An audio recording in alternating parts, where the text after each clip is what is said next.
Today I am going to run everyone through a tutorial of how to make an avatar in Resonite from scratch using Blender and Resonite. So often the first thing that people will ask when they get into Resonite is, how do I make my own avatar? How do I import my avatar? How do I do this? I don't know how to use Blender, I don't really know how to design. And so this tutorial is supposed to help you get started with that. What I am going to do is, firstly, I'm going to give a little bit of advice on creating a character. So often, if you don't really know what to do to create a character, I like to suggest finding ideas, and I usually use Pinterest for this. You can use other things, you can use Google Images, you can, go to your favorite shows or books or anything like that and sort of remind yourself, like, what do you like? What kind of characters do you think are cool? All that kind of stuff. So I'll often go to Pinterest and I'll make a Pinterest board. And so in this case, I want to make a little mossy robot named Mossy. And because I love robots and I love plants, and so Mossy is basically going to be just this cute little sort of character robot. And I wanted to sort of loosely base it off of Princess Mononoke tree spirits, as well as little guys like Wall-E, and sort of little rusted robots that have been forgotten in the woods. I'm also a big fan of Wild Robot and Ross. So I've been kind of sticking with that, and I made myself a little Pinterest board. And for example, this guy is sort of a big inspiration for Mossy. Once I found this, I was like, oh, it's so cute. So anyway, once I've gotten that kind of stuff going, I then went into the design stage, and this is a little sketch, basically, of what I kind of want Mossy to look like. Now, in this design stage, a lot of people will spend a lot more time on this stage. They'll sort of like figure out the colors, and they'll sort of draw out reference sheets and different facial expressions and stuff like that. Now, I do this sometimes, but for the most part, I actually, I'll do a little sketch just to get a basic design sort of concept, but most of my design and details of the design come into play once I'm actually modeling the avatar in Blender. So, what I'm going to do is I'm going to bring Mossy into Blender from scratch, and I'll teach you how to use Blender in order to create a little avatar like Mossy. And this is going to be a full IK avatar, so Mossy's going to have, they're going to have like bones that are weight painted, and they're going to be assigned different materials, and they're going to have blend shapes and all that kind of stuff. So this is going to be kind of an all-encompassing tutorial. It might last a little bit longer than some of the other ones, but that's all right. So now I will bring your attention to Blender. So now that we are in the Blender window, this is what you'll usually come across when you first open up Blender. And so we are going to create something from scratch. I'm just going to press General right here. Now, normally you will see sort of like a cube and a camera right here. What you can do is you can go over to this scene collection hierarchy and simply select and shift select or control select all of those, and then hit your delete key, and you'll have the option to delete all those. The reason that I don't have them myself here is because is because I deleted them, and then I saved the startup file like this. I saved startup file once it was deleted, and now whenever I start up a new file, they are just automatically deleted without me having to do it every single time. So that's really, really nifty if you don't like having that cube and camera there right off the bat. So what I'll do is I have on my other monitor over here, you can't see it, I have the little sort of reference of Mossy and his design. So the first thing I'm going to look at is, well, okay, so I'm going to start with shapes. And I'm going to do something that 3D modelers often call whiteboxing. Whiteboxing is basically, well, what it sounds like. You start with white boxes and simplistic shapes that sort of draw out, so to say, the general shape of the model. And so, let's see. I think what I might do, actually, is I'm going to take this reference of Mossy, open in File Explorer, and I'm just going to drag that reference in here like this. And now you can see that it's in here. I'm gonna reset these transforms to 0, 0, 0. Yeah, actually all of these transforms, perhaps. And I know that for Blender experts out there, you know, there are all sorts of keybinds and much easier ways to work with Blender with your keyboard than doing everything with your mouse or with, you know, well, like gizmos and stuff here. I don't know all of the Blender things, so I won't be doing all of those, but whenever I do, I will make a note of what I am doing specifically. So, I want it to be rotated up a bit, and so I'm going to rotate it on the y-axis by 90 degrees. Oh, okay, maybe it's not that one. Oh, it's x-axis. There we go. And so I'm going to click on the gizmo up here to align my view. You can just click on these and it'll align them perfectly. Oh, it appears I have it completely reversed. So I'm going to go ahead and flip that around on the z-axis. And then, so I'm going to move this within this view by pressing my G key and then moving my mouse around, and that'll just move it to wherever I need it to be. I like to be in the focused axis view before I do that, because then it will just move it on the two axes that you see here, which is the Z and the X.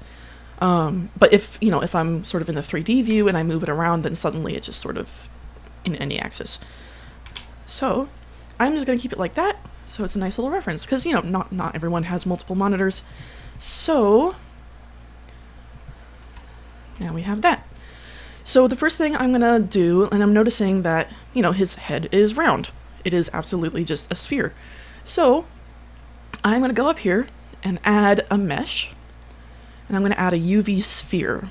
So often, you know, you'll want to go straight for circle or something, but remember we're working in 3D, so UV sphere is what we want. So now we just have a sphere. And one thing I want to point out is that there are different viewports that you can view the 3D objects in, and those can be seen up here. So this one is like a wireframe. So you can see that we're seeing the wireframe of the UV sphere here. This one is like a viewport sort of view. It doesn't have materials, which is what this one is over here. So if you have like a texture that's assigned to it or anything like that, or if you have a material on it, which you can edit right over here in this bar. So if you go to material, and I want to put a material on this, let's just say like gray metal, I'll name that. And we can change the color to a gray, and I'm going to lower the roughness so it's more shiny, and up the metallic, like that. Now it kind of looks like a disco ball though, and that's because it is currently flat shaded. So if you want to smooth shade it to make it smooth, all you got to do is make sure it's selected, so it's got the orange around it.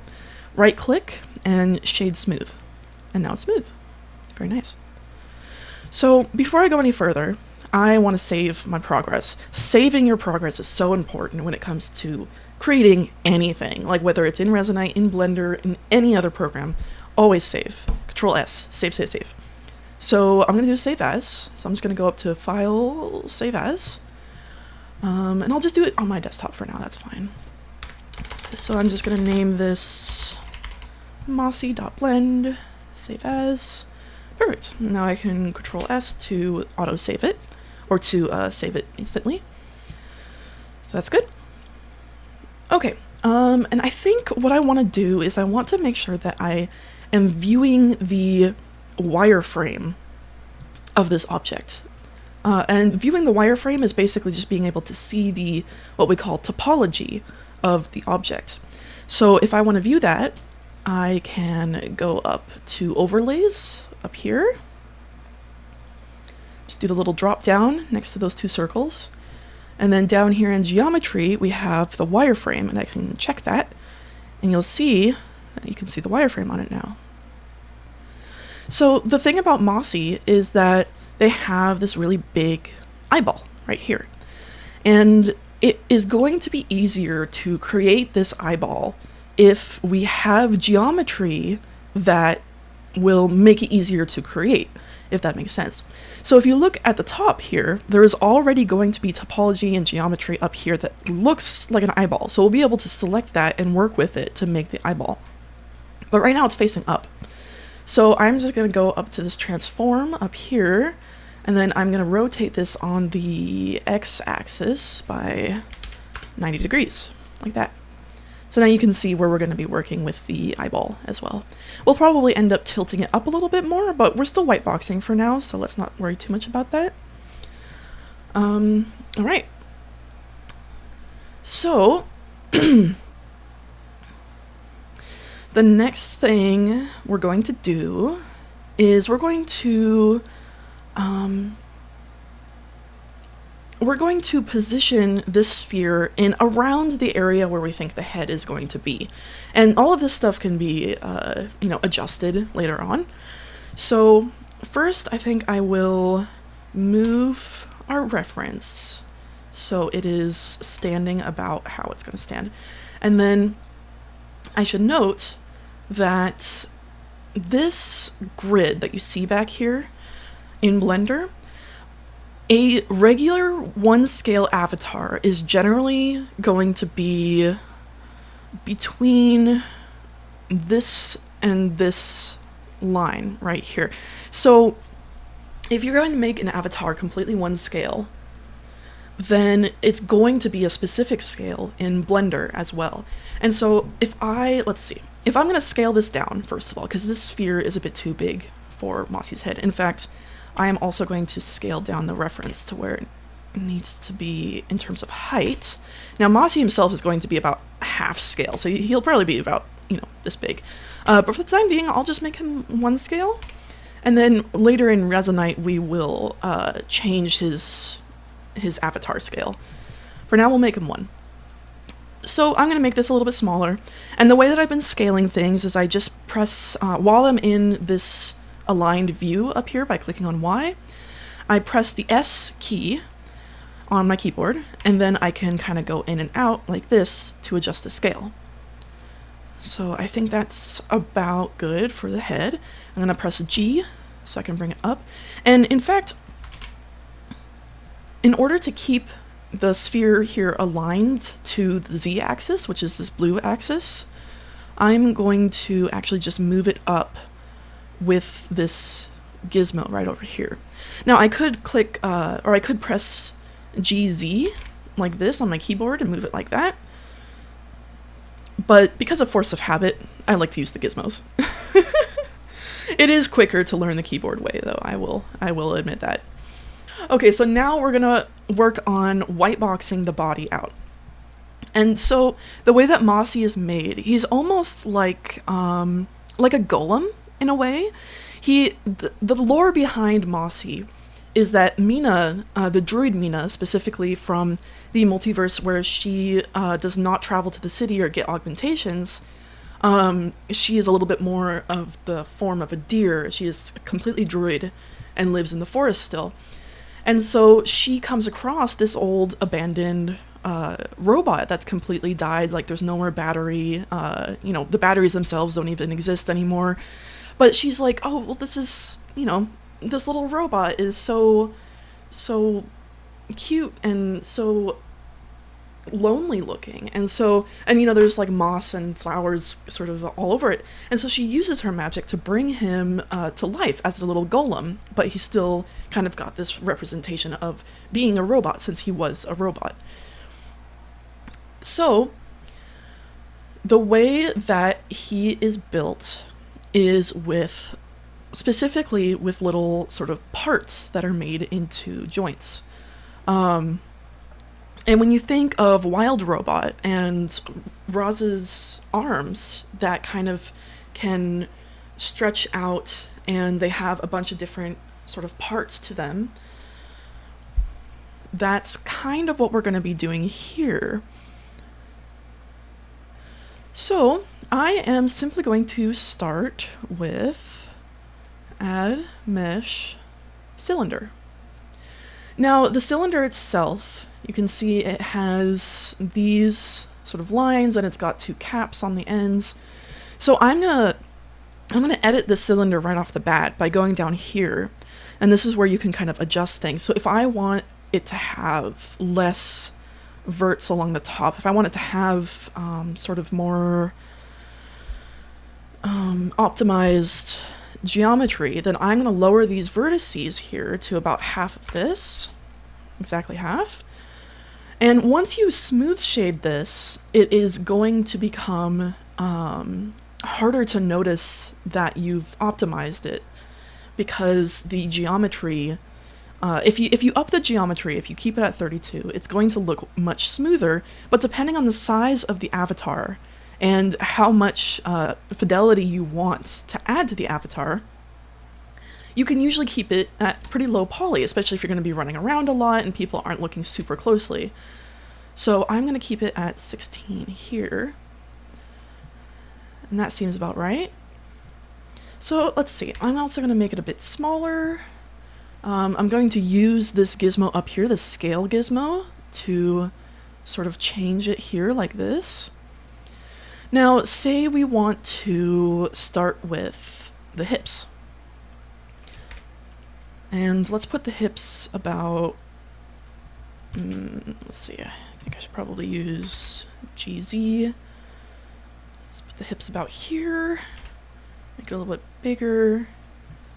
And Mossy has a similar personality to Bimo, maybe a little bit less whimsical. Mossy doesn't really speak all that much. So what we're going to do here is we're going to now go into edit mode, because we want to adjust the shape of this cylinder. As you can see, Mossy's hips kind of go out a little bit, almost like a kind of a skirt looking thing. And we will be sculpting and adjusting this a little bit more later on. But for now, I'm going to teach you about edit mode. And the way we can do this is, well, I like to go up here to the viewport where you can see through the meshes like that. And by the way, I am looking around this this whole viewport by using my middle mouse button and dragging around. And then if I want to move around like this, then I hold down my left shift and hold down my middle mouse button and move around. I can also put a sort of cheat sheet of these types of movements at the very beginning of the video, so hopefully I'll have remembered to do that. Google is your friend. Always use Google if you're confused about any of this. Alright, so now that we're in this sort of view, I am going to just press tab, and this will put us into edit mode, and you can see that we can see the verts like this. And another way you can go into edit mode is just up here, and you can see it's in object mode, but if you do the drop down, there's a whole bunch of different modes, and you can go to edit it. So the way it looks right now, where you can see these little dots, that's going to be the vertex select mode up here. If I wanted, and that way I could select any one of these, and if I press G, I can move it around, you know. And if I wanted to select a an edge like that, I could go into the edge select mode, and it'll do that.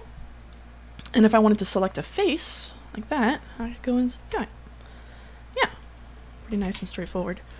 So, but for now we're going to go to the vertex editing mode, and I'm going to axis align the view once again.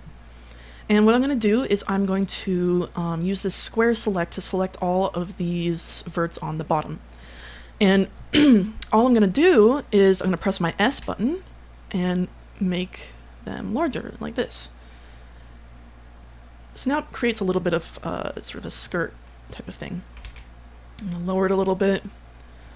Yeah, so that looks more approximate to what it should be. And what I'm going to do actually is I'm going to axis align the other way as well. And I'm going to select all of it and change the scale so it's a little bit thinner on this side, like that. Now I'm going to press tab again to get out of edit mode. And so now that I have sort of adjusted the size and the shape and the rotations, and if I have changed any of the transforms of these shapes, then it is usually good practice to apply your transforms. Now, depending on what stage you're at, you can apply all your transforms or just some of them. So if you have something selected, and you can also select multiple objects like this, then you press Control A and it gives you this apply menu. So for now, since we want to keep the origins of these right where they are, we're just going to apply rotation and scale. So that way, if we're editing it later, it doesn't sort of stretch transforms or anything like that based on what it used to be. Instead, it does it on what it is right now, if that makes sense. All right.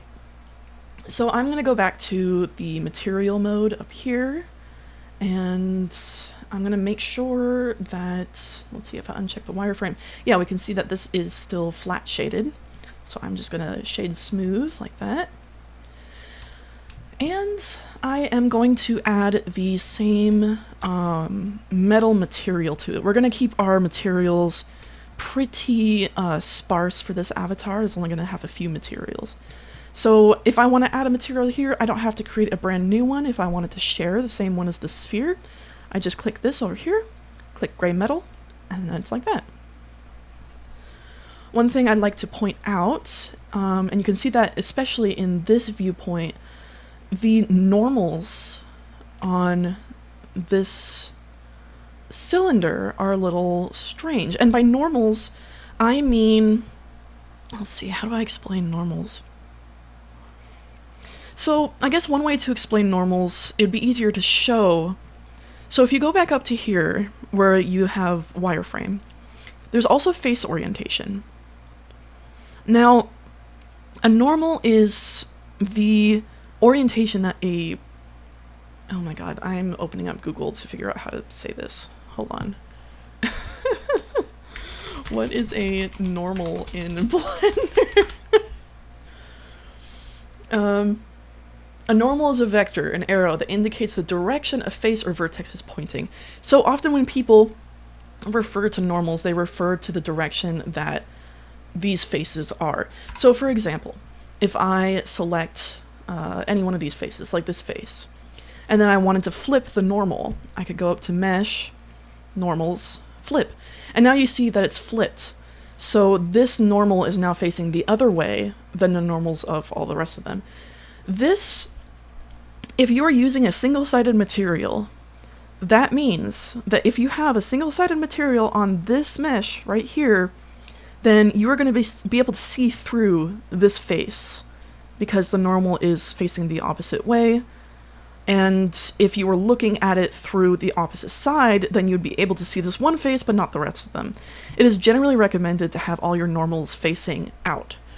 So basically having this face orientation be blue everywhere you can see. That is sort of the general suggestion that I have for that. I have done a lot of different avatars and methods where it does require flipping normals in order to make certain effects happen. But in this case, we're just going to keep the normals normal, so to say. Another thing about normals that I should go over briefly is that the normals on a smooth shaded object will make it look very, a little bit too smooth in some cases. So in this case, we're working with something robotic, and we want these pieces to have sharp edges. Right now, it very much looks like just sort of a blob, no matter how you look at it. But we want to be able to see the sharp edges of the cylinder because it is a metallic, hunk of metal. So what we're going to do is we're going to go to edge select mode in edit mode on this. And I want to select all the edges that are around this sort of circle right here. So I'm going to hold down my Alt button and then click. And now you can see it has selected all of the edges around here.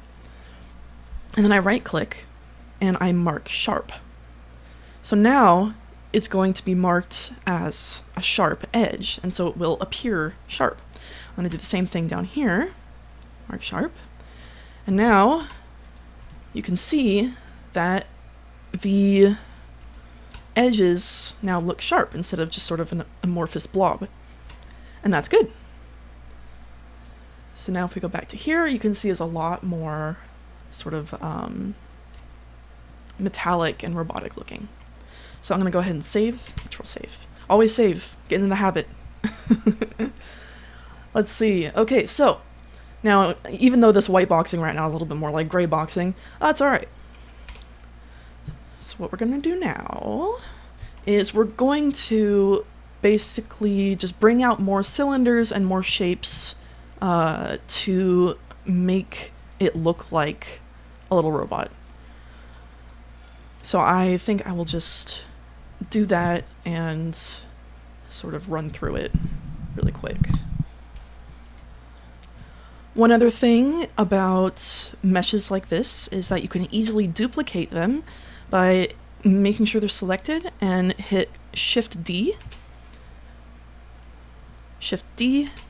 and it will duplicate it and you can move it to wherever you'd like. I normally do like to stay in this axis aligned viewpoint so it does not change anywhere on the y-axis, only the z and the x. So if I do that again, now we're making a little leg. And making this leg move with joints is going to be a little bit more of an explanation.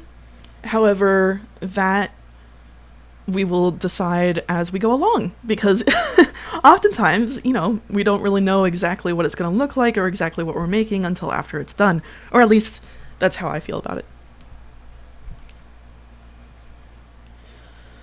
Now, before I forget, I am going to make sure that we apply some modifiers, specifically some mirroring modifiers to these, and that will make sure that the robot is symmetrical on each side. So I'm going to go to the modifiers for this object, which is here where you find materials. If you go up to the wrench, you add a modifier, go to generate, and click mirror. Now we're going to have to mirror this across something, and right now the head is exactly symmetrical on the y and the x axis. And so we're just going to use the sphere as the mirror object, and now you can see it's mirrored on both sides evenly. So once we have that, we can move around this one mesh, and then it will do the same to its mirror. And we're just going to apply this and use it for most of the parts just for now.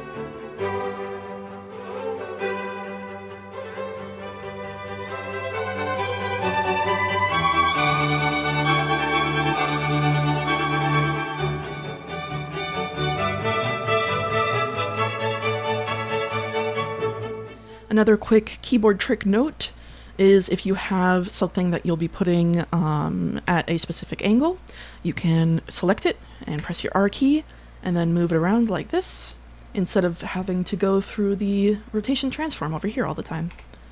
Kind of depends on how accurate you want it or not as well.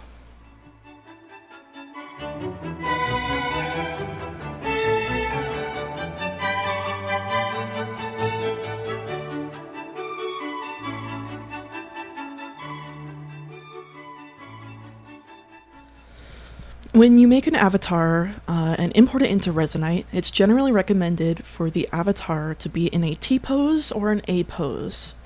Either one works. I usually end up going for an A-pose. I usually end up making my own armatures as well, which I will teach you how to do here. So for now, we're just going to go for an A-pose. It really also depends on your use of the avatar. For some people, T-posing can be easier when it comes to animating your avatar in Blender or in Resonite. So at some point, you will generally find that your point of origin is sort of off kilter from the object itself, as you can see here. So the point of origin in this one is right in the middle, but because of the way I've been adjusting this, it's sort of off to the side. If you want to reset this, you can just right-click, set origin to geometry, like that. And just for good measure, we can apply the rotation and scale as well. There we go. Normally when I'm duplicating a part to bring it over to somewhere else, I try to duplicate the part that is the most uniform in scale. So for that, it would be these two leg parts down here. So for the forearm, I would like to duplicate this leg part, and perhaps I will make it a little bit longer, like so, and then make it smaller and rotate it a little bit too small. There we go. And then I can bring it up here, make sure it's rotated correctly. Some people like to use the transforms right up here in order to make these types of things exact. But for the sake of the tutorial and the fact that, you know, this little guy, Mossy, is brought to life by magic, and magic is not always precise. So it is, I think, good practice to kind of do this by hand a little bit. And now that I'm looking at this, this is a little bit too long, so I'm actually going to Control Z back to when it was up and down, shorten it a bit. There we go.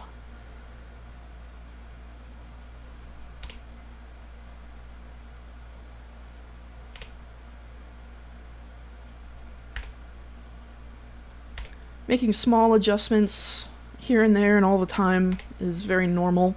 Some people will have to go back quite a bit further in their project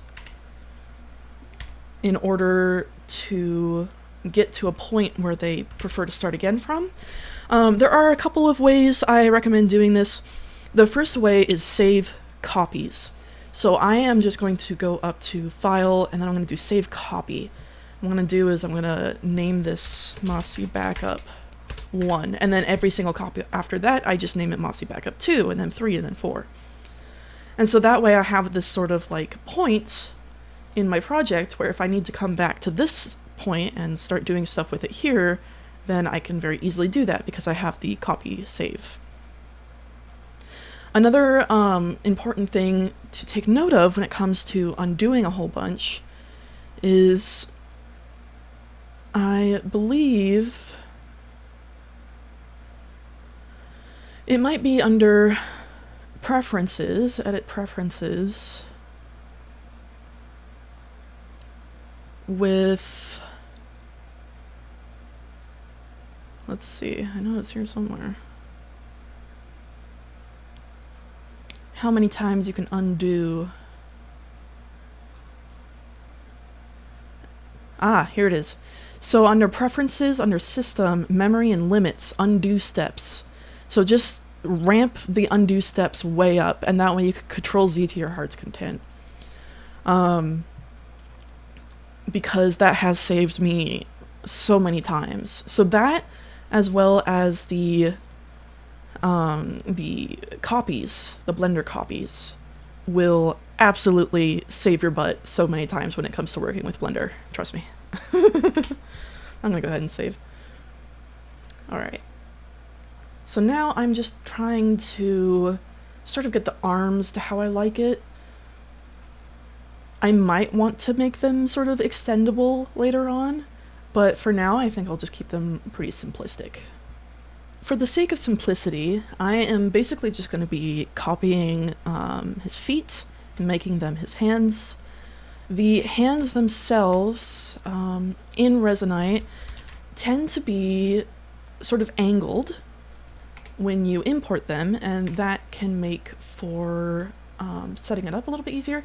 When it comes to avatars that don't have a regular hand armature, often you will need to use Flux or use some other system in order to make the hands move with your own fingers. Now,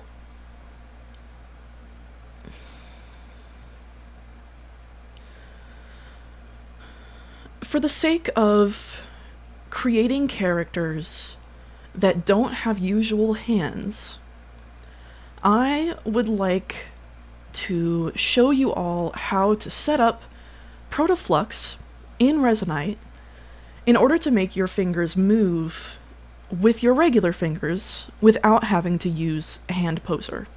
And we will get to that later in the tutorial. Normally, if you import an avatar that has regular hand bones, then Resonite will set up a hand poser for you automatically, and so you would not have to do that extra step. Okay, so now that we've gotten to this point, we have, quote, whiteboxed it, or grayboxed it, I suppose. We're gonna start focusing a little bit more on the Greebles, and Greeble is a term for basically details in the physical robotics of a robot. So, for example, Mossy has this sort of line right here that is sort of like an indent line in his mechanics that is part of the robotic part of him. And his eyeball also is part of his robotics. So those are going to be Greebles that we are going to sort of put into the avatar via geometry. So this is going to teach a little bit more about how to use Blender as well to very specifically edit meshes. One thing that is often discussed and sort of struggled with when it comes to making robots is how to make the joints, because there are often robots that use ball joints, and that's kind of like an easy way to do it. And there are also some robots that like to use very functional joints, which can be a little bit harder to do but look pretty good. And there are some robots, and in the case of Mossy, the joints will not even really exist, because Mossy is more a little bit more of a robotic golem. And so Mossy's joints, since he was made, have sort of they've corroded and they've rubbed together, and it's become sort of a point where he is held together more by magic than robotics at this point. So he's not really going to have joints. He's going to have sort of like these floating bits of metal. One thing that we might be able to do with him in Resonite is sort of put some sort of magic or particle system between his different pieces of metal, because this will make sense for him since he is put together via magic, as opposed to having to make his robotics completely functional in order to make sense. And this is sort of like a workaround that some people like to do, but not everybody. You know, there's a lot of different ways to make stuff like this. So for example, if I wanted his robotics to make a little bit more sense, then I would take this piece right here and I would flatten it or create some sort of flat bit on it right here that would theoretically match up with the shoulder. So an easy way to do this in Blender would be simply to duplicate this part of the shoulder and then turn it around by 180 degrees and sort of line it up like this, like that. And so you can see that this part and this part would be the matching, they would go together, they'd be the matching parts. And since, you know, I don't really want this sort of piece sticking out here, there's a couple things I can do.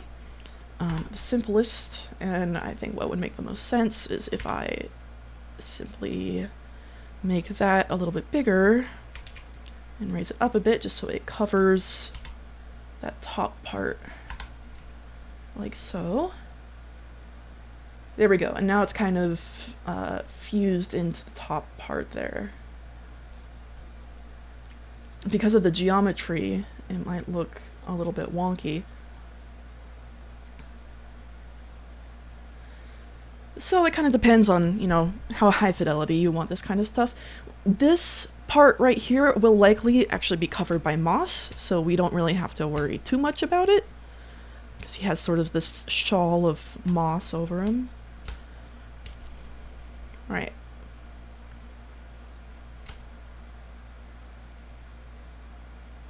So now that we have created this sort of white box, what I'm going to do is I'm going to select all our pieces here, and then I'm going to apply all of the transforms. So if we want to move around these parts in any way later, we can always use this trick, set origin to geometry, and that'll make it a little bit easier to move around on its own. But avatars that are brought into the game, we want all of their meshes, the origins of their meshes, to be here down at the bottom if it's going to be a totally rigged IK avatar, which means like it has legs and Resonite is using the IK component to have it move and walk around. So I'm going to apply all transforms. Now you can see that the origin is all down here and all of the scales and rotations and all of that are applied. A simple way to edit all of this, like this, because I could go into edit mode and the quote-unquote origin would sort of be in the middle while it's in edit mode, like that, so I could still sort of edit it like that. There we go. Yay, now we have little Mossy. Well, we still gotta add some detail, obviously. Mossy has a bunch of moss all over him, an eyeball, some Greebles, and some flowers on the top. So I'm gonna save a copy. I know I already saved a copy, but you can always delete copies, you know, later on if it's taking up too much space or anything like that. You know, it doesn't hurt to make them in the moment. So now we're going to work on details a little bit. I generally recommend modeling the avatar and then rigging the avatar, and then once you have that all done, then you can make any sort of blend shapes that you might need for it. We're not going to need a lot of blend shapes for Mossy, but normally when you make an avatar for any social VR platform, you're going to want to make visemes for it, and that means like when you talk, it moves its mouth or something along those lines. What we'll probably end up doing for Mossy is have some sort of talking lights. So when he talks, his little eyeball will light up when he talks.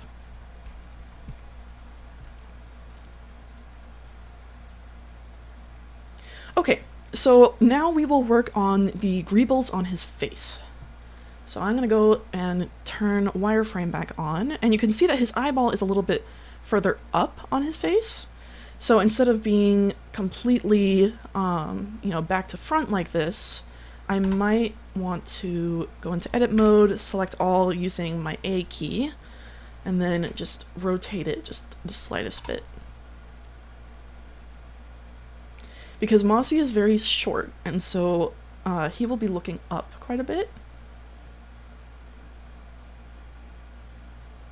Actually, you know what? Never mind. Yeah, never mind all that.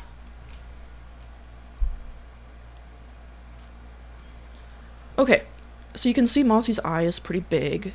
So what we're gonna do is we're going to make an indent in his face to where we want the eyeball to be. Now we want the eyeball to be big, but not, not the entirety of his face. So what we're gonna do here is we're gonna go to select mode, and I'm gonna hold down my left mouse key on this box, and I'm gonna do select circle. And this will allow us to select specific parts of the mesh when we're in edit mode. Now, between this outline and then the one on the inside, I want Mossy's eye to be somewhere in between those two sizes. So actually, I think what we might do is we might make a loop cut in between those two. So if we use the loop cut tool, you can see it allows you to make a cut. And so I can click with my left mouse button and drag it either up or down. So I think I'll have it maybe about here. And then I want to make it a bit indented, so I'm gonna make another one. And Mossy's eye, I'll go back to select box. Mossy's eye indent will be this sort of like smaller thing here. And I want to select all of those faces so I can assign a different material to it. And that will make it a little bit more clear as to where we want his eyeball to be as well. So I'm gonna go into face select mode. I'm gonna use my Alt key again and click here. And if you click sort of in the middle instead, it'll select a totally different thing. But if I click on the horizontal line there, it'll select that ring. So now that I have that selected, I want to make it a different material. So I'm gonna have to make a new material over here. Add material slot, new. And then generally, it's good to have multiple metal materials for robots. A primary and a secondary at the very least. So I'm actually going to make this secondary metal. And I'm gonna keep it pretty bright. And then I'm gonna assign it to these selected faces that I have. So I'm just gonna assign. And now if I click outside, you'll see that those faces have been assigned that new material. And I'm going to rename this gray metal to primary metal. So now we have the primary metal and the secondary metal. I'll make the primary metal a little bit darker. There we go. So I want to make their eye a bit indented. So what I'll do is I'll go back to this select circle, and I am going to select all the faces that is inside of this, and I am going to go to the gizmo, and then I'm going to pull back all these faces into the head, just a little bit like that. Yeah. Like so. And so now it's just a little bit indented. I do want to make sure that I make these indented sort of pieces sharp, so it doesn't just look like an amorphous smooth blob. So I'm going to mark sharp on there, and Alt click, mark sharp on here, like that. So Mossy's eye is, or I'm going to save, Control save. Mossy's eye is a little bit like a lens, which makes a lot of sense. And so we are going to go back to face select, and we're going to select all of these inside faces and give it another material. And we could name it either lens or screen, because if we wanted to, we could display things on Mossy's eyeball as a screen. If we wanted to make it sort of a display monitor instead of just a camera. In terms of Mossy's character, I think it will remain just a camera lens. So I'm going to name it lens, like that. And then I'm going to make it darker, like almost black. And up the metallic, down the roughness. Yeah. And a sign. So now it's a lens.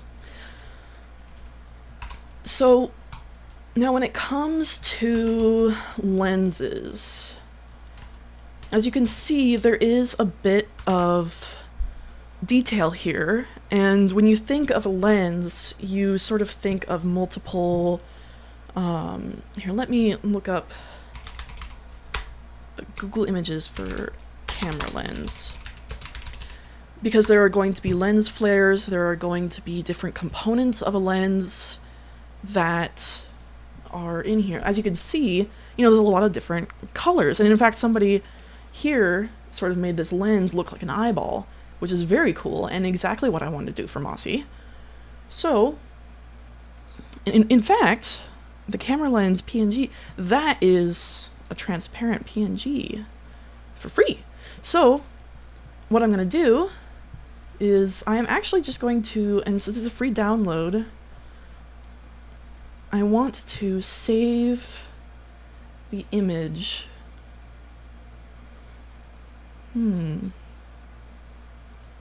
Although it is a little bit uncanny. WebP, royalty free. I can get, let's see, camera lens, HD, PNG. There we go. So,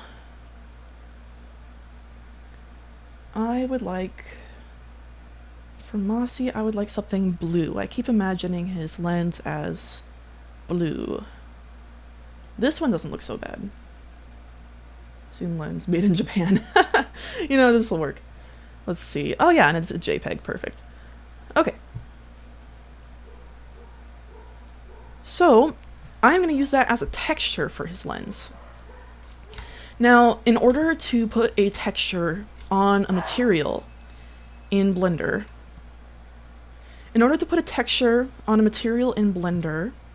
first, we're going to have to make sure that wherever we apply this material that's going to have the texture on it is correctly unwrapped. The UVs are correctly unwrapped. So, let's see, if I turn off wireframe here, and I wanted to put that lens texture on this black lens material that I made. So if I go down here to the materials and I click this little dot next to base color, I can change what the base color is like. So I can make it an image texture instead. And I'm going to open up the lens here, and you can see that you can't see the entire lens. It's like, it's really off, it's too big or something like that. And so how do we fix that? Well, we can go to UV editing up here, and this is how we can unwrap UVs. So over here, I gotta make sure that all the faces that I want to unwrap are selected, and I know I just deselected it all just to select it again. If I want to, let go of my mouse and then reselect things, I can let go of my mouse and then hold down Shift and then select more things. Holding down Shift will help you do that. There we go. And so the way it's unwrapped, you can see it over here. So this is part of how this entire sphere is unwrapped. I really need it to be unwrapped so it's an entire circle, so it can get all of that texture in it. So while my mouse is over here, I'm going to click A, and that will select all the verts here. And I'm just going to right click and click unwrap. And now it'll take all the things that I've selected and it just unwraps it just like that. And bam. And so if let's see. Now looking at this image, I might have to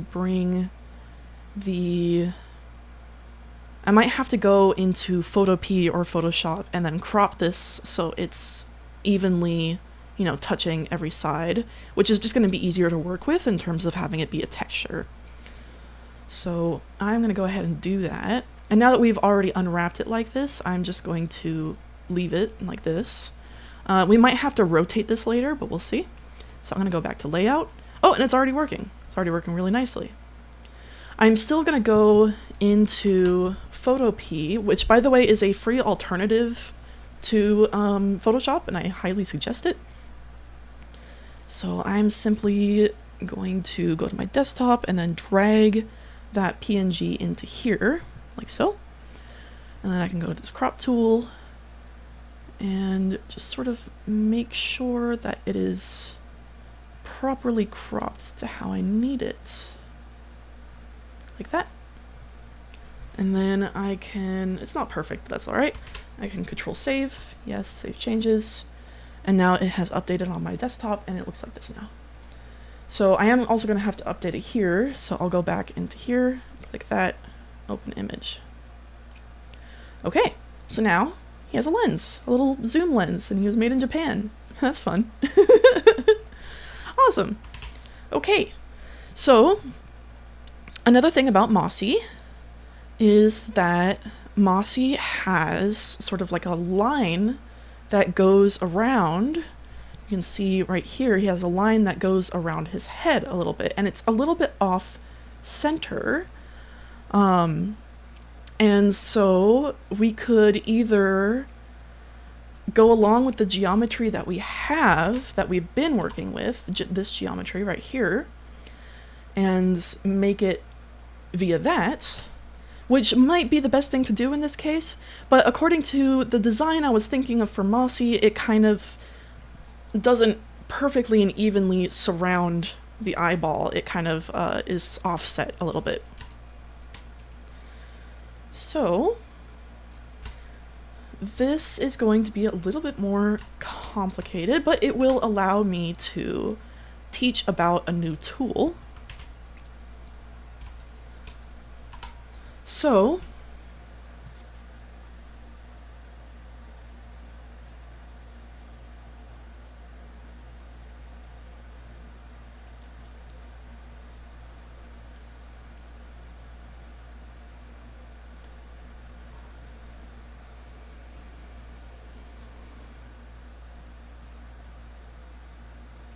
there are certainly multiple ways to do this. Now, I could use the knife tool, and this is basically, this is a tool that will allow me to sort of start here and then draw whatever sort of line I want, and then I hit enter, and now I have a line that goes down that way. So let's see, if I wanted to, so I could do this, just click, and then draw a line like that, enter. And then if I wanted to do it on the other side as well, let's see, I'll do the see-through here, and then kind of line it right up with that. Yeah. And now let's see, if I go here, you can see that the line, in fact, what I could do is I could select it. Looks like it lined up pretty perfectly. And I'm going to mark it sharp so I can see it a little bit better. Yeah, so it's a little bit offset, but it's still a straight line. And what I can do is I could actually bevel this line, or not. Wait, hold on. Oh, right. I could bevel this line like that, and it kind of creates this this extra bit right here. You can see there's some weirdness going on with that, and I think that is actually because I did not merge the verts correctly. Yeah, they're a little bit off. Yeah, so it didn't really like this happening right here. The bevel function can be a little tricky to deal with depending on what you're working with. If you're working with exact shapes, it's a lot easier. This one will be a little bit tougher. I think what it really doesn't like, it really doesn't like this extra vert right here. So I'm just gonna delete and dissolve the vert. And what I'll do is I'll merge these at center and then join them by selecting both of them with Shift and click, and then hit J, and that will join them. I'm gonna make sure to mark that sharp. Yeah. And we'll do the same thing here. So dissolve vert. And there are probably quicker ways to do this. I'm not a Blender expert, but I know enough to be able to teach how to make avatars, and that's what I'm doing.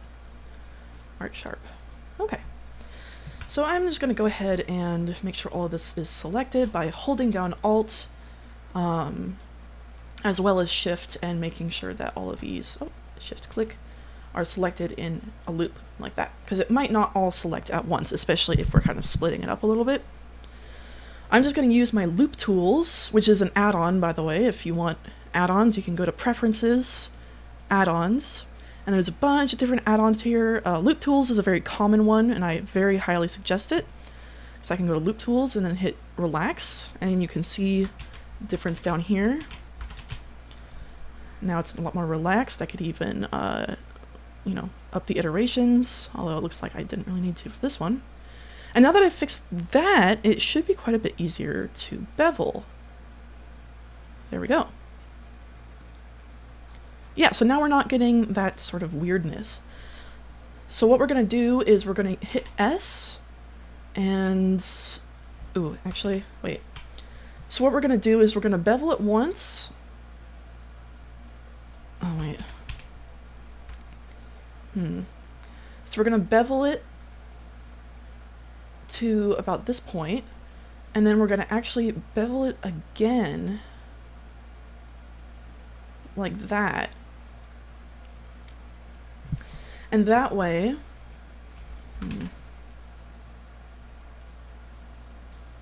yeah, okay, so we're going to bevel it once, and then we are going to select or make sure that all of these these two loops, specifically the edges, are selected, and we're going to bevel it again. Right. So while these two loops here are still selected, all the faces, I think that we should change it to our secondary metal. So I'm going to assign the secondary metal to these. And then I'm going to face select and make sure that I select this line of faces right here between those two. And what I'm going to do there, I think, is we're going to make it our talking lights. So talking lights can be pretty much any material you'd like, or any material you would like. However, I like to recommend unlit materials, since they tend to be, they glow in the dark, so to say. An unlit material in Resonite will stand out in the darkness because it does not have shadows on it. It is completely unlit. So I'm going to make a new material, and I think I will just name it Unlit for now. And I want to make his unlits like a nice sort of sky blue. Yeah. And I'm going to up the roughness so it's not shiny. Assign. In fact, I'm going to make it an even brighter blue. Assign. And in order to have it stand out even more, I will also make it emissive down here. Like that. You can see it changes the emissiveness. Like so. So there we have it. It's a little bit offset. It's got sharps, and it's got a talking material. In fact, I think I would like to make another unlit talking material on his eyeball as well. So we will do an edge select for that. And in this case, we can use inset face. No, we can't. Never mind. And we're going to use bevel again to make another little line, as you can see there. And we're going to make sure to assign it the unlit. Awesome. Oh, and before I forget, part of the reason that we made these extra 2 little lines here is so that we can select or face select this sort of line around here, and then press S and inset it a little bit, like that. Perfect. Nice. So now we got a little Mossy. We've got his lens on there, and we've got some little talking lights for him. So that'll be nice. Okay. So we might be able to later on do some more things with the lens, but for now, just for the sake of the tutorial, we're going to keep it pretty simple. Now, since I will be teaching about weight painting in this tutorial, we're going to do 2 different methods of weight painting. One of them is going to be vertex weight painting, specifically using vertex groups and the edit mode.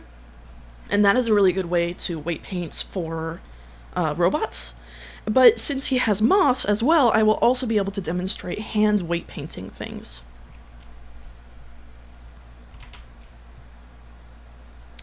Before I forget, we're going to give him little thumbs.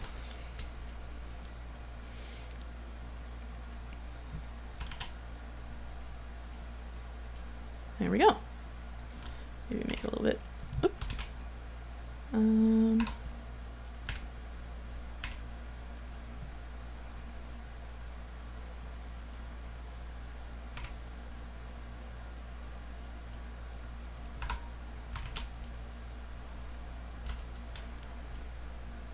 There we go. Since we added some more geometry, we'll apply all transforms.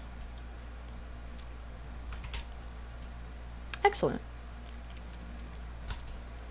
Okay, so this next part is going to be modeling organic matter. So we're going to be modeling moss, and there are definitely different ways to do this. You can sculpt things by hand. You can also use the displace modifier in order to make sort of a bumpy effect. And in fact, I think that is a really good way to do it. However, it would also be good to teach about the sculpting tools. So what we're going to do is we're going to, firstly, save your work. Absolutely save your work. And I'm going to save a copy again. So Mossy backup 3. Like that. Okay. And so what we're going to do now is we're going to add a mesh, and let's see, we'll just make it a UV sphere. Now, the proper way to do this would be to sculpt this UV sphere and then retopologize it into something that is a bit more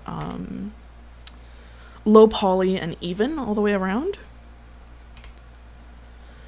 So, okay, say I wanted to put it on his head. We're going to do head moss. Now, I'm not sure if we'll get to the retopologizing part, but there are a couple of tools that we might be able to look at that can help us with the retopology.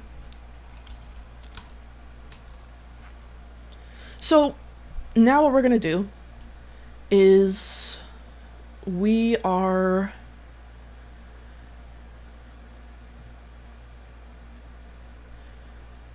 going to select the sphere and go into sculpt mode. Again, there's lots of different ways to do this. But for right now, I'm just going to show you the basic tools in sculpt mode that I really like to use for, for sort of moving things around and sculpting them into something new. So my very first and foremost favorite tool is the elastic grab tool. Now if I turn up the strength, turn up the radius, you can grab a mesh and do pretty much whatever you want to do with it. When it comes to sculpt mode, there are so many tools, so many sculpt tools. And I really, really like that. And it can also be overwhelming for people, so I generally recommend just starting with this one tool. However, if you wanted to explore other tools, I absolutely 100% encourage that. It looks like a little hat. Okay, so let's see. So if I press tab to go into edit mode, make sure it's all selected, and I can still just move it around with G. Make it smaller with S. It looks like a little beret. That is cute. I can move it around with R, like that. Yeah. And I'll probably keep the moss and flowers and things separate, as separate materials from Mossy's robot body, because then if people want to wear Mossy as a robot instead of the Mossy robot, then that will be an option. So press tab again to go back into sculpt mode. So let's see. In sculpt mode, it's usually pretty good to have wireframe on, because then you can see what's happening to this. I'm going to use this blob material to sort of bring up different parts of the mesh to make it a little bit more bumpy, since it's supposed to be moss. And another really nice tool, which is actually right next to the elastic grab, is the snake hook tool. And this one's pretty wild. It just sort of grabs it, and let's see, if I up the radius, it can grab it and just completely pull it off to one side if you want it to. I think I've used this tool for making things like trees and things like that. But I have, usually if you're going to be using this tool, you want to retopologize afterwards, which basically means to clean up the topology, because it can get really messy, as you're starting to see here. This, I think, will be a small enough mesh that we can, not have to topologize it or retopologize it. So that's good. I'm just gonna make it kind of spiky on different parts of it, like that. Aw. I love robots. They're so cute. Look at that. Mossy was basically adopted and brought to life as a little helper golem by Mina, and he ends up helping out her and her partner in the woods and with their kids to take care of them. And he's kind of like a little guardian, kind of like when you think of those iron golems from Minecraft, but he's just way smaller. He doesn't even really go up to people's knees generally. That's how small he is. But he helps a lot, around the house, and he helps scout things out and all that kind of stuff. Okay. So now I think I'll use the elastic grab to just sort of bring it a little bit more in line with the head. It really does look like a little hat, but I think that will change a little bit once we put the moss texture on it. There are a few different materials in Resonite that you can use to make moss and plants and stuff, like what this is supposed to achieve, to make them look a little bit more realistic. There is something called a fur material that is pretty useful when it comes to stuff like that. There we go. I'm gonna save that. So on this sphere, I'm gonna make a new material and just name it moss. And let's see, I'm gonna go to Google and look up moss texture.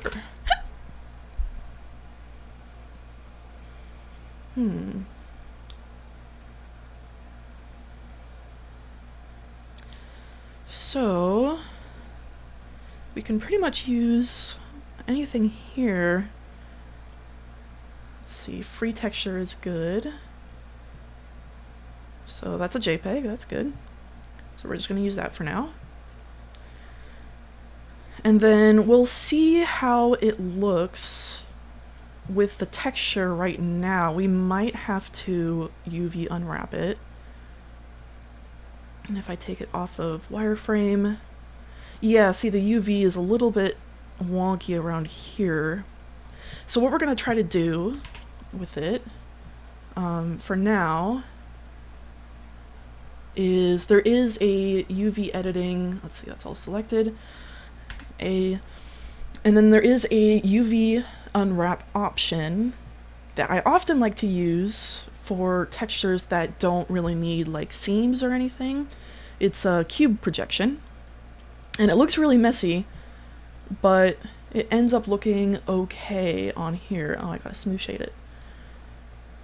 Yeah, so it kind of evens it out a little bit, which is good, so it doesn't like stretch in the middle like that anymore. Sometimes you gotta play around with it. Let's see, so if we just unwrap it like that, oh, it wants a seam edge to be added, but let's see how that looks. Yeah, that looks pretty bad. So let's see, what can we do about a seam? Because a seam is what allows it to sort of unwrap around an object. So if we wanted something, a texture to be unwrapped around, say, this cylinder, we'd probably put a seam along the cylinder, like here or something, or maybe on the underside if you don't want the seam to be seen. So we are going to hide the sphere right here, his head, and we are going to put a seam on it, but we're going to put the seam in a place where it's a little bit more difficult to see the seam. So I guess we could try to put the seam on the inside, like here, so we can't see the seam at all. Mark seam.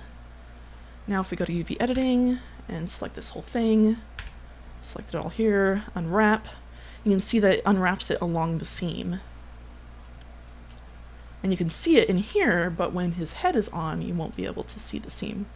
And that looks better.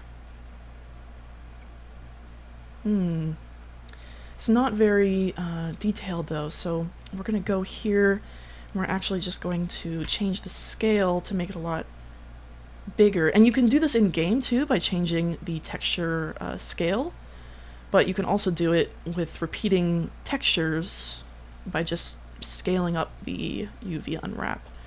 You can see it right there. I think I do want to keep it within within this though. So you know what I'll do? I will clear seam, and then I'll set the seam to be maybe a different line that's still going to be hidden. And that might be better. Yeah, and we can mess with it in game too. And even use a different texture if we wanted to. Okay. Now that is a pretty solid piece of moss. It will likely be much better to use it or use a different texture or a different material in game than just this sort of PBS texture. We could even go into sculpt mode and make it a little bit more sort of spiky, or let's see. Sometimes organic matter is way more difficult to model in Blender than non-organic matter. Okay, so we're just gonna duplicate this for now and sort of use it as a base for the little shawl that he'll have. Just turn it around so it looks a little bit different. Let's see, a little bit smaller. Maybe we'll make it a little bit more like a cape type of thing. Set the origin to geometry. Go back to sculpt mode. And we want it to be over his arms. And this is going to be the example that I'll be using for how to weight paint things by hand. Because it's going to have to move in tandem with his arm bones and joints in a smooth way.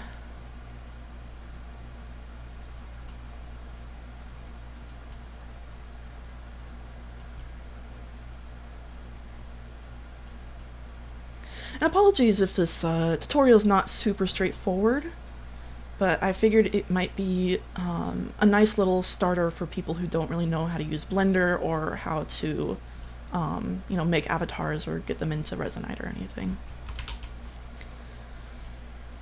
Now, what I could do as well is, since Mossy is a very old avatar, or not avatar, a very old robot, and he's sort of broken down a lot since he got brought back to life, what I might end up doing is giving his metal sort of like a rust type of feel to it. So either we can get a texture on there, or we could possibly get a normal map as well. So let's get a rust normal map. Rusted metal. Yeah, so this one's going to be good. And that's JPEG. Perfect. And we are, let's see. We also have to make sure that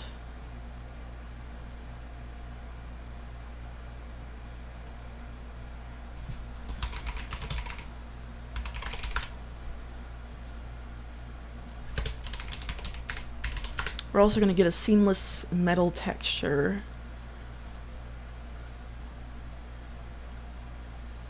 Because that will help us make sure that the UV map is appropriate.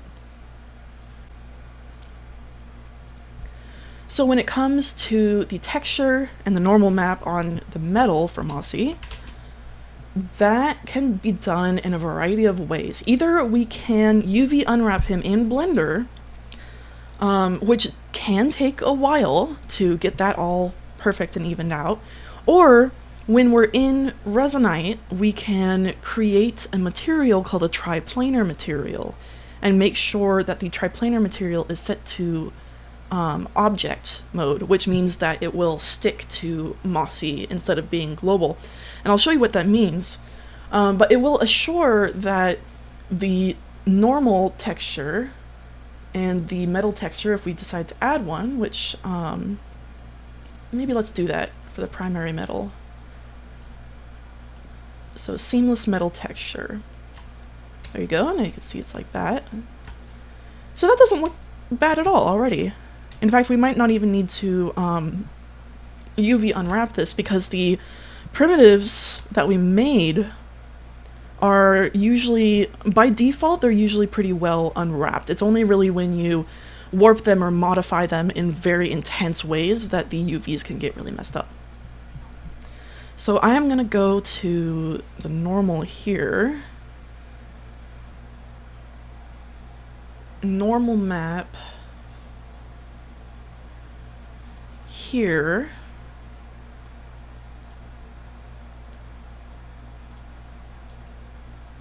Image texture, and then open, put this normal map here. So that's pretty intense. Let's see. We turn down the strength of the normal map.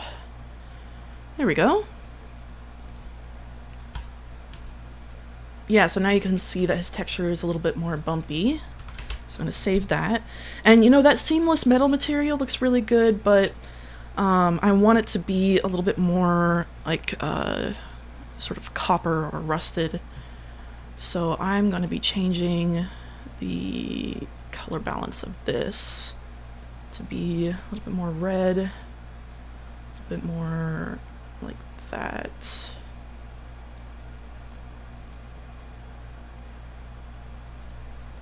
And also darker. Let's see. Hue, saturation. Yeah, so maybe something like that. And I'm going to export that separately. So if I want the regular seamless stainless steel kind of thing, then I can still have that.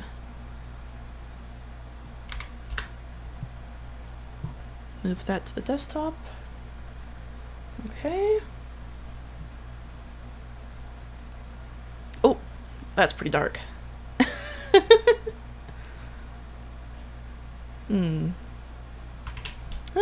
That's nice, but honestly, I'm kind of digging the silver a little bit more. So let's stick with that for now. Maybe he got polished up. But we'll keep the normal map on there.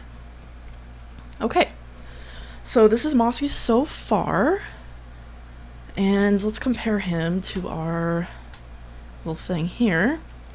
Okay, so he does have some moss on his leg as well, his leg and hip. So now, there's a couple of different things we can do with this. We could sort of omit that and keep him a little bit more simplified, like this. Or we could duplicate this again and just simply do what we did before, but put it on his hips. Let's see. So we'll go back into sculpt mode and we'll just sculpt a little bit. Maybe it kind of got between his joints a little bit, like the moss. And that'll kind of showcase a little bit more that he's, you know, not necessarily fully robotic anymore. Oh, he's so cute. I love Mossy. This is great. Okay, so you can see here how the mesh is warping in a very strange way because I haven't applied the rotation and position yet of the object. So if I go rotation and scale, now it goes in the way that you would expect it to. Interesting, huh? Okay, so let's go back into sculpt mode. Just kind of mess around with it a little bit more. Oh, he's so cute. And you should be enthusiastic about your creations. I've been thinking about making Mossy for quite a while now, and I'm very glad that I'm finally doing it. Especially since it means I can make a tutorial for everyone. Because a lot of people ask, you know, a lot of people are asking, like, how do I make my own avatar? Because I see people making their own avatars and making these incredible, wonderful, cool things and systems and all of that, but people don't really want to put the time and effort into making, you know, multiple-hour tutorial on how to make something like this from scratch. And even if they do, I feel like I don't see enough of them around. So, here we are. Huh.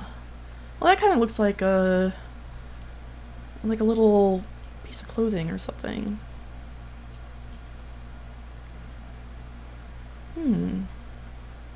Yeah, and I will make sure to make these separate meshes so people can turn it off if they want.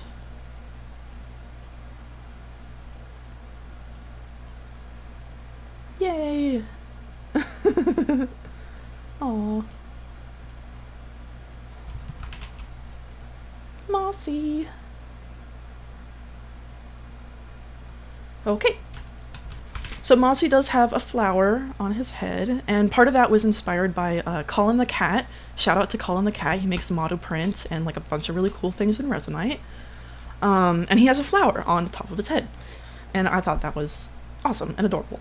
So I'm gonna make that from Mossy. And he also has a couple of little sprouts on him, so let's do that as well. Now what we could do is we could make a few little sprouts kind of from his shoulders and some on his head, and then the main flower as well coming after that. Okay, so I'm going to go ahead and select everything, Control A, all transforms, click, save, file, save copy. Mossy backup 4. Save copy. Okay. Oh, he's so cute. Oh my god. Okay. Awesome. Oh, yay. This is going great. Okay. So now we're going to make a little sprout. Do. Oh, this is so much fun. Okay, we'll do a cylinder. I'm going to make... actually, 16 is fine. And... we'll keep the caps on, because you can turn the cap fill off, so there's nothing on the top or bottom. But I think I'll keep them on for now. And we're going to make the sprouts a little bit longer. Now, we could have sprouts that move around with dynamic bones, but that can be kind of heavy on performance sometimes. So that's going to be like kind of a personal preference. I am going to put a few loop cuts in here just in case we want to make it move around, because if we don't have loop cuts horizontally like this, then it will be too stiff and it won't be able to actually like move around with the bones. Make sure to shade it smooth, make it small, and I'll bring it up here for now. And I don't think we'll be giving it a texture, we'll just sort of keep it green. So I'm going to make a new material and just call it sprout, and we'll make it green. Like that. That's fine. And we'll make it kind of like extra small. Save. And we'll add... So, okay, if we're going to make a little leaf, I recommend a plane, like that. And what we can do with it is we can just move it over here, go into edit mode, and then we can make a few loop cuts, so like that. And then all I would really recommend after that is using your J button to join where you want to cut off things, if that makes sense. So let's see, I'll make another loop cut right there, and then from here and there we'll join like that. Here and there we'll join that. Now I'll go into face and I'll select the faces that I want to delete, we won't need on the leaf, like that, and then delete faces, and now we have a little sprout leaf. Oh, and it looks like the this side is a little bit bigger than the other, so there we go. Okay, and if I want to round this out a little bit, I could, you know, I could add like more cuts like that, but I don't really think that I need to. Maybe I'll add one, and then I can just sort of bring these down a little bit, make this a little bit smaller. Oops. Holding caps lock instead of shift. Whoops. Hold shift. Alright. There. Well, that's good enough. And then we'll make sure that this has the sprout material on it. Perfect. And I'll rotation and scale set transform. And then we'll bring it up to this guy, make it smaller. Yeah. Now, where is it? Right there. Yeah. Okay, and I could use a mirror transform on this thing, but I really don't feel like doing that because I'm lazy. So, duplicate. And then just switch the transform around 180 degrees. And move it to about there. Alright. And then GZ, move it up. Okay. So I want to join these, all three of these shapes together, so I'm just going to select all of them like that, and then hit Control J, and that joins them all together. I'm going to set the origin to geometry, so it's nice right there in the middle. Apply rotation and scale. And then to adjust it a little bit more, I think I'll move it away from Mossy's head for now so I can kind of get a clearer view at it. Okay, so the stem seems a little big. So I'm going to use L select right now. If I'm hovering over a mesh and I click my L key, then it will select the entire shape. As long as it's not connected to the other shapes, it will just select that. That's called L select. So I'll make that a little bit like that. Make that a little bit smaller. GZ. Yeah, okay. And then now I want to make the leaf kind of like droop down a bit. So I'm going to use something that is called proportional editing. So if I turn this on and make sure that it's connected only, so only the verts that are connected to this will move, so the stem won't move, then I can click G or GZ or whatever you'd like to do, and then drag it, and if I use my scroll mouse, I can scroll in and out to make this circle bigger or smaller, and it will move all the verts around it depending on where I'm going. Like that. So say I just wanted to move that part of it. Yeah, now it's drooping just sort of down a little bit.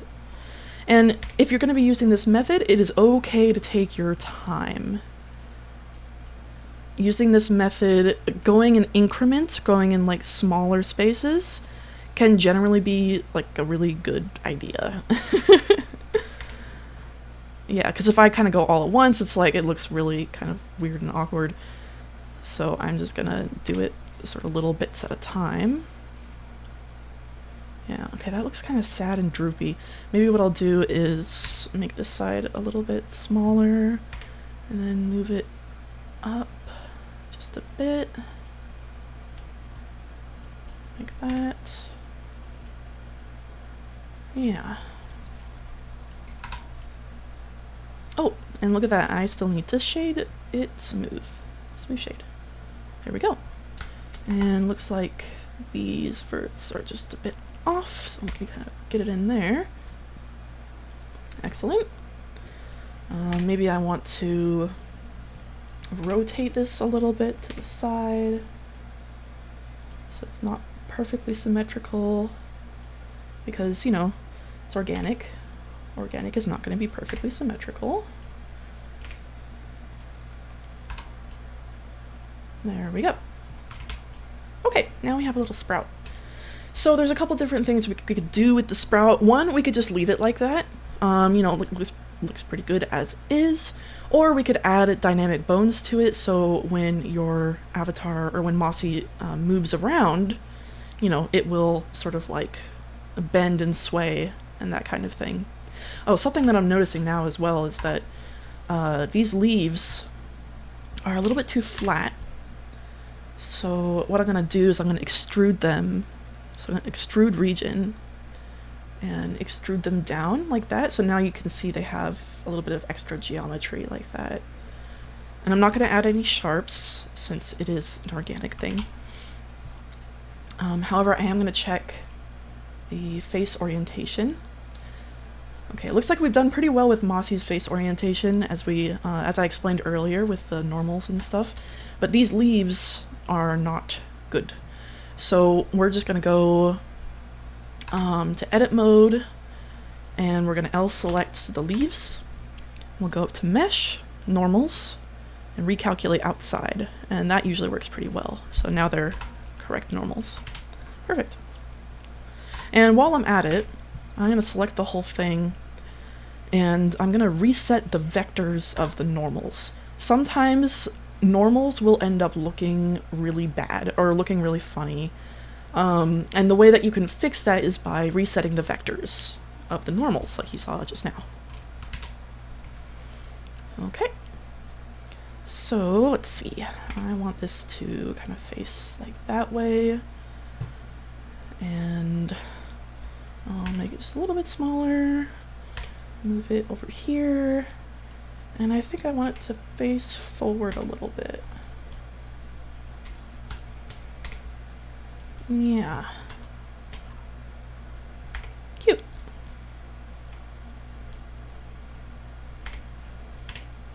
Just little tiny sprouts.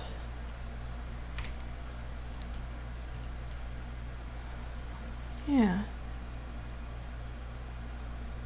So according to our design, he has one of them over here, and then he has one on his head that's a little bit bigger. But what we might want to do is add more of them. It depends if you want to add the dynamic bone or not. If you do, I'd recommend having less of them. But if we don't, we can have a couple more of them, and then maybe we could put the dynamic bone in the flower specifically. And that way, you know, we'll just have the flower being all kind of crazy. So let's see. I'm going to put another one on the other shoulder. Maybe make it a little bit smaller. And slightly larger one. And we want to rotate it a different way as well. So we could actually maybe put it sort of near the back. Like that. Yeah. Yeah, that's cute.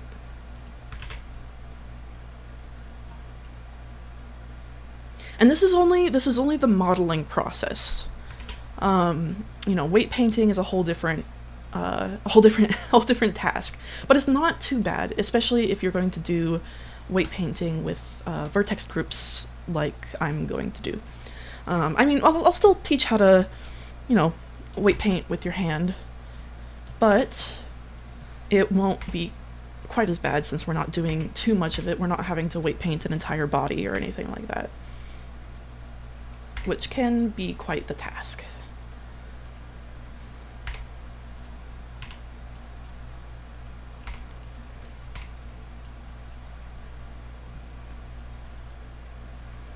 Okay, and I'm thinking maybe one or two more sprouts would be good.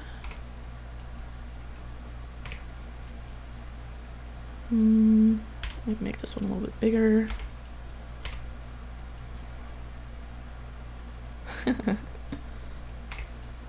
It's so cute. Okay. Awesome. Alright, and now we'll make the flower. Oh my god, he's so cute. Oh, he's so cute. Okay, sorry, I'm just freaking out a little bit. You're supposed to be excited about these things. Okay. Alright, so we'll make the flower, and I think we could probably just make it from one of these sprouts, actually. So, I'll just duplicate that. And I'll access the line and make sure it's rotated correctly. Like that, so it's easier to make the flower. Alright. Yeah, we might as well have some leaves on it. Okay. Rotation and scale. And I will show you also how to organize all of this. Don't worry. We'll get to the hierarchy in a minute. Hierarchy, excuse me. Okay, so now for the flower, we kind of have like a daisy kind of thing going here. So let's add... We'll add a UV sphere. We'll smooth shade that right off the bat. Make it small. And bring it up here. Actually, let's line up this like so. And we're going to make this pretty small. And then make it kind of flat like that. And it's organic, so it doesn't matter if it's like off, you know, to the side a little bit too much or anything like that. Let's see. We can make this a different material. So just flower center. That's fine. Make it brown, I suppose. Yeah. And then I think the way we can make the flower petals pretty easily is to simply select these leaves and let's see, maybe axis align and duplicate, and then edit these a little bit more. And if I want to separate these from the rest of the sprouts, which I'm going to do, make sure that what you want separate is selected, and then right click and separate by selection. And then press tab again to get out of edit mode, select just what you want to edit, and press tab again, and now we are in edit mode just on those. So I'm going to select those verts in the middle and just delete them like that. And I think what I'll do is I'm actually going to make a new material here for these, and I'll name it petals. And I do want them to be white. So if I want to get rid of this old material, then I can just hit the minus button here while it's selected, and it will get rid of the old material. And now the only material left is the petals, so that's what's showing. So what I'll do now is go back into edit mode, select these separately, and kind of manipulate them into place. Just rotate them and place them like that. And then I can duplicate and rotate. Let's see. And just kind of make sure that they're, you know, doing the right thing for what a flower should be doing.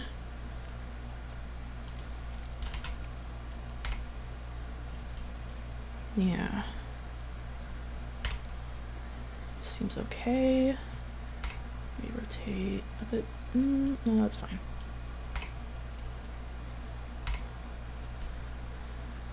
Yeah.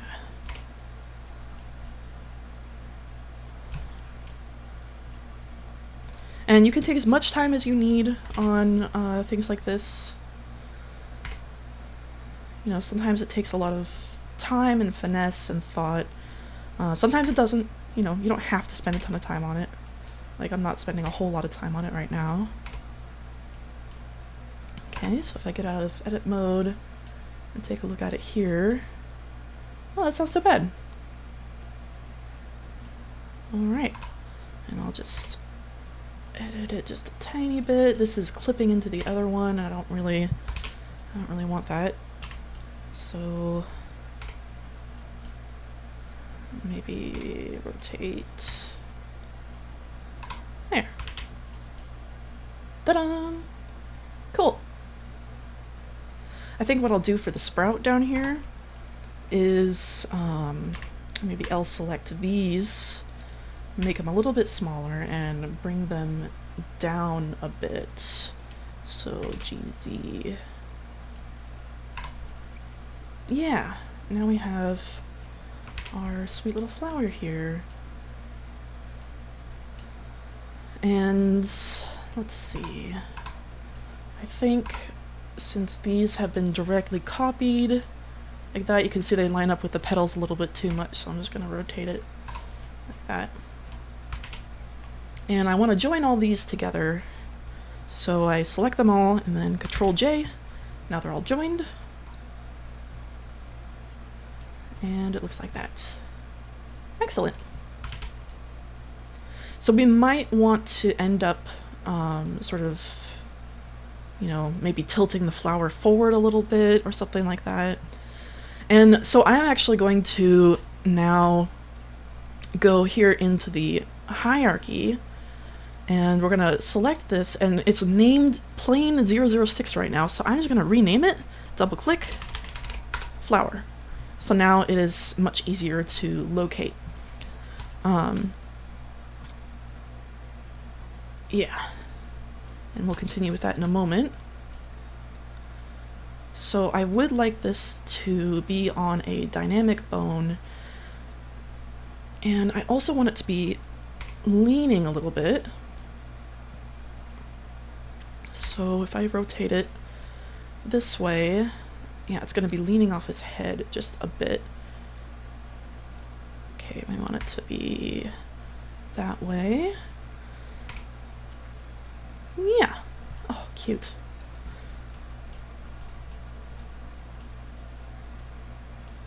Okay. Oh my god, it's adorable. Okay, select all, reset or apply all transforms. There we go. Yay! Now we have our little guy. All right. So that is about all the modeling that we have to do for him. You can see by the reference, you know, that's decently similar.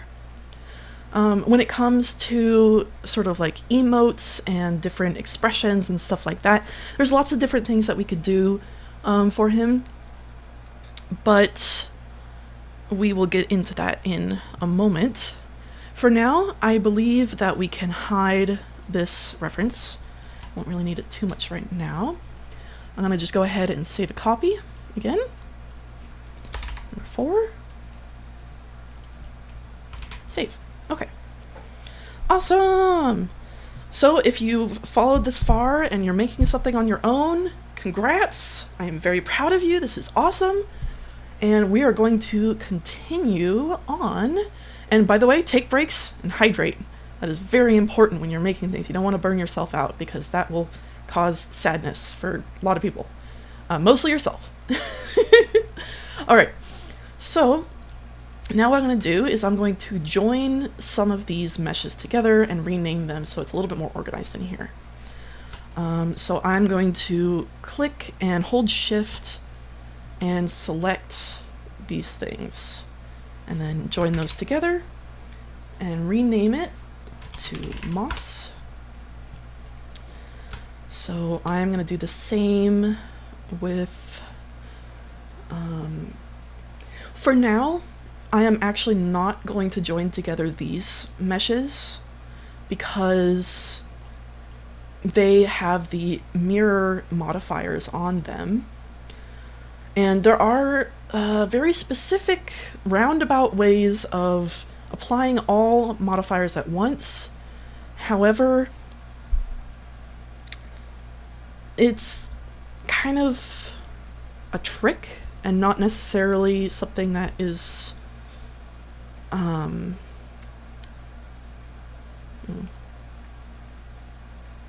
well, usually when it comes to modifiers, you have to go and apply them by hand. And if there is a trick to applying all modifiers at once, please let me know. It'd be very helpful. So I'm going to rename this one to head. So we got the flower, the head, the moss. Let's see. And now I'm going to go through, I'm going to hide the moss for now, and I'm going to go through each part that is mirrored on this avatar. If I want to apply all of these mirror modifiers, you can see that all of these have a mirror modifier on them. And normally you will have to apply all of these modifiers separately. So if I wanted to apply this, I could go here and hit apply, and then it'll work. And if you don't apply it, you know, then it's not being mirrored to the other side. So, but if you have, if all of the meshes that you select have the same modifier, like have this mirror modifier, then they will all join with each other and keep one mirror modifier on the joined mesh. So if I join these, you can see that they're still being mirrored, but they're not all separate. So I won't have to go to all of them separately and apply the mirror modifier. But I can go ahead and apply this one now, and now it's fully mirrored and applied, and so now this is just one mesh. And in our case, this is absolutely okay.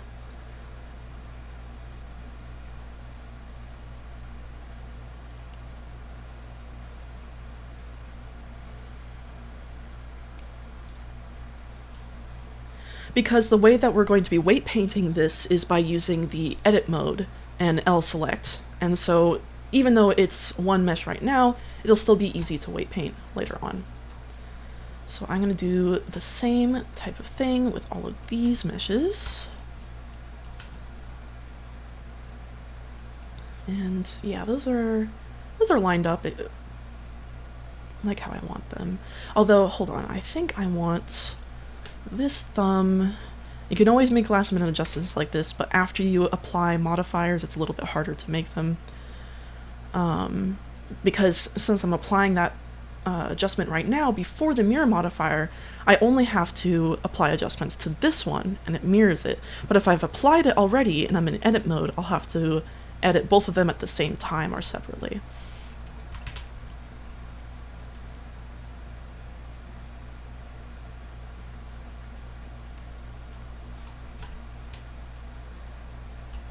So I think I might set the origin and then make the shoulder piece a little bit bigger, like that.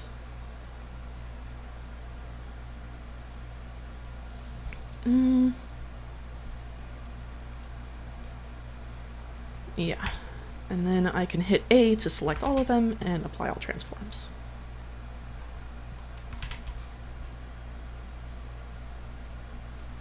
Okay.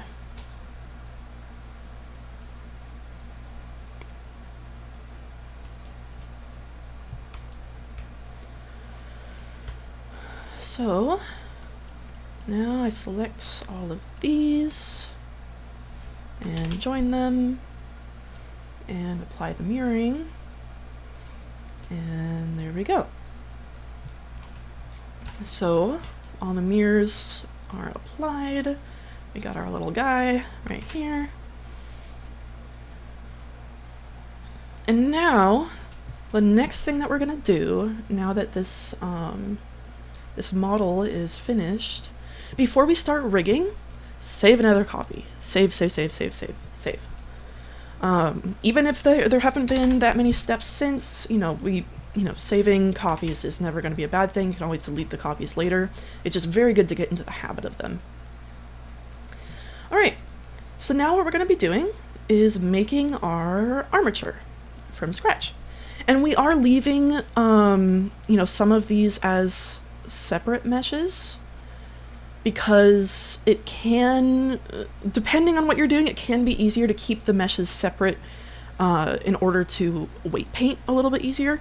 But for now, we have what we have, and we can always go and rename and join things later. So let us make an armature. So we're going to go up to Add and create an armature by putting in a single bone. And this is going to be our hip bone, which is normally the root bone of the avatar's IK. So I'm going to hit GZ and put this up to about the hips. I suggest going here to the data for the armature, and we're going to go to Viewport Display and click In Front. So that way we can see the bones through the mesh and see what we're doing a little bit easier. In fact, if you wanted to go even extra with that, you can go to the viewport setting where it's wireframe. So this is kind of big for a hip bone, so I'm just going to use S to scale this down. And when it comes to robotic avatars, it's a little bit easier to rig them because you can line up the bones pretty much exactly with their parts, and it works out really well. So I'm going to just line up this bone with his hip parts. In fact, I might make it a little bit lower. And then, so now what we're going to do is I'm going to go ahead and apply all transforms. I'm going to hit tab while the armature is selected. Now we can edit the armature. So this is something that you can do with meshes, but it's also something that you can do with the armature, which is extruding. So if I hit E, it will extrude this bone into a new one and create a chain. And generally you want to have these little dots selected for wherever you're extruding from. So if I hit EZ, it's going to extrude and go straight up. So I am going to want the little ball at the end of the bone to be in between these joints. So if I select this and go GZ and make sure that it's between these two meshes, that way when Mossy bends, the bend is right between the meshes. And the way that Mossy is put together right now, it is very likely that Mossy's parts will clip together when he bends too much. And that is something that is up to artists' interpretation to deal with. This is just sort of an example avatar for the tutorial, but if I were to make Mossy again in a different way, you know, I might sort of account for this a little bit better. And you will see what I mean once we have him rigged up and we can pose him around and stuff. So I also want to make sure that these bones are being named correctly. So if I go down here, I'm going to rename the first bone to hips. And you have to make sure that these names are correct. Otherwise, when you import the avatar, Resonite will not recognize the bones. And then this next one is spine. And then the next one up is going to be chest. So around here is probably good. Chest, and I'm going to save as I go. And then the next one is going to be the neck. And that's usually going to be kind of a small one, so that's okay. Neck. And then the next one will be head. We'll just put that right up to his eyeball. That's fine. Now, when it comes to robots, so wherever the joint between these bones is where, you know, the joint is going to be moving the head. So if I want Mossy's head to move around from the center as if it were a ball rolling around in a socket, then I would want this bone to be like up here. So the bottom of the head bone would be right in the middle. But in my case, I want him to move a little bit more humanoid. So his head is going to be moving around from about this joint right here.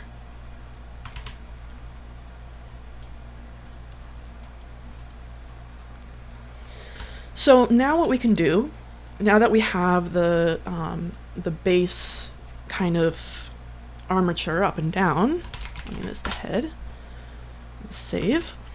Now there is a way to symmetrize your armature. And by the way, checking to make sure that the bones are right down the middle and also right down the middle of your model is really good. You want to make sure that the model is straight, you know, like on the axes. And so what we're going to do is we're going to create the right side, the right bones, and then we're going to symmetrize the armature.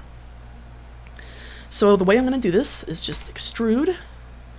And I want to make sure that, let's see, I'm actually going to turn off the moss for now to make sure that we're exactly in the middle of the parts for the joints.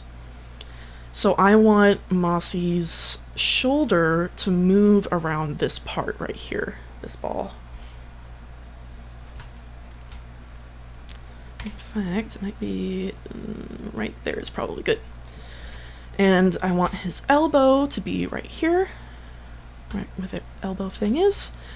And his forearm is going to be here, and then this little spot right here is going to be his wrist. You can see this cube right here is his palm. And so that, let's see, if this is the base of the wrist, then the wrist will go to here, like so.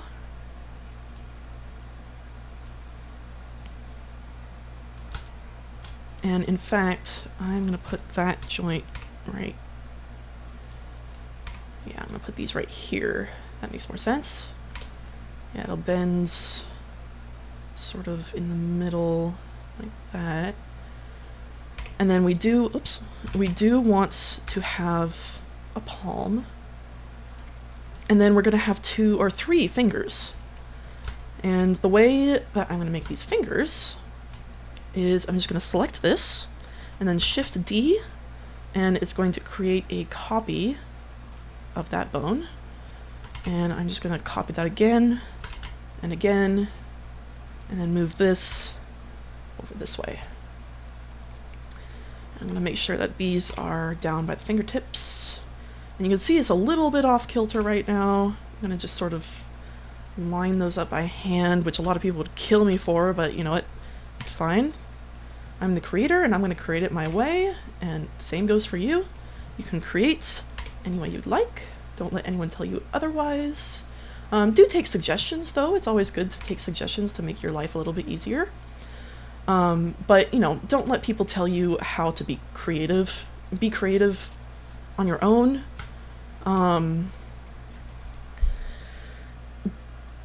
Make sure that when you create your things, if people ever tell you that you are not being creative, or if you are copying somebody else, or if you're using somebody else's work that's public and it makes you any less of a person, do not listen to them.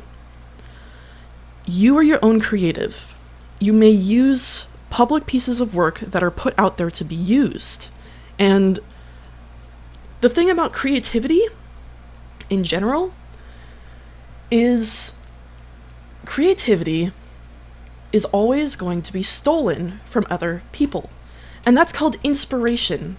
People inspire you to make things. Using other people's work will inspire you to make your own things later on. And if other people aren't patient about you creating things in your own time, that is on them and not on you. You can absolutely take your time. You can be creative in whatever ways you like, as long as it doesn't hurt other people. And it is, of course, always good to get permission to use other people's work. And in fact, you should absolutely do that every time you want to use somebody else's work, whether it's, or I suppose if it's public and it's out there and it's for public use, you can, of course, just use it. If it's from a friend, then you want to ask them to make sure it's okay to use. But please don't let people tell you what's good, what's bad, and using your better judgment as well as solid advice from professionals and people who actually care about you and the way that you grow and the way that you build and the way that you create. That's a really important thing. Listening to people who care about you and about the way that people create, not necessarily just about themselves and their own creations. Anyway, that's just a little PSA. So we're going to make the legs now. And we're going to do this in pretty much the same way. Actually, before we do that, let's name these bones before we get ahead of ourselves. So this is going to be the right shoulder. This is going to be the right arm. This is going to be the right elbow. Let me make this a little bit bigger. Right elbow. This is the right wrist. Am I spelling those good? Yeah. Okay, and then this, let me think. So often a palm bone is not going to be used, now that I think about it. I am actually going to go ahead and delete this bone. And then I'm just going to extend this one out a little bit. And I'll bring this joint sort of right here. Yeah, actually that's fine. Okay. Yeah, so that's the right wrist. I'm gonna name this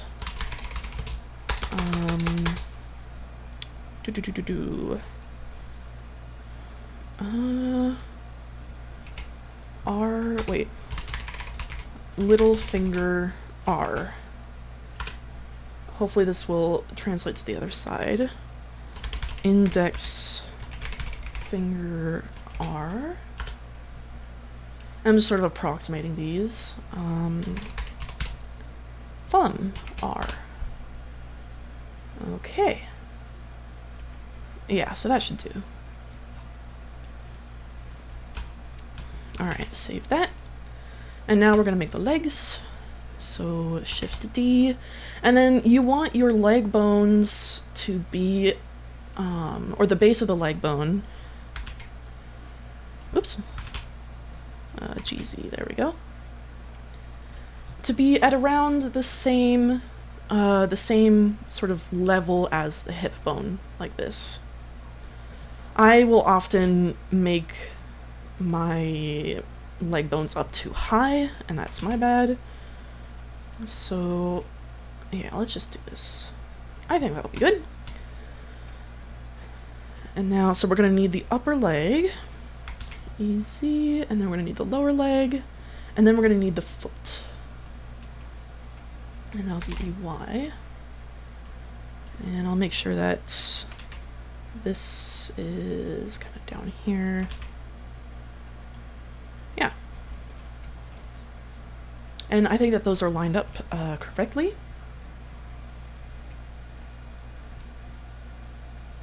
So just looking at this foot is all going to be weight painted to the foot here, and this cube is probably going to clip into this up here. So I'm going to hit tab to get out of edit mode, and then click on the leg, hit tab to get into edit mode, and then select these, and I did select 2 of them, by the way, because we already applied the mirror modifier. We're in the x-axis sort of viewpoint right now. And then I'm just going to press G to bring that down a little bit closer over here. Yeah, so maybe it'll clip a little bit less. And then hit tab again, save, and let's get back into that armature edit mode. Okay, so that's looking pretty good. So just looking back at this armature, you can kind of already tell that the legs are going to be a little bit short in general. The hips are pretty big. So if we want to make this a little bit more proportional, we can move these up a little bit. And then I'm actually going to select both of these, hit tab, and then select that, like that, and then GZ, and then we'll just raise it up a bit. And I think I do actually want to lower these legs just a little bit more. Yeah, that should do it. So that that proportion is a little bit better, I think. It'll probably work a little bit better when it comes to walking around. Let's see.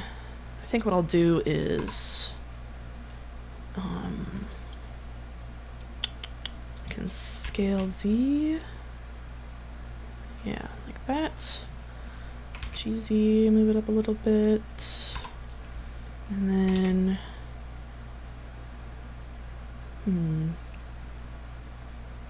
yeah, it's good to sort of adjust things as you're going along.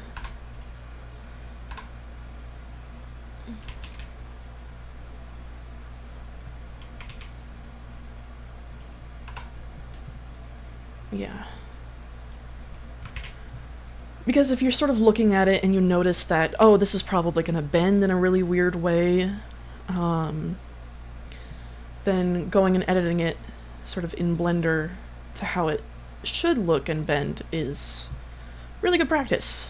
Because, you know, once you bring this into Resonite and set it up, sometimes you're going to look at it and go like, oh my god, this is, totally unrealistic for what I wanted and stuff like that.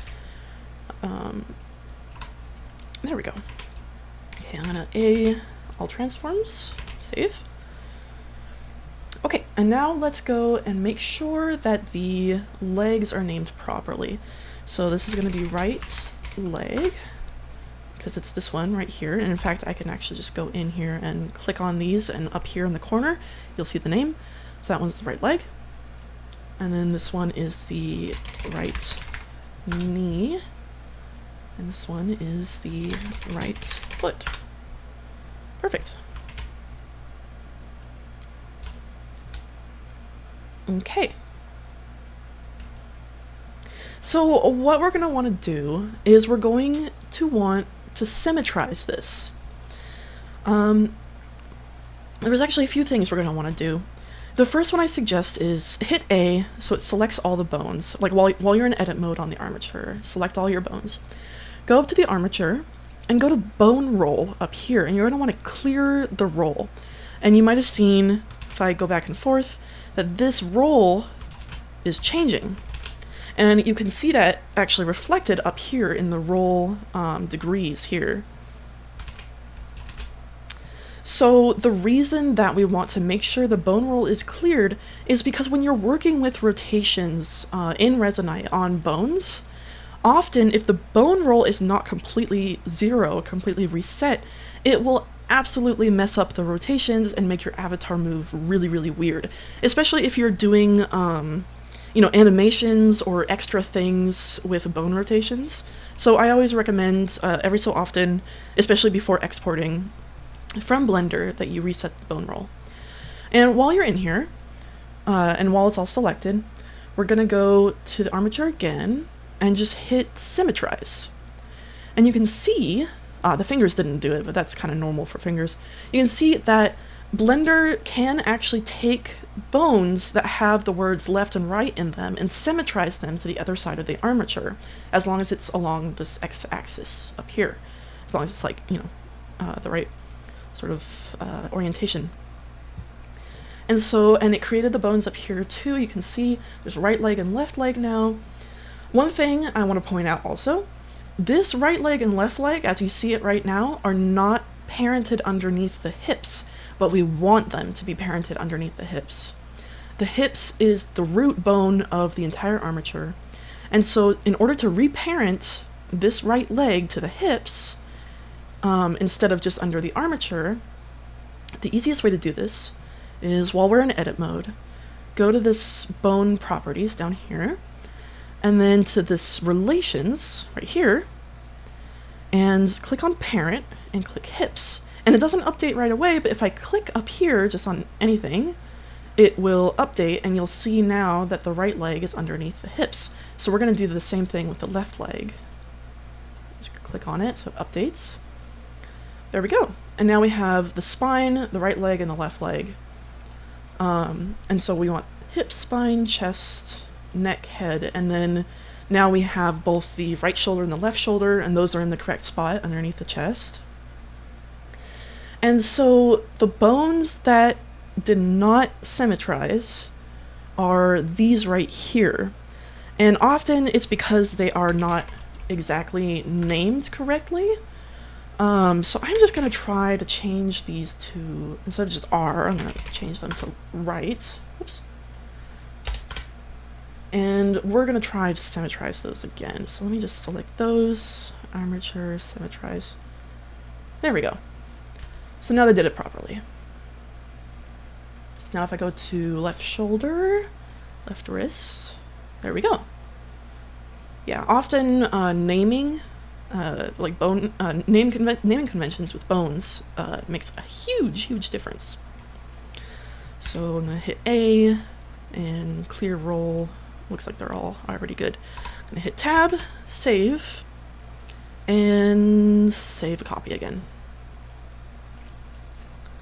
7. Oh, we're getting along pretty well. All right. So now we have created the model and the armature. This is great.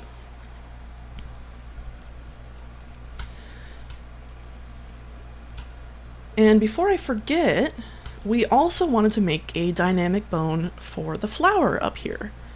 So I think what I'll do is we'll go into edit mode, and we're going to select the head bone and click Shift D to duplicate it. And we're going to kind of put it up here at the base of the flower, like that. And in fact, it might be good to sort of put it in the moss just a little bit, but not too much. And we're going to line it up with the stem, and switching back and forth between different axes views and using G really helps with this a lot. I'm going to press A or E, press E to extrude it. And we'll just have a couple of bones here. Doesn't have to be too much. There we go. All right. So far that's the stem. Oh, if I look closely here, it looks like the leaves are a bit off. I'm gonna fix that a little bit. There we go.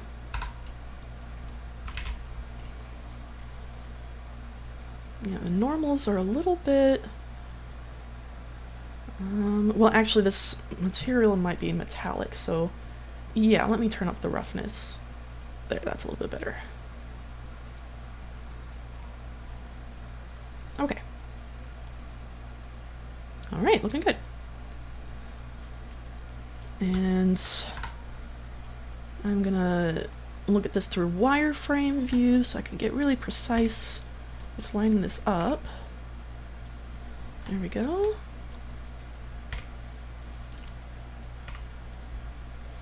And I might as well line it up with the cut right there in the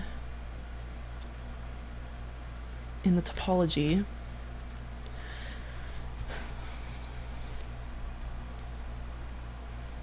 And what I might do is I might actually add another small bone to weight paint this whole flower too. That way the flower itself will sort of like tilt instead of just the stem going back and forth.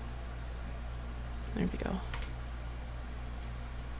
If I wanted to go extra, I could even put some on the leaves, but I don't think I'm going to do that right now.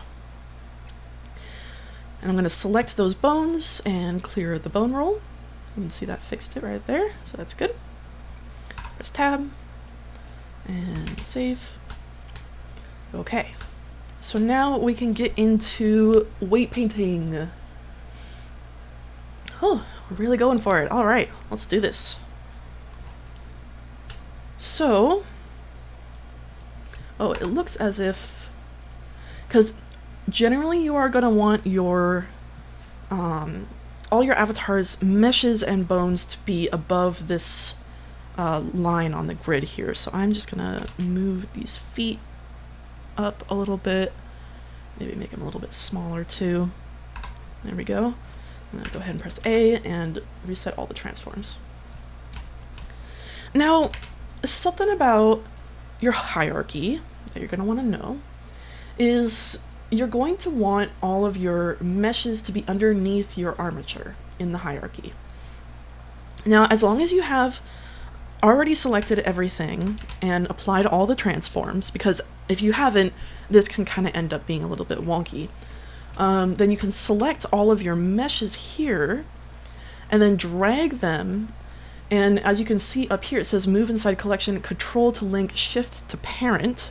So I'm just going to hold down shift and then I'm going to drop it underneath the armature and it will parent all of the meshes underneath the armature. So now you can see it's all under the armature.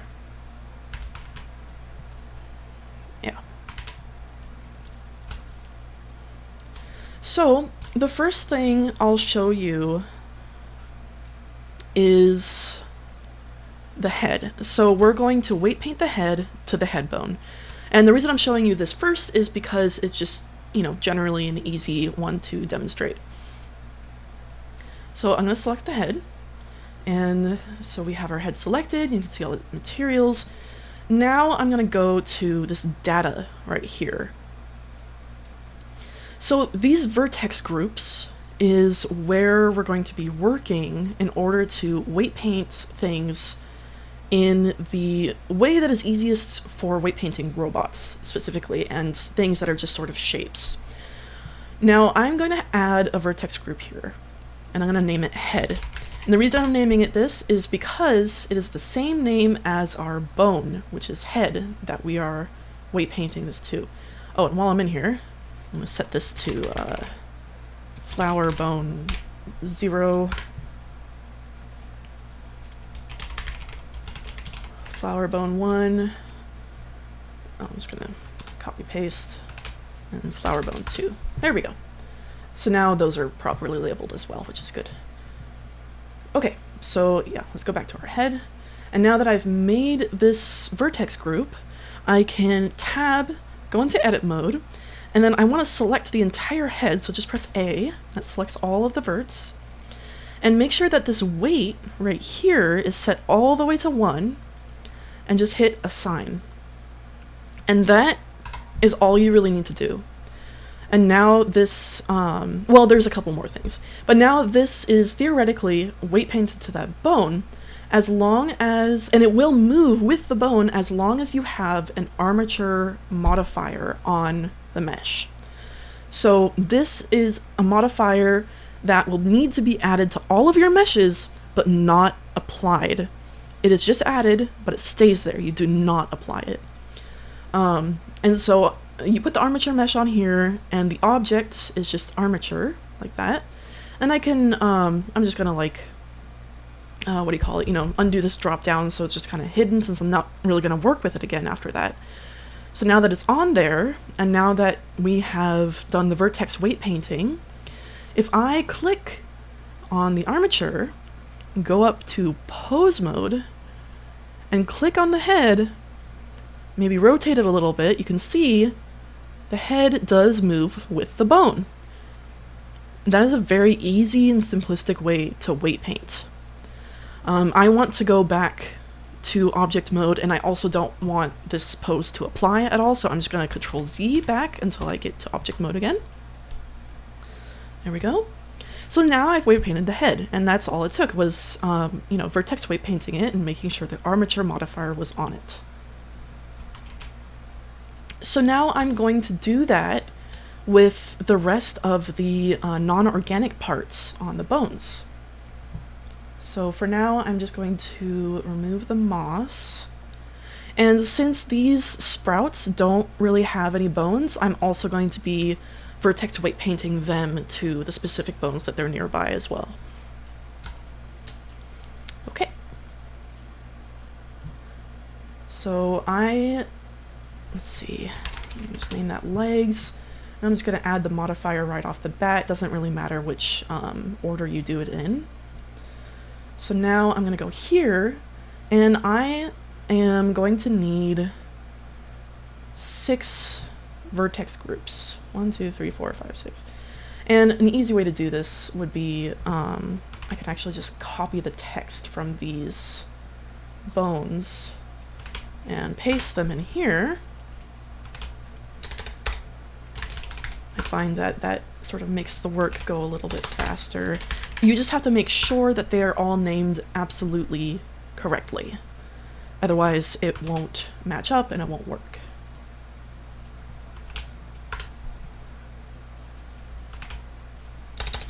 And there are ways to check this as well once we're all done.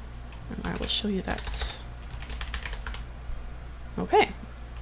And so now that we have all this and the armature modifier is on, we can go into edit mode. And now I'm going to go into the viewport shading to see the wireframe, so we can, because if you try to select something in like material viewport mode, for example, so if we try to select this here, you'll notice that it doesn't go all the way through. It only selects what you can see. But if we're in the wireframe mode, it will select all the way through. It'll go through everything. So I do like to use this. Okay, so this is the right foot. So we're going to go to right foot. We're going to assign weight paint 1. weighted to 1. If we were to assign weight 0, then it would take all of the weight off of that bone. But right now we're just using 1. Okay, so that was the right foot. This is the left foot. And then the right knee, assign. And left knee. Now here's a question. Do we want this knee joint to move with the knee bone or with the thigh bone? That is going to be a good question. So what we might actually want to end up doing is making this mesh smaller and bringing it up, and then bringing this up. And let's see, I want to make these smaller, but I want to make them not smaller like this, but smaller individually. And you can do that by going up here, individual origins instead of median point. So if I click that and do that, then it makes them a bit smaller like that.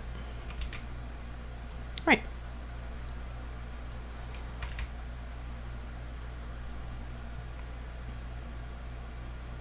Yeah.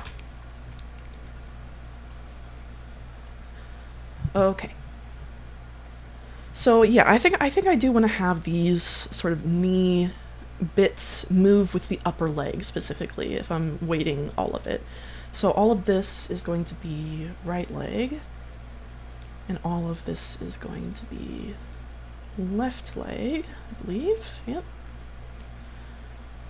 Okay. So if we just really quickly test that out, there we go. See, now it all, and since these bones are parented underneath this one, it all moves with that if I move this one, and then if I move that one, it's just that, and that one, it's just the foot, like that. Right. And then we'll test the other one too, just to be sure, just in case we, didn't name something correctly or anything like that. And these can move in other directions as well.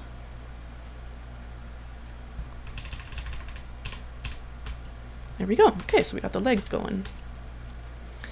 And now we will do these separately. So this one's going to be hips because I'm weight painting it to the hips. I'm going to press A, assign, and make sure this has armature modifier.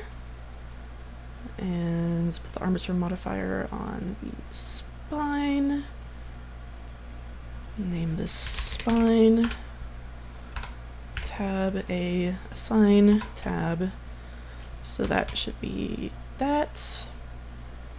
Let's put the armature modifier on here, and also on this one. We're going to weight paint both of these to the chest.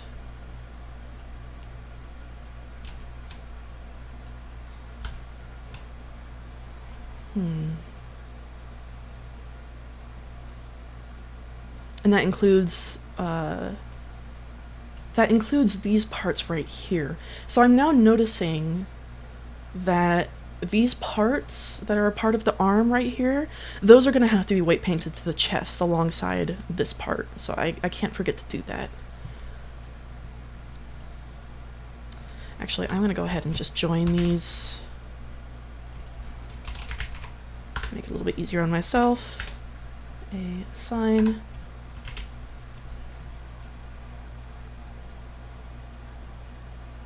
Yeah.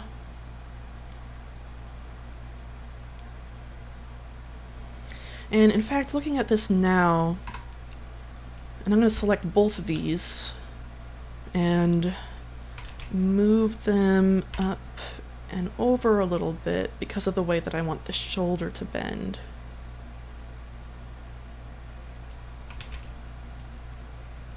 Okay. Control save, and then I'm just gonna apply all transforms, which I probably didn't need to do, but it's good to get into the habit of it anyway. Okay. So let's just try it out. Pose mode. So we're moving this. There we go. That moved the chest, and it's moving the head too, since the head is parented to that. And that's moving the spine. The hips should move the entire body. Well, this isn't weight painted to it yet. And then, yeah, okay, so that's all working just fine. Now we can work on the arms. So let's get the armature on there. There we go. Okay. So we're gonna have to make a bunch of vertex groups, and that's okay. So we're gonna tab, and we're gonna use L select quite a bit for this one. So these ones are gonna be on the chest. Now we're gonna do the right shoulder.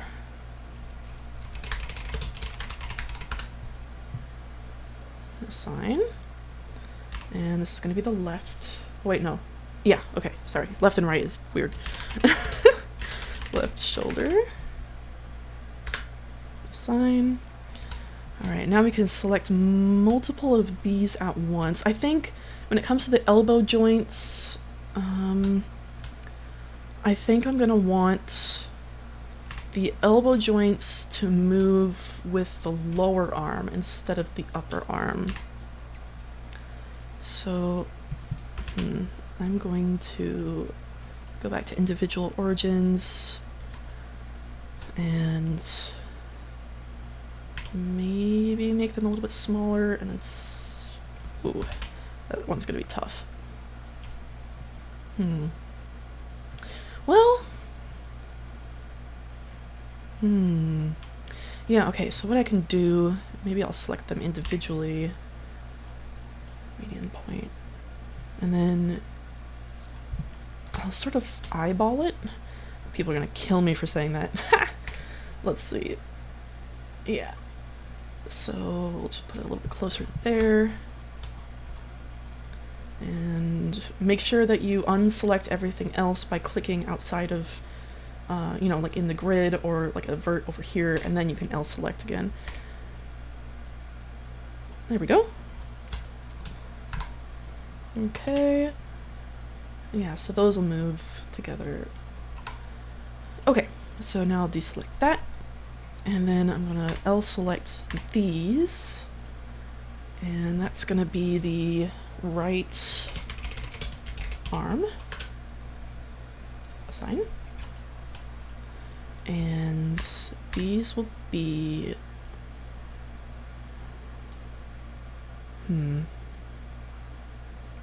that wrist might end up looking a little bit big.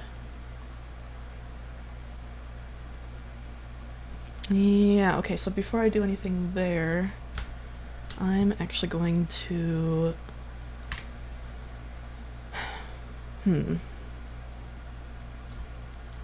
hold down shift and make sure all of, or wait, no. Select that, hold down shift, and select these as well, so I can move them closer to the hand. And then I'm going to alt select all of those, as well as shift alt select all of those.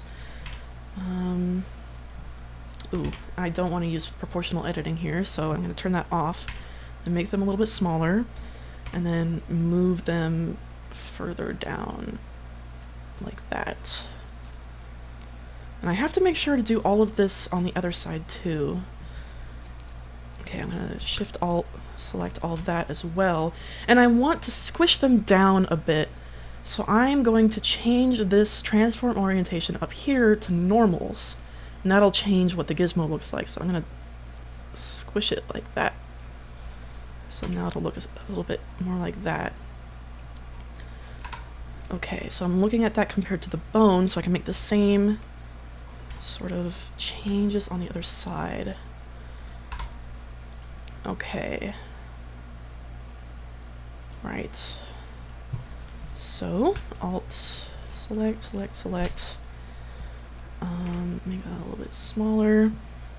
G, so I can move it that way. And then alt select that, shift alt select. Make that a little bit smaller. G, and it's still on normal, so I'm gonna squish it.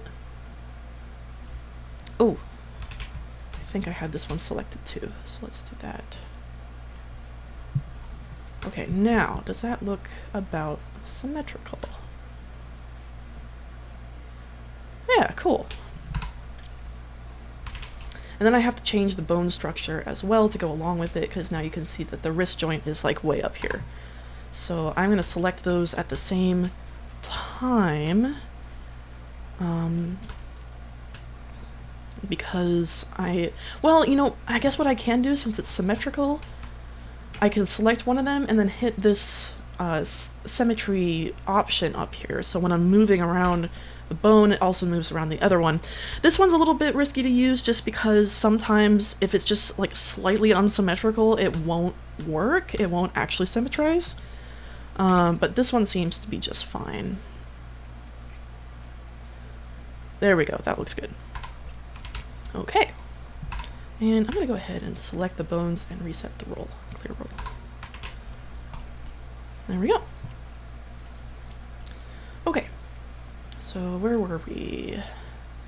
Right, we were weight painting this. So we did the right arm, and now we are doing the lower arm. So right elbow, assign. Yeah. And now we can do the right wrist, assign. And then we're gonna do the fingers, and because I'm kind of lazy, I'm just gonna copy paste these names into here.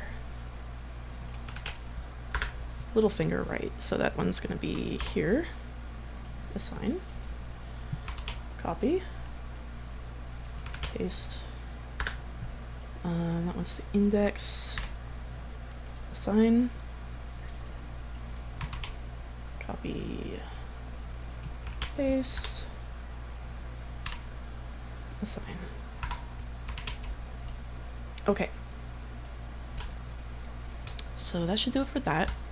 I think there are, if I remember correctly, there are some sort of methods that allow you to symmetrize this a little bit easier. But I forgot, so you guys are just gonna come along with me while I do all this for the left side too. Alright, here, I'm just gonna type all of these out to begin with so it's a little bit easier. Left elbow, left wrist, and then copy paste cheating, yay! Oh, it's easier to be in edit though, because then it won't change back and forth between the armature and the mesh. So, bam. Copy, paste, copy. Awesome. Okay, so I think I already did this shoulder. So now we're gonna do the, oh yeah, this is the shoulder. Okay, so now we're gonna do the arm. Left arm, assign. And left elbow, assign. Left wrist. Left thumb. Left index finger. Left little finger left.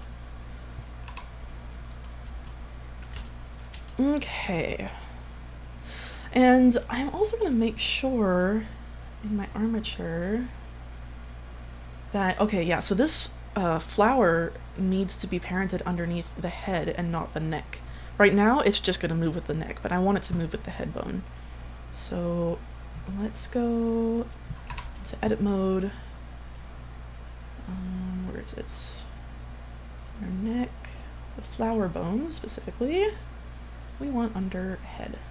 There we go. Perfect.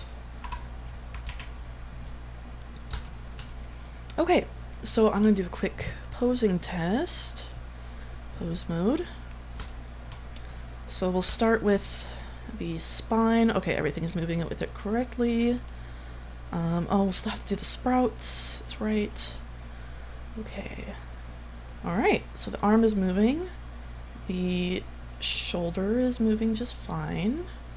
And shoulders don't usually move all that much in game. Like, they might move maybe like this much to this much. But it's mostly the arm bones that are going to be moving around. So you don't have to worry too much about how much the shoulder is going to be moving. That looks fine. This looks fine. These look okay. I'm just kind of moving them in random ways, but as long as they're actually weight painted, they will be a-okay. Alright. And if you really wanted to, you could split up the weight painting like 50-50. Like, for example, if I wanted this part, the shoulder part, to move halfway with the arm bone and halfway with the shoulder bone, I could do that. And I'll actually just show you that right now, because it is kind of between them. So if I go here and go here, I'll select that. So right now it is fully weight painted to the right shoulder. So if I go to the right shoulder here and I assign 0.5 of the weight to the right shoulder, like that, and then I assign the other 0.5 of the weight to the right arm. So now, if we look at the pose mode now, and we see the difference between them, so this is how it was before, you know, I'm moving the arm right now, and that doesn't move it at all, but the shoulder does. But now, it does move halfway according to the arm, and halfway, or I suppose mostly because of the parenting, to the shoulder. So I think in this instance, mostly weight painting it or half weight painting it to the arm is a really good idea. So I'm going to do that to the other one too.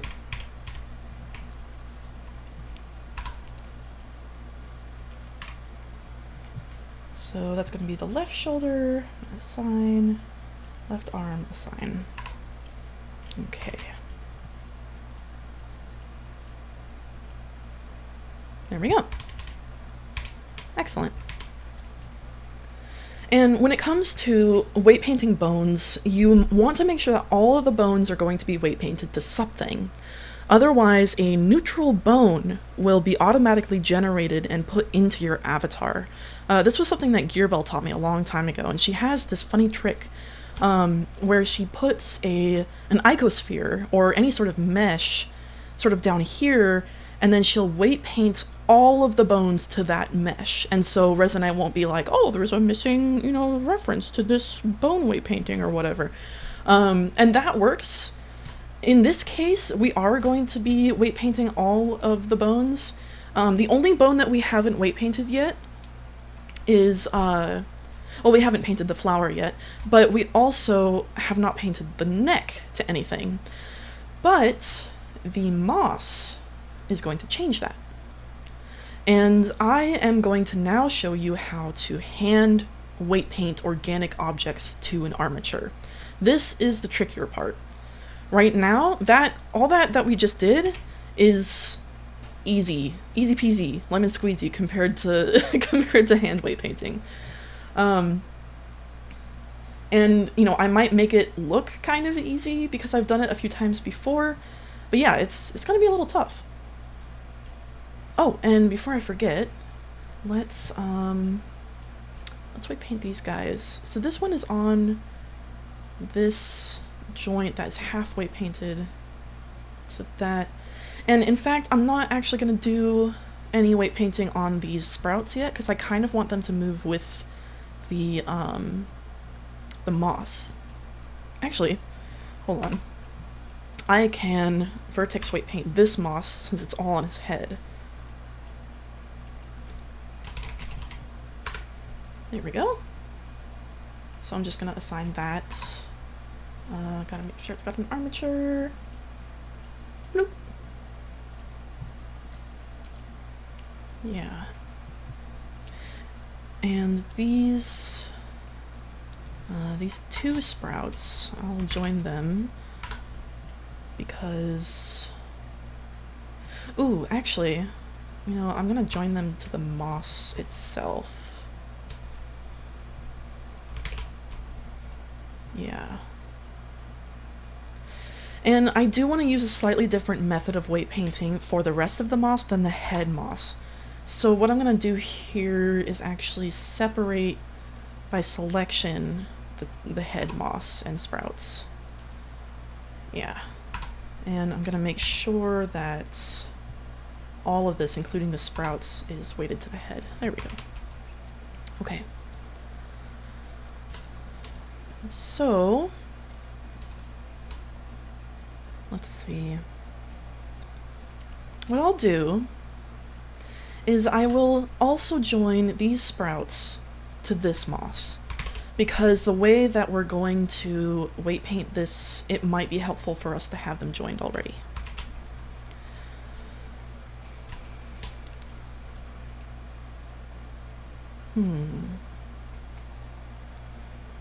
And yeah, we're gonna just straight hand weight paint this flower.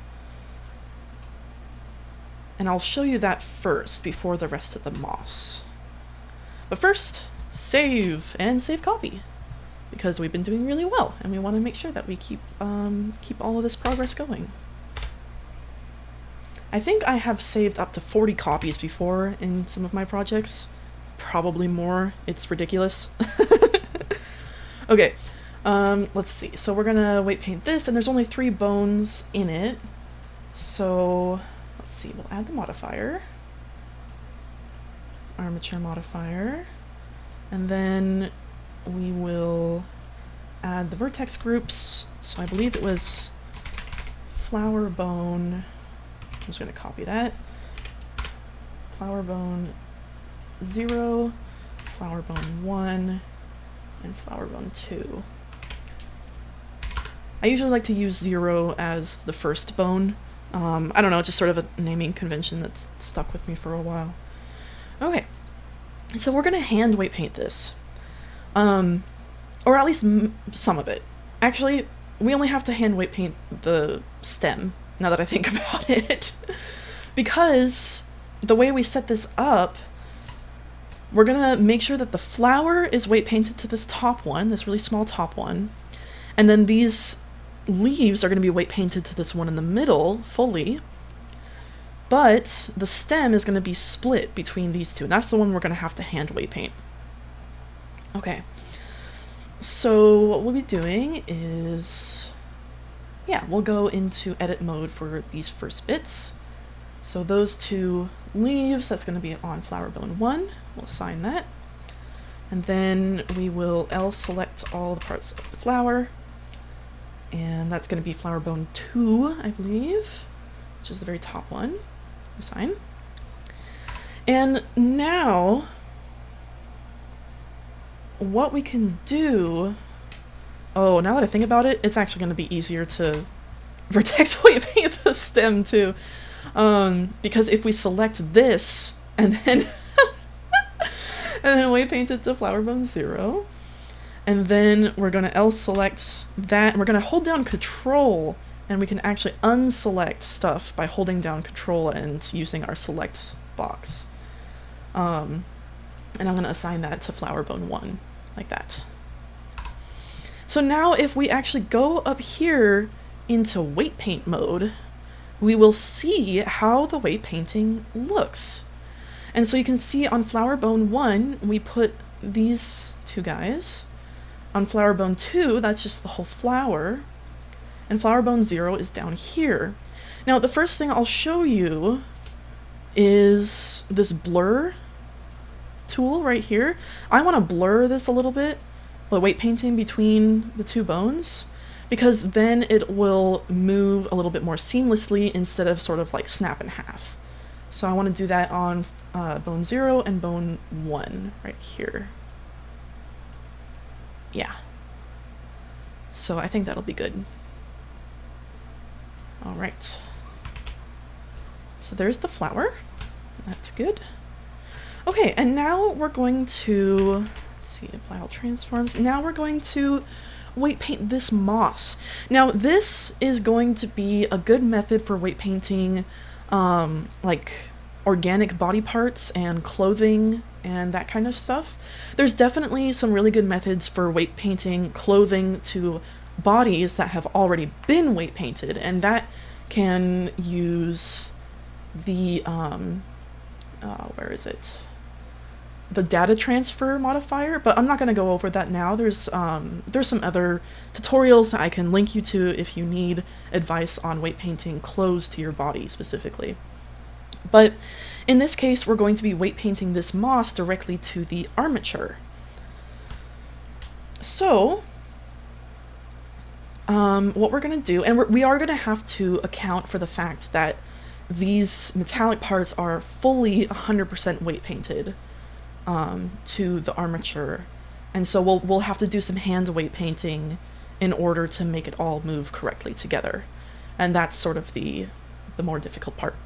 So the easiest way to do this is to have the object selected, and then you're going to hold control, and then also select your armature, like that. And make sure that the armature is the last thing that you selected, so it's going to look exactly like this. And while you're hovering over the grid space here, you're going to hit Control P on your keyboard, and it'll come up with this. My favorite one to use is Armature Deform with Automatic Weights. So I'll click that. And now, if we select the mesh, we'll notice that the armature has already been added to it. It does automatically apply the armature modifier. And then we'll go to this data, and it will auto-apply all of the bones that we have in the armature. And it will basically find out which bones are closest to which parts of the mesh, and it will automatically weight paint it for you. This is a really, really nice tool to use. We're going to go into weight paint so we can see exactly how it looks. So, oh, I am noticing right now that this is clipping a little bit. So I'm just going to take a small break and sculpt this up just a bit so it's not clipping quite as much.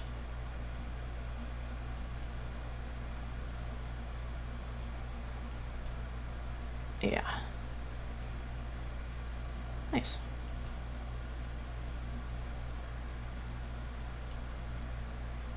Okay. You do generally want to sculpt before you do the auto weight painting, but it's okay. Okay, so yeah, we'll go back into weight paint. And now, so you'll see that in here, in the vertex groups, we have left foot selected. There's nothing by the left foot, so it's not really going to show anything. But if we select a bone that's close by to the mesh, for example, the right leg, you can see that it has auto weight painted a lot of this mesh to the right leg because it's so in proximity to the bone. It probably got some of the spine and hips as well, so let's look at those. Yep, got the hips right there.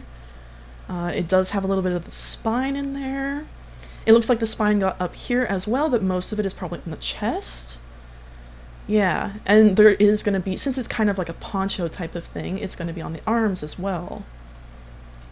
Like that. And it looks pretty good. We can still take our blur tool and sort of like blur a little bit so it kind of looks less clunky when you're moving around. Right, so the sprouts, it seems that the sprouts have kind of not really worked very well with this this particular method. So we'll have to change those very specifically. Okay, let's go back to the chest. smooth it out a little bit. That's fine. And it's probably, yeah, there we go. So what I was mentioning before, where the neck was going to be a little bit weight painted, that is where it is weight painted, is right here on this mesh. So all of our bones are being used for weight painting. So we won't have to make like an extra mesh and do all that extra stuff to avoid the neutral bone. All right. Yeah, so it doesn't really like the elbow. What about the left elbow? Just a tad bit, but not too much, which is good. Yeah, and you can see the leaves on this sprout is not having a lot of fun either.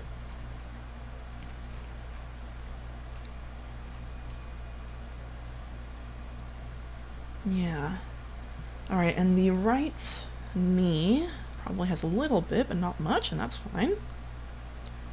So that is likely going to move pretty well already with what we have.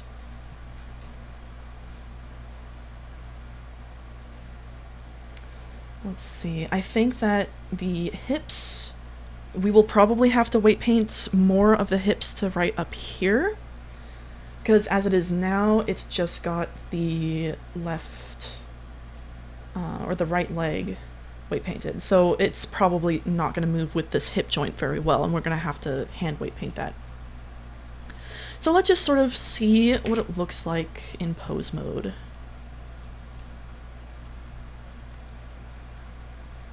Yeah, so most of it's going to be moving with the chest, and the leaves are all wonky. We'll have to fix those. Yeah, there we go, and it's moving with that. You can see that it's clipping through itself a little bit here, like the other side of it. So that's not good. We might have to put a little bit more weight on the arm right here. So you saw how it was kind of like orange, but we're probably gonna have to make it red instead. That one seems all right. Move forward, that's okay. And yeah, so the chest weight painting we're also going to have to modify a little bit.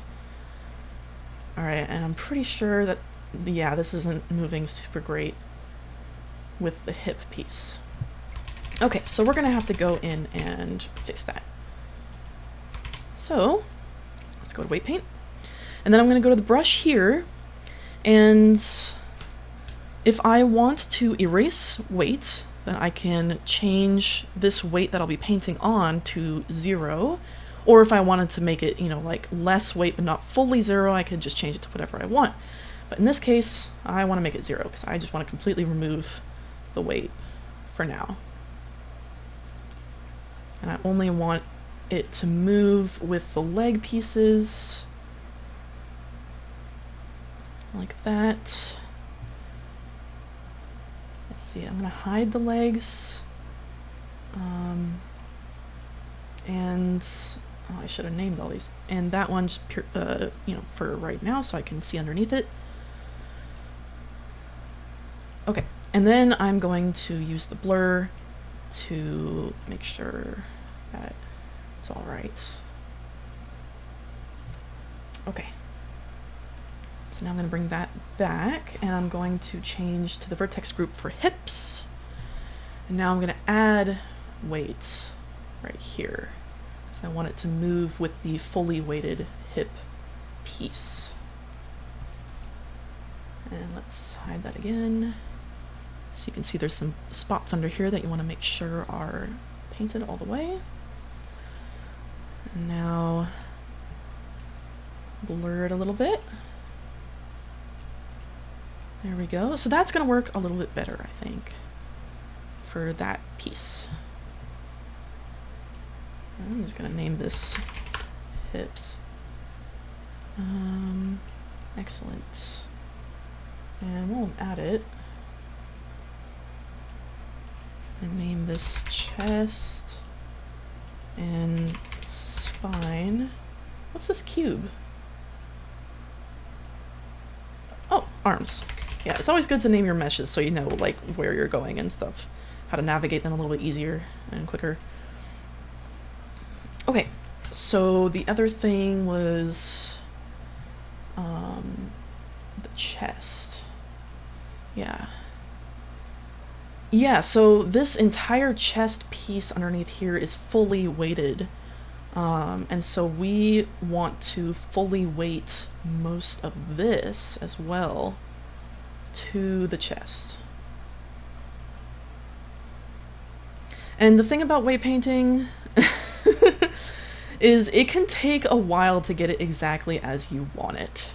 And that is why people will often be like, oh, weight painting is terrible and stuff like that. I mean, I think it's okay. Oops. I say as I mess it up. But it can be kind of a long process. So sometimes it's like, oh God, you know, I made this one mistake and now I have to, you know, it just takes a long time sometimes. That's okay. And almost any 3D modeler is going to tell you that, you know, a lot of people have a love-hate relationship with weight painting. Mostly a hate relationship. But don't worry too much about it. Yeah. I usually consider it to be pretty relaxing. I mean, the only reason it wouldn't be relaxing is if I'm in some sort of hurry, but I try not to be in a hurry when I'm working on models and things. Okay. Yeah, and this little moss poncho is pretty low poly, so it's a little bit harder to work with when it comes to weight painting. I like to make little poly things because it helps performance, and so you know, people don't lag and die quite as often, because that's not fun. Okay, so I think I am also going to you know, instead of hand weight painting these sprouts, I'm actually going to use edit mode and assign a 0 weight to them. There we go.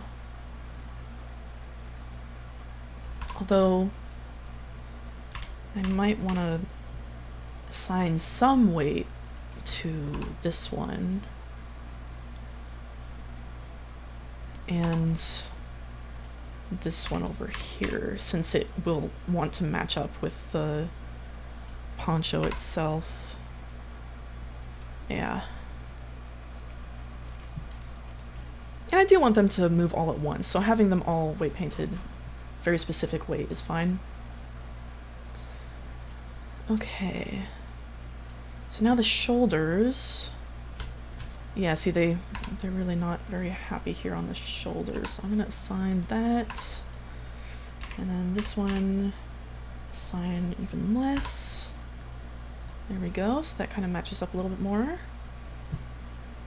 Right arm. And I might, let's see. I might have to do a little bit more painting here for the shoulder. Like that.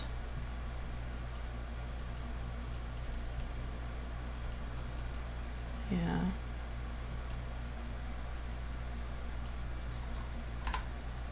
A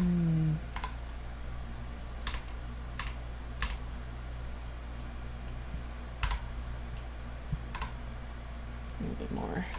There we go. Okay, and then the arm.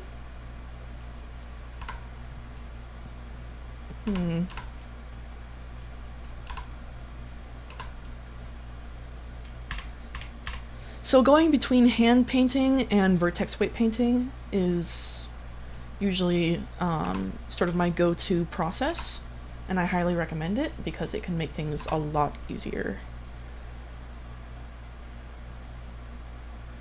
Yeah. Okay.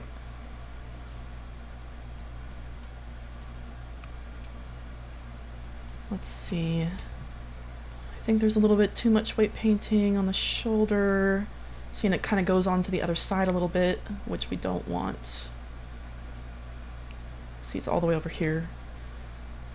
And then go underneath, like so.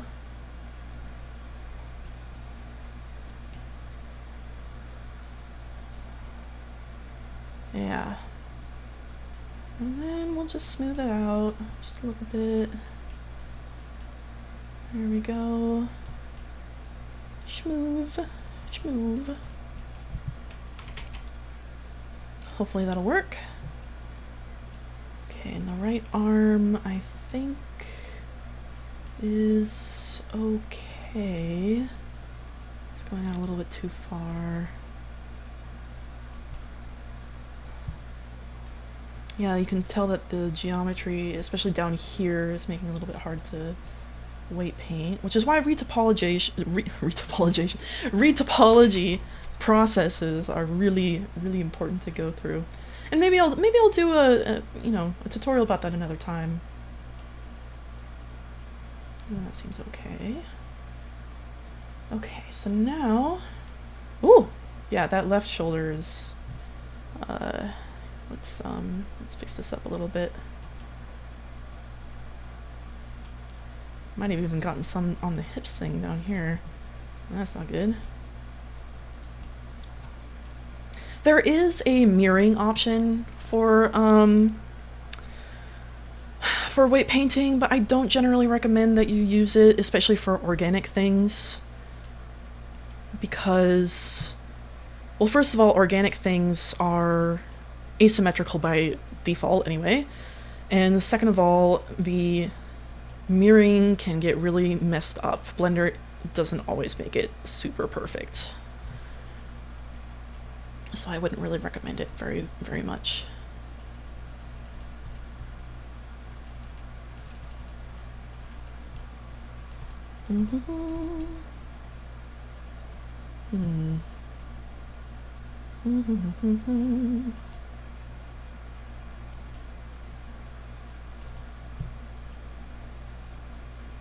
Yay! I'm so excited about Mossy. He's so cute. Oh my god. Okay, anyway. Alright, let's make sure that this sprout is nicely painted. Assign. Maybe a little bit more. Assign. There we go. Okay, and then left arm. And let's get that going. Make it a bit more blended. And fix the sprout. There we go. And the elbow is fine. It's just a little bit weight painted. Okay. So let's go back into object mode. And I am going to try posing it now. So hopefully the weight painting is a little bit better. Oh, let me turn on the mesh for the chest. Oh, I can see a little bit of metal in there. I think that's okay though, but I should probably just sculpt it up.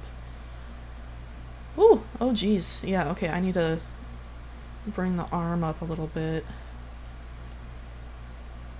Yeah.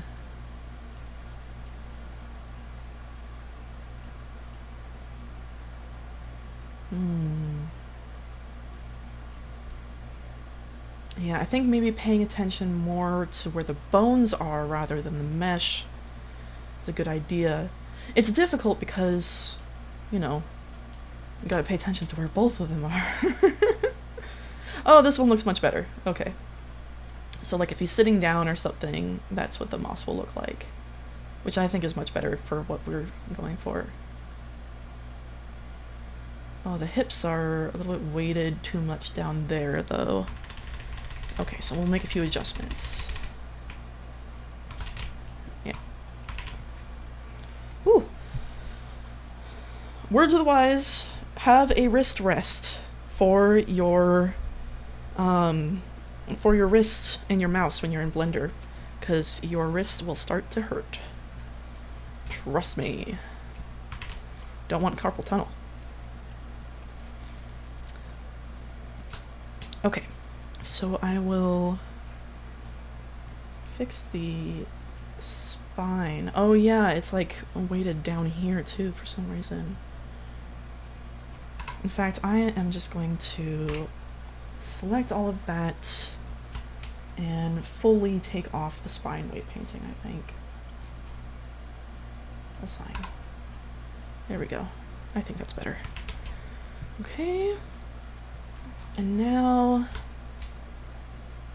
chest. Yeah, okay, so we're gonna have to put more weight painting around the shoulder bone itself over here. A little bit harder here. Yeah. Ta-da!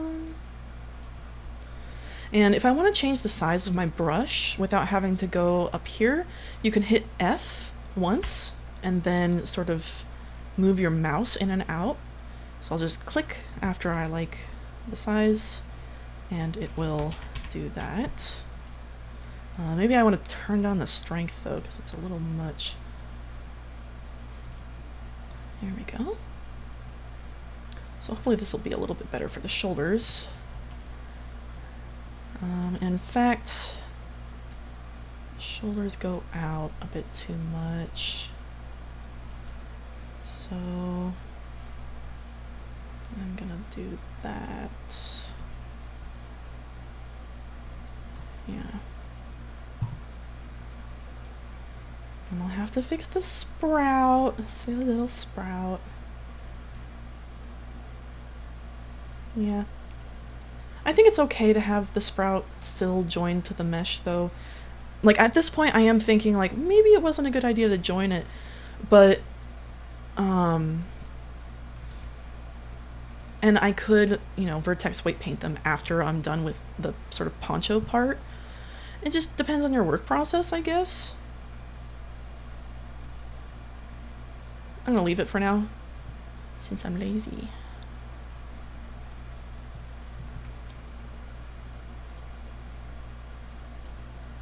Okay, so the left arm, yeah, I've been weight painting these kind of in the wrong spots this whole time.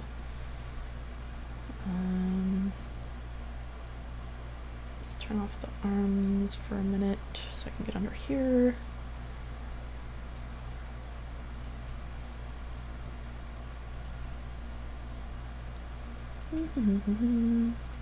Yeah, honestly, a lot of the tricks that I've learned in Blender is purely because I'm just too lazy to do things the manual way. But in a lot of ways, that is the better way to do it because then it speeds up your work process. Okay, let's see. Left shoulder. Left arm. Yeah, that's alright, I think. Assign.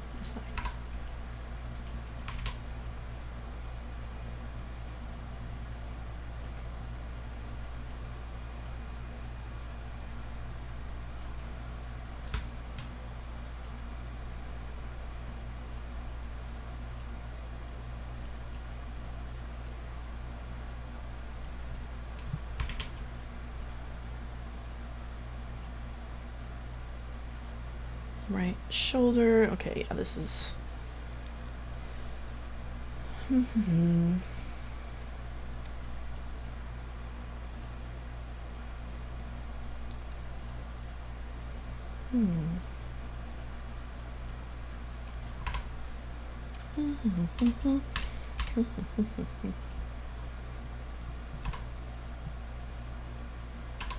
right.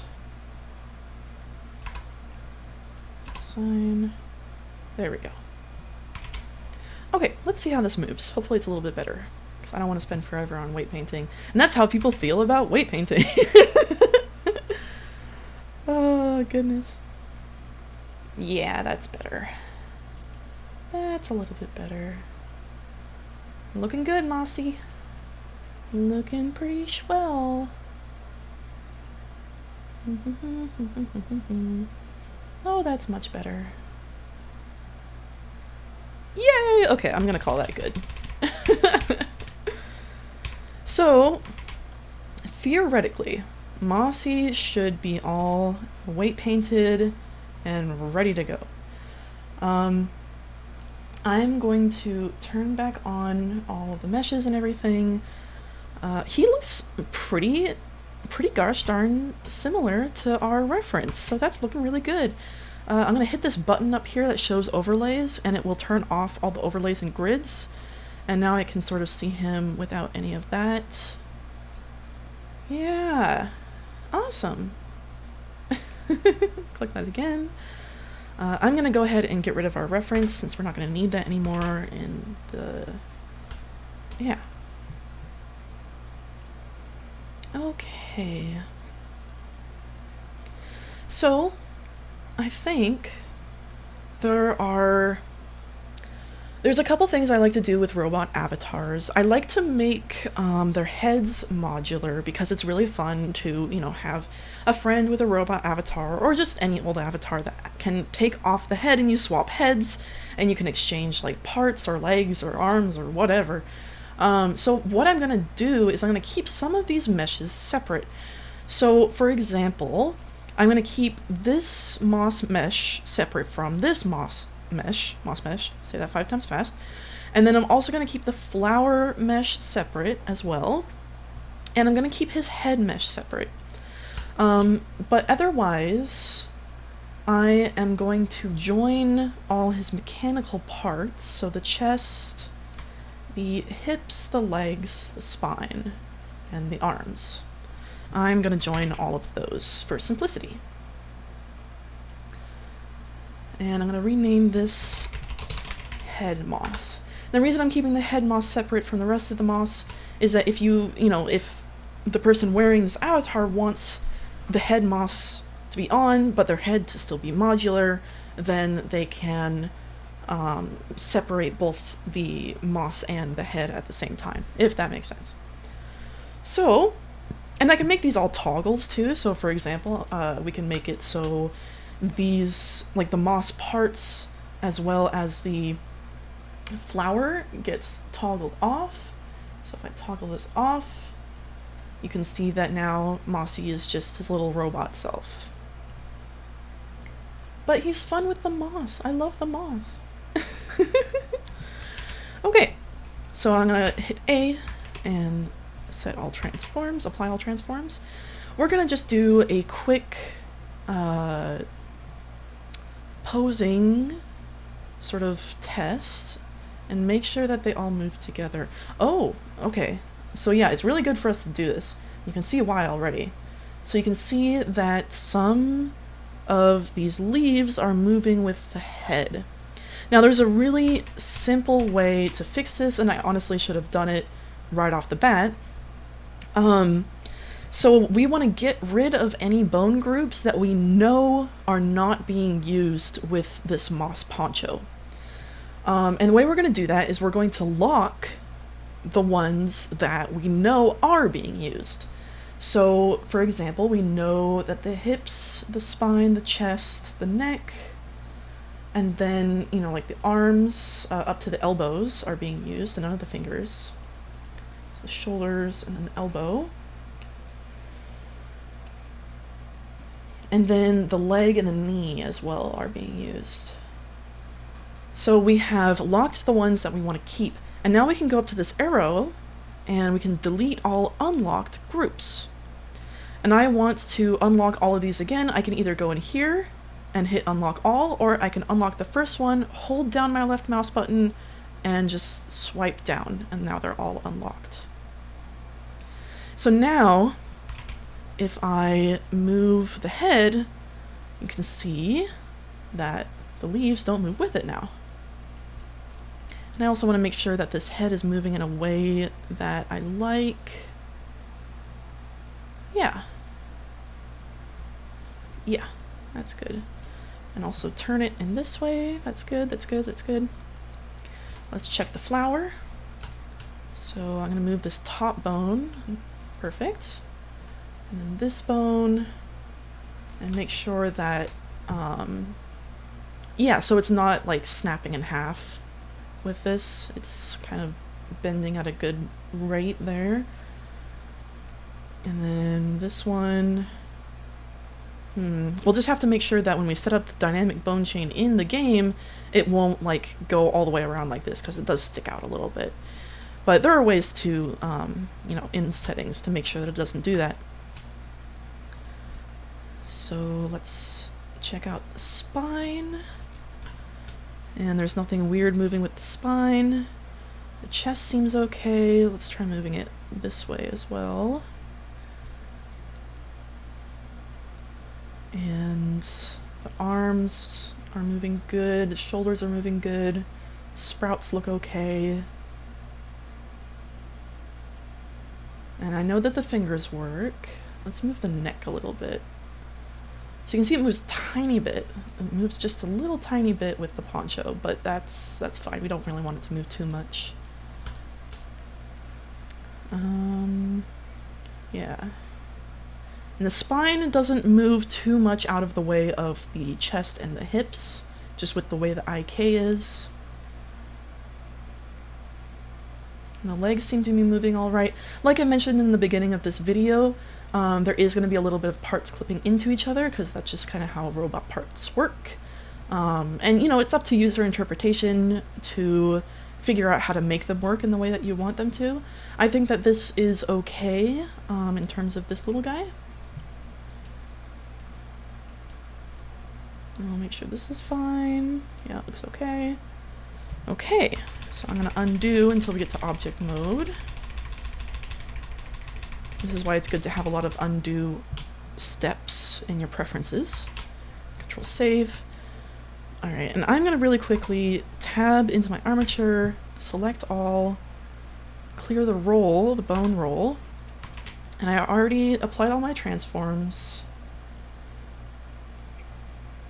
All right, I'm gonna rename arms here to body. So we've got moss head, flower, body. Excellent. And we're just gonna go through these meshes to make sure that we have the armature modifier on all of them as well, but we should, since we saw it all moving together. And now I'm just gonna take a quick look at the height of this avatar. And it's about a little bit over 1 meter, which is okay, but this avatar is going to be quite a bit smaller in general. So I'm just going to go ahead and select all and scale it down to about halfway, because avatars are normally going to be about this height, but this guy's going to be pretty small, so I'm going to make him small in Blender and apply all my transforms. Okay. So now I think we are ready to go when it comes to exporting him. Just gonna double check that these are all named correctly. Right leg, foot, spine, hips. Yeah, looks all right. Okay, so when it comes to Resonite specifically, I normally like to recommend that you export your avatar as a GLB, because avatars, normally people like to use FBXs, but FBXs are not very good practice when it comes to 3D models, because it is not technically supported by a lot of 3D modeling programs. Like, for example, you know, in Windows, there's a 3D viewer app, and FBXs are not currently, or at least they weren't for a long time, maybe it updated, they're not supported. FBXs are not supported in the 3D viewer app in Windows. And so I like to export my avatars as GLBs. And not only because of that, but also because Resonite seems to really like GLBs in terms of scaling things. It seems that scaling GLBs is a lot easier. So I'm going to go here to File Export and export GLB 2.0 or GLB/GLTF. And I'll just do it to my desktop. Export GLTF 2.0. And that doesn't usually take very long. I think it's already done. Sorry, I'm just changing this back to global. And even though I prefer GLB, in case the GLB doesn't work, which doesn't usually happen, but sometimes it does, I do like to export as FBX as well. FBXs tend to be, I think they tend to be smaller files. So like if you want to send a model over Discord or something like that. And I want to show you something very specific when it comes to FBXs that is really important to know with exporting. So I'm going to click FBX here to export, but there's something that you need to check. So under Armature, you need to uncheck the add leaf bones, because if that is checked when you export it, it means that every single bone, so I'm just going to export it there, it means that every single bone at the end of it is going to have an extra bone called an end bone, and they don't do anything. They're just extra bones that do nothing, and they're really annoying. So make sure that you uncheck add leaf bones if you're going to export as FBX. I will normally export as both, but I always like to suggest GLB before FBX. Okay, so I have saved this avatar in Blender, and that does it for the Blender part of the tutorial. And now we're going to go into Resonite, and I will show you how to import this little guy as an avatar and set him up. So here we are in Resonite now. Right now we're on the Metaverse Academia campus. You know, I basically live here. And we are going to import Mossy, the little avatar that we just made in Blender. So what I'm going to do is show you the very first steps of that. Now I'm going to turn off my mirror to display for a moment on my camera, and now you can see all the behind the scenes stuff. So you should be seeing from my viewpoint right now. But so in your dashboard down here, you know, you have a whole bunch of options, but one of them is desktop. And desktop allows you to, well, basically view your desktop from in-game in VR. Very cool. But the way that you import an object, so I have my GLB and my FBX right here, and I'm going to import the GLB. So I'm just going to take this and then drag it into the Resonite window, and then it automatically will give you this import dialog. Okay, I'm going to switch back to my camera. So now you should see me there. Hi. And so if I show you this, this is the import dialog that you're going to get. And how I normally will import my avatars, I'll just sort of click the top one a whole bunch until it starts importing. So you want the 3D model, regular avatar, auto scale, and run import. There are some advanced settings if you want it to import with like different materials or anything like that, but just by default, you know, the regular stuff is good. All right, and now we have Mossy. You can see that it just brings in the avatar as is, like that. So you can tell that Mossy is not like super, you know, not super shiny yet. Some of his materials need to be messed with and that kind of thing. So now I'm going to show you exactly how we're going to turn Mossy into an avatar and what kind of things that we can do to make him a little bit more interactable. Like, for example, if I wanted to add like a little noise when you tap his lens, it'll go ting, ting, ting, that kind of thing. So I'm just going to go smooth POV right here so you can see me. Hi. And in fact, I will turn off mirror to display again so I can show you that in my dash, sorry, that's a facet that lets me test my audio. In our home dash, there's going to be this button called Avatar Creator, and we want to bring that out. So I'm just going to click that, and now we can see this thing right here. Yeah. So this is what we're going to use to make Mossy into an avatar. So we're going to take the headset here, and I'm going to scale it down just a little bit. And I'm going to put this headset basically, Bebop, please. I'm sorry, that's my friend Bebot. He just sort of gets in the way sometimes. He just chills out. It's okay. Anyway, so I'm gonna take the headset and I'm gonna put it wherever I'm gonna be looking out of the avatar. So like right there. And then I'm gonna take these hands, and by default they're symmetrical. You can see they're, that one is moving with this one. And let's see, this is my right hand, right and left. Yeah. So I'm gonna just scale it down a little bit. It scales down all of them when you scale down one. I'm gonna put it on his right hand like that. So you can see that, let's see if I bring this a little bit closer. You can see that over here, it's not quite as lined up as this one. So there is something that we can do in this avatar creator dialog right here. So we have all of these options. And we are going to want to click some of these. So first of all, if we want to align the hands better, there is this try align hands. It doesn't work super well. There is a mod that you can use and install that does align the hands very well.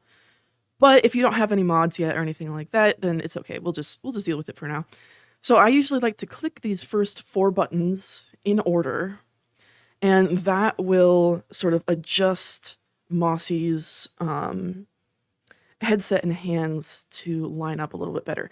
So I'm going to go click, click, click, click, and you will see what happens to Mossy.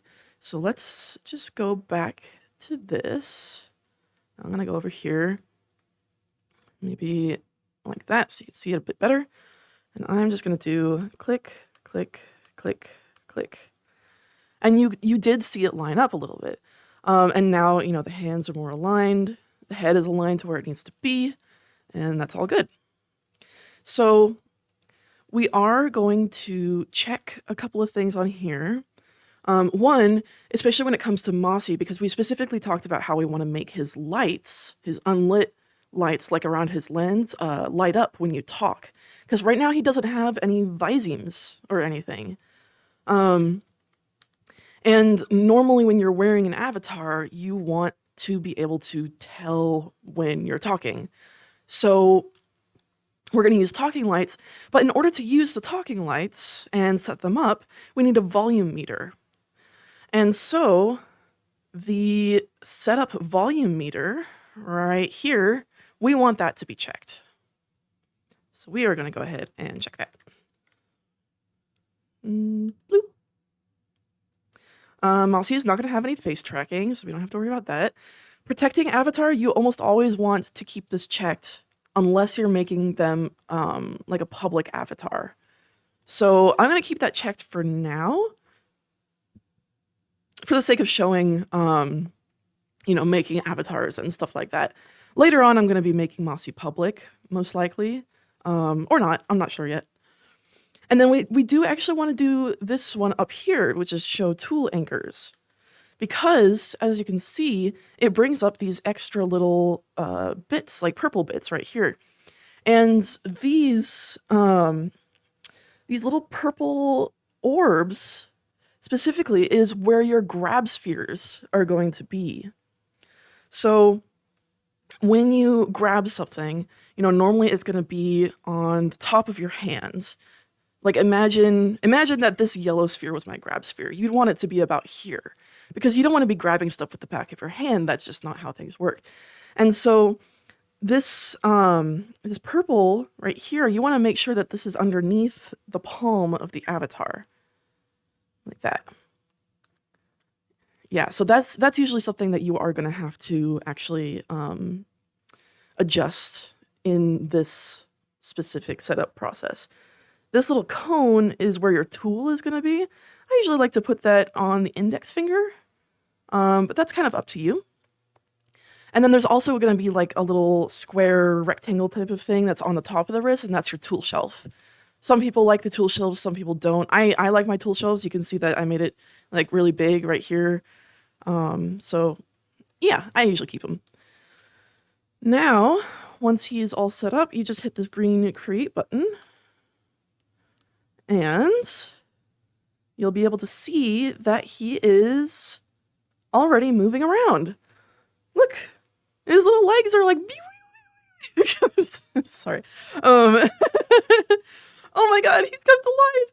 So we just made this little guy in Blender, and now he's like here and alive and moving. Okay, so this next part is the most exciting part in my personal opinion when it comes to making your very own avatar from scratch, is now you can just jump into the avatar and you become the avatar. So I have a couple of predictions for what's going to happen. One, either it's going to work out great. Here, I'm going to go into third person here. It's either going to work out great and it'll just be great. Two, I might, oh, actually, never mind. Sometimes if he were dual-sided, you know, like if these materials were double-sided, then I might be able to see the inside of his head. However, since these are one-sided materials, I probably will be just fine.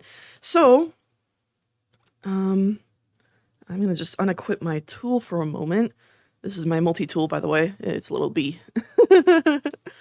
And so I'm just going to click on him, and it'll give me the option to equip the avatar.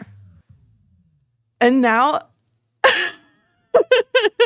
I'm Mossy! Yay! Look at me go! So I don't have, I don't have anything set up yet, but, like, for my talking lights and my fingers and everything, but I can move around! Look! Yo, and he's walking around, and I can emote, or, like, with my hands and stuff. Yay! Okay, anyway, sorry. This is always my favorite part, because I can be like, yo, I'm myself, like you can make yourself into whatever that you want to be, whatever feels great for you. And you get to just embody that and then just be that and feel like yourself, and it's amazing. Anyway, okay, so back to the setup process. Now this is kind of already like, a really good setup, but we're going to get a little bit further into it, and that includes like organizing the avatar hierarchy and how to change materials and stuff like that. Oh, I'm so excited. This is great. So you can see that, let's see, if I go over to my regular avatar, you can see that Mossy is only about up to the knees, which I did already explain in Blender, and I scaled him in Blender to match that. But that's on a fresh import. And right now, this avatar is probably 1 scale. And I am going to put a settings component on him to make him this size normally. But for now, we are going to make him 1 scale in order to, like put stuff on him and work with him a little bit more. So when you first hop into your avatar, this is what happens. But if you go into your context menu and hit the reset scale button, the red one on the right, now I'm 1 scale, and I'm very large now. But it's okay, we're gonna be fixing that later. So for now, I'm just gonna, I'm so excited. For now, I'm gonna be hopping back into my regular avatar. There we go. And let's see, I can smooth POV for a minute so I can show you. Hi, Mossy. Hi. Bloop, bloop, bloop, bloop. Yay. Okay. So what I'm going to do as well is I'm going to turn off mirror to display again. Hi. Welcome to behind the scenes. And I'm going to go into my inventory here, and I'm going to save Mossy. So like saving right away is very, very important.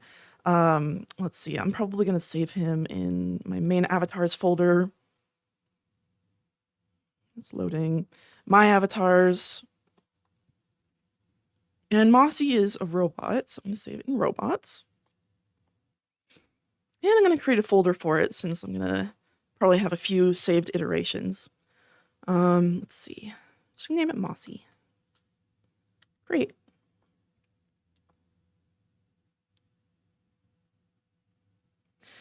All right, so I made a folder for Mossy. One thing that I like to point out when it comes, oh, sorry, that's my quick menu. One thing that I like to point out when it comes to saving your avatar is depending on the types of things that you have on your avatar, I generally recommend that you save it by being in it or saving it through the inspector. In this case, I'm just going to equip the avatar. By the way, that little initializing button right there, that is something about the culling system in here, which is going to change anyway. Don't worry about that for now. You're not going to usually see it. So I'm going to hit the Save Avatar button right here.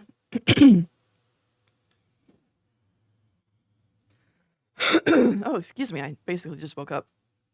Okay, so now you can see Mossy right in here. Mossy GLB. That's what he's named so far. Well, we'll name him a little bit different. Okay. Mirror to display again. There we go. So now we've saved Mossy at least once, so we don't have to do the import process again. Now, let's go back to our static cam.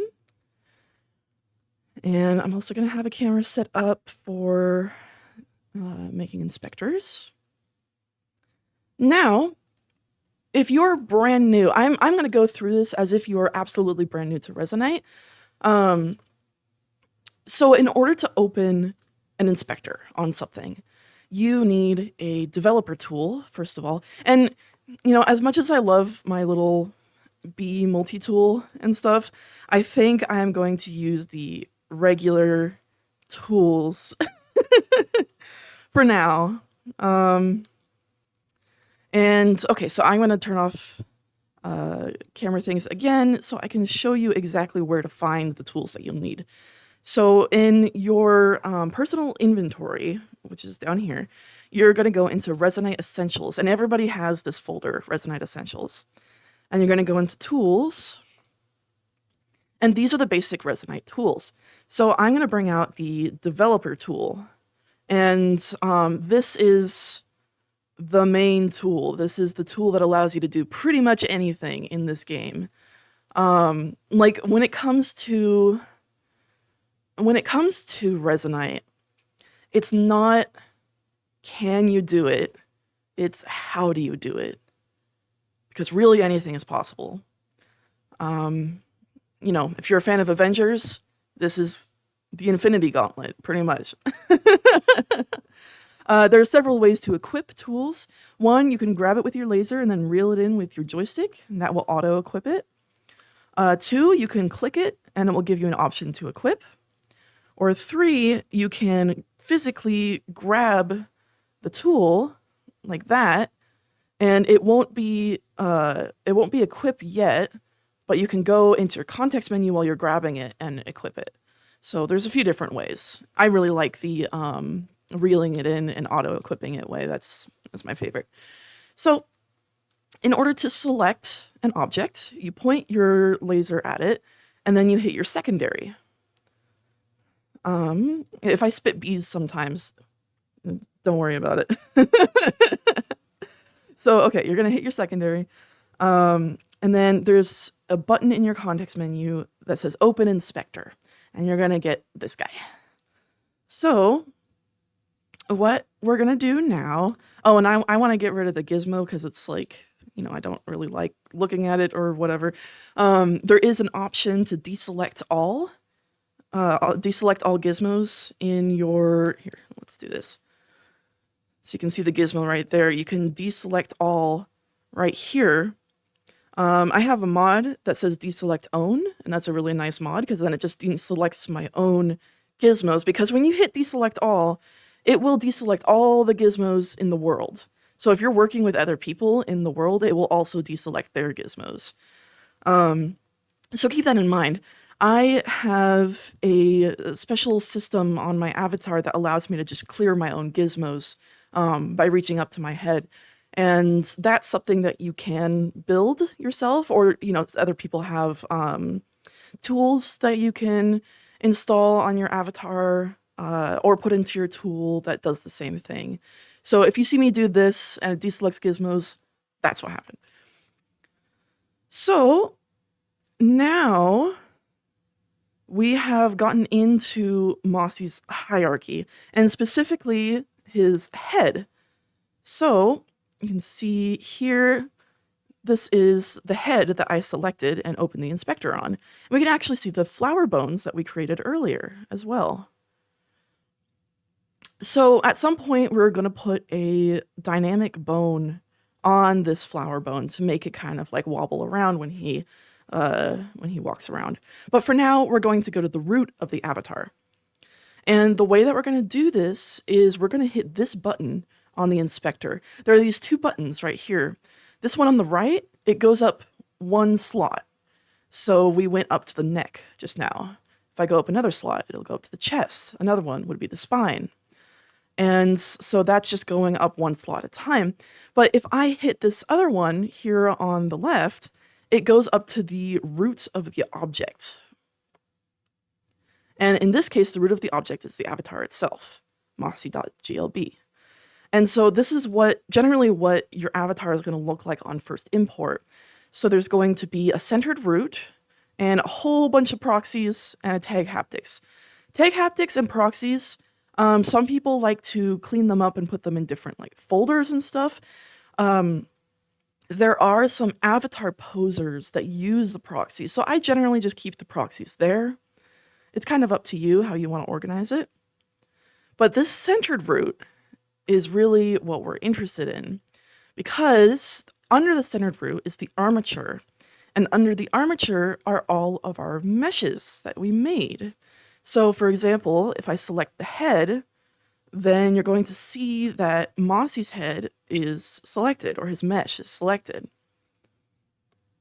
So the first thing I would like to go over is avatar organization. This is something that I find to be incredibly important, especially if you're going to be working with your avatar a lot. So, and the organization almost all has to do with the hierarchy in the inspector. So the first thing that I'll do is I will actually double click on the root of the avatar. And I should warn you that when you do that, the entire session is going to lag out for a minute. And I think it's because there's a lot of components on the slot specifically. These are called slots. So if I double click on one of these, it will highlight the slot and you can see all of the different components on here. Now, the way that you normally will scroll, by the way, since I have a mod that lets me scroll quickly, the way you normally scroll is by pointing your laser somewhere that isn't like clickable, and then you can click and hold and then drag it like this. But I have a mod that lets me scroll really quickly, which is a lot easier in a lot of circumstances. So yeah, there's going to be a lot of components on the root. But the reason that I wanted to select the root was firstly, so we can rename the avatar. Because right now it's named just like the object file name, which is mossy.glb. So I'm going to go ahead and just name him Mossy. And you know what I'll do? I love to use colors when it comes to naming things. So I'm just going to type in a bracket color equals green, and then end bracket, and you'll see already, well, actually you haven't seen it yet, and then I'm going to end the color assignment as well, because I think that might break in the future. So we're going to do another bracket, and then slash, and then color again, and end bracket, like that.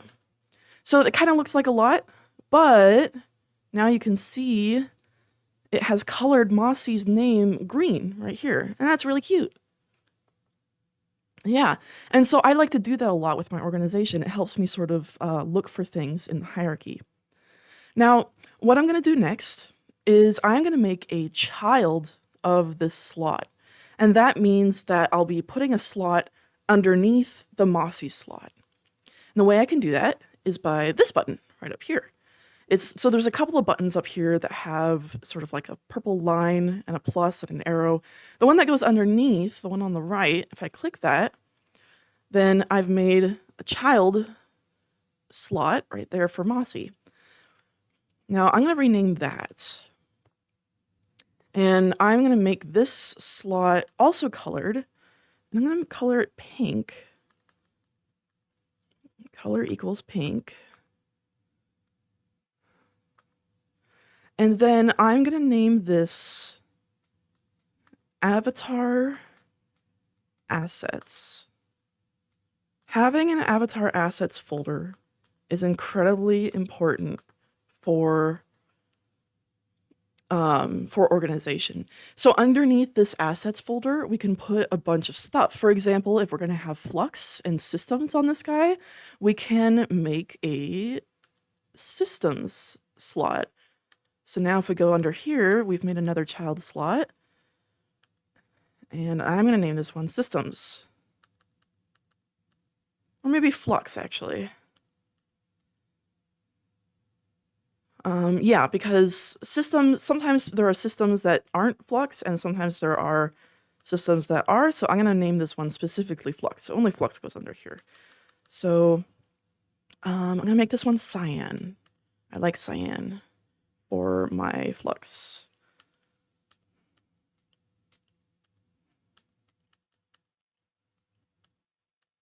There we go.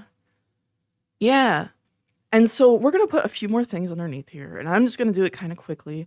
I also have a fancy keyboard that lets me do colors really fast, so I'm just going to do that. But you know how to do it now, so I'm going to do avatar settings for this one. I'm going to make that one red. I am also going to make another one for meshes. And we're going to store all of our meshes underneath there. I'm going to make another one for materials. And that's where we're going to instance our materials so we can work with them easier. And I think that we can make more later, but we'll just do that for now. So now we have these nice little colored folders. So the next thing I'm going to do is I'm going to put our meshes up here underneath the meshes slot down here. And the way you can move around slots is really easy.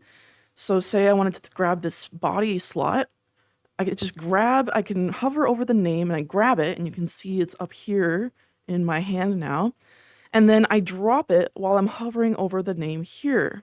And you can see that this arrow changed from a dot to an arrow, which means it has children. And if I click it, you can see it's under there now. So I'm going to put all of the meshes from here into the meshes slot we created. And by the way, don't move the hips, because the hips is a part of the armature. We want to leave that there. So let's put all these meshes under here for now. If we're going to make the head modular, we can deal with that later. There are, we'll end up putting the meshes underneath like the head bone and a whole bunch of other stuff, but we're going to do that in a different tutorial. Don't worry about that for now. Okay. Awesome. So, and just looking at the armature here, you know, these are all the bones that we had made earlier. And you are going to see some things in here, such as, you know, haptics and facet anchors and stuff like that. And those are fine to leave there. You can work with those later. There's some really cool stuff you can do with them. Now, say I want to focus on one of these slots. You see how it's kind of getting like really small here? And I want to see these better. So what I can do is I can click a button in the top right, this little like two arrows kind of, you know, focusing on a purple slot. And click that, and then it will focus on that wrist slot, and I can look a little bit more at these. So we'll be working with these fingers later on in order to make them move with our own fingers, and that's going to be some Flux. So, but for now, we're going to go back to organizing and setting up other stuff. So I went back to our root, and at this point, I do suggest saving again. So I'm going to go into my inventory, back to my avatars and robots and Mossy folder. Let's see, my avatars, robots, Mossy. So I'm safely in that folder in my inventory now. So I'm going to show you how to save through the inspector. You just grab the root slot of the avatar, Mossy, and then you can open up your context menu and save this little blue one right here. And then if you look in your inventory, you'll see that it has been saved. And that's a really nice way to save things through the inspector, I mean, because it doesn't save a holder slot. When you grab something with your laser in order to save it like that, it will also save a holder slot right above it. So there are some instances where if you spawn them out in specific ways, then the holder will also spawn out and you'll just sort of get like an empty slot called holder in your world that's persistent, and so it'll stick around and it's really annoying. Excuse me. Okay, so back to the hierarchy.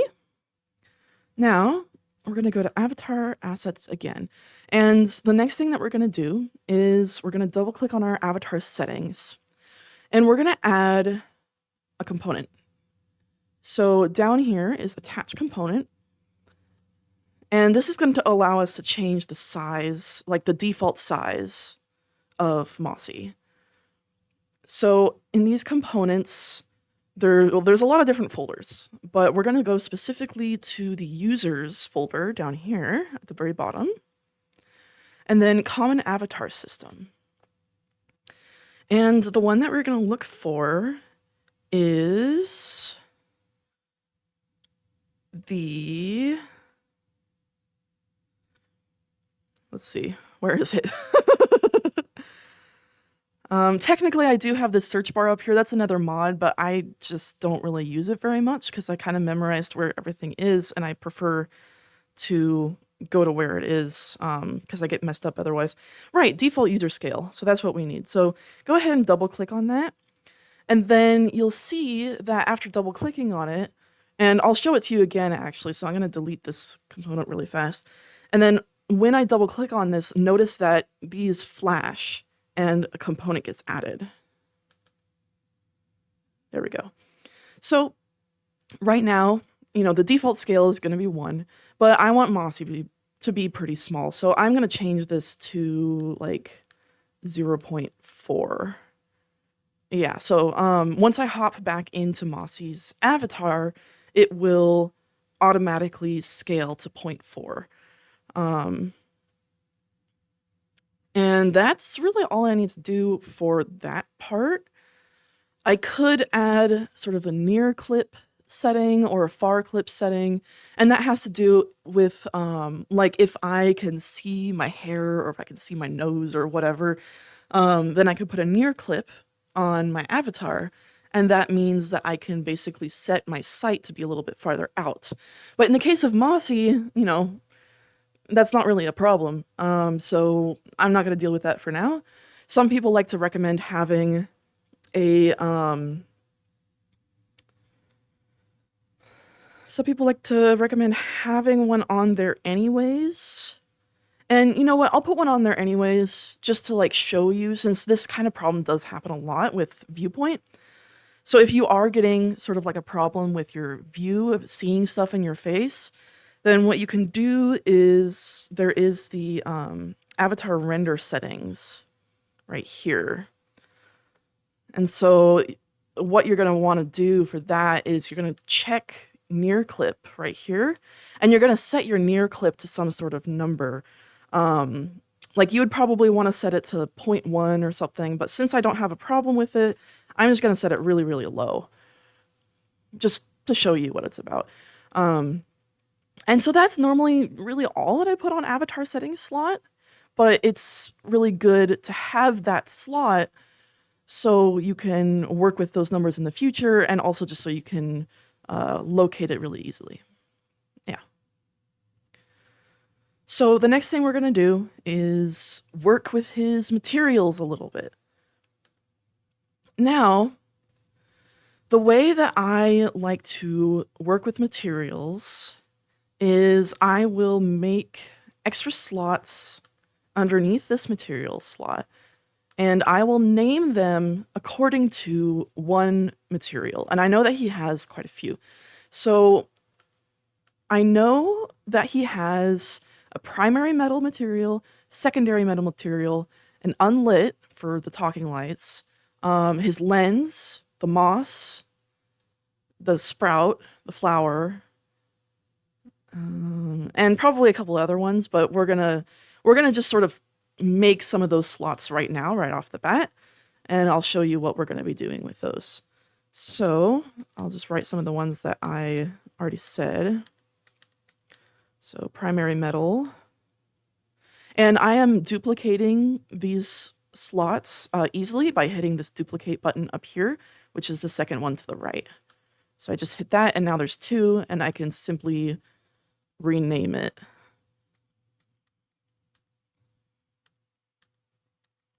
Secondary metal.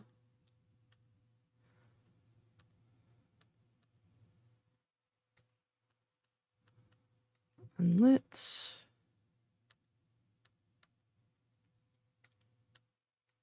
Lens.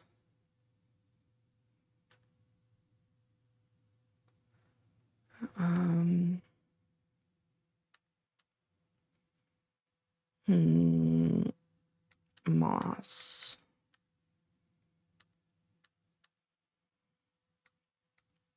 Sprouts. And I know he's got the flower too. Like the flower petals and the middle part as well, the flower core. But when it comes to some materials, if you're not going to mess with them that much, then you can kind of just keep them in assets, which means that you don't have to keep them on the avatar. So, and I'll show you what that is about once we get to the flower.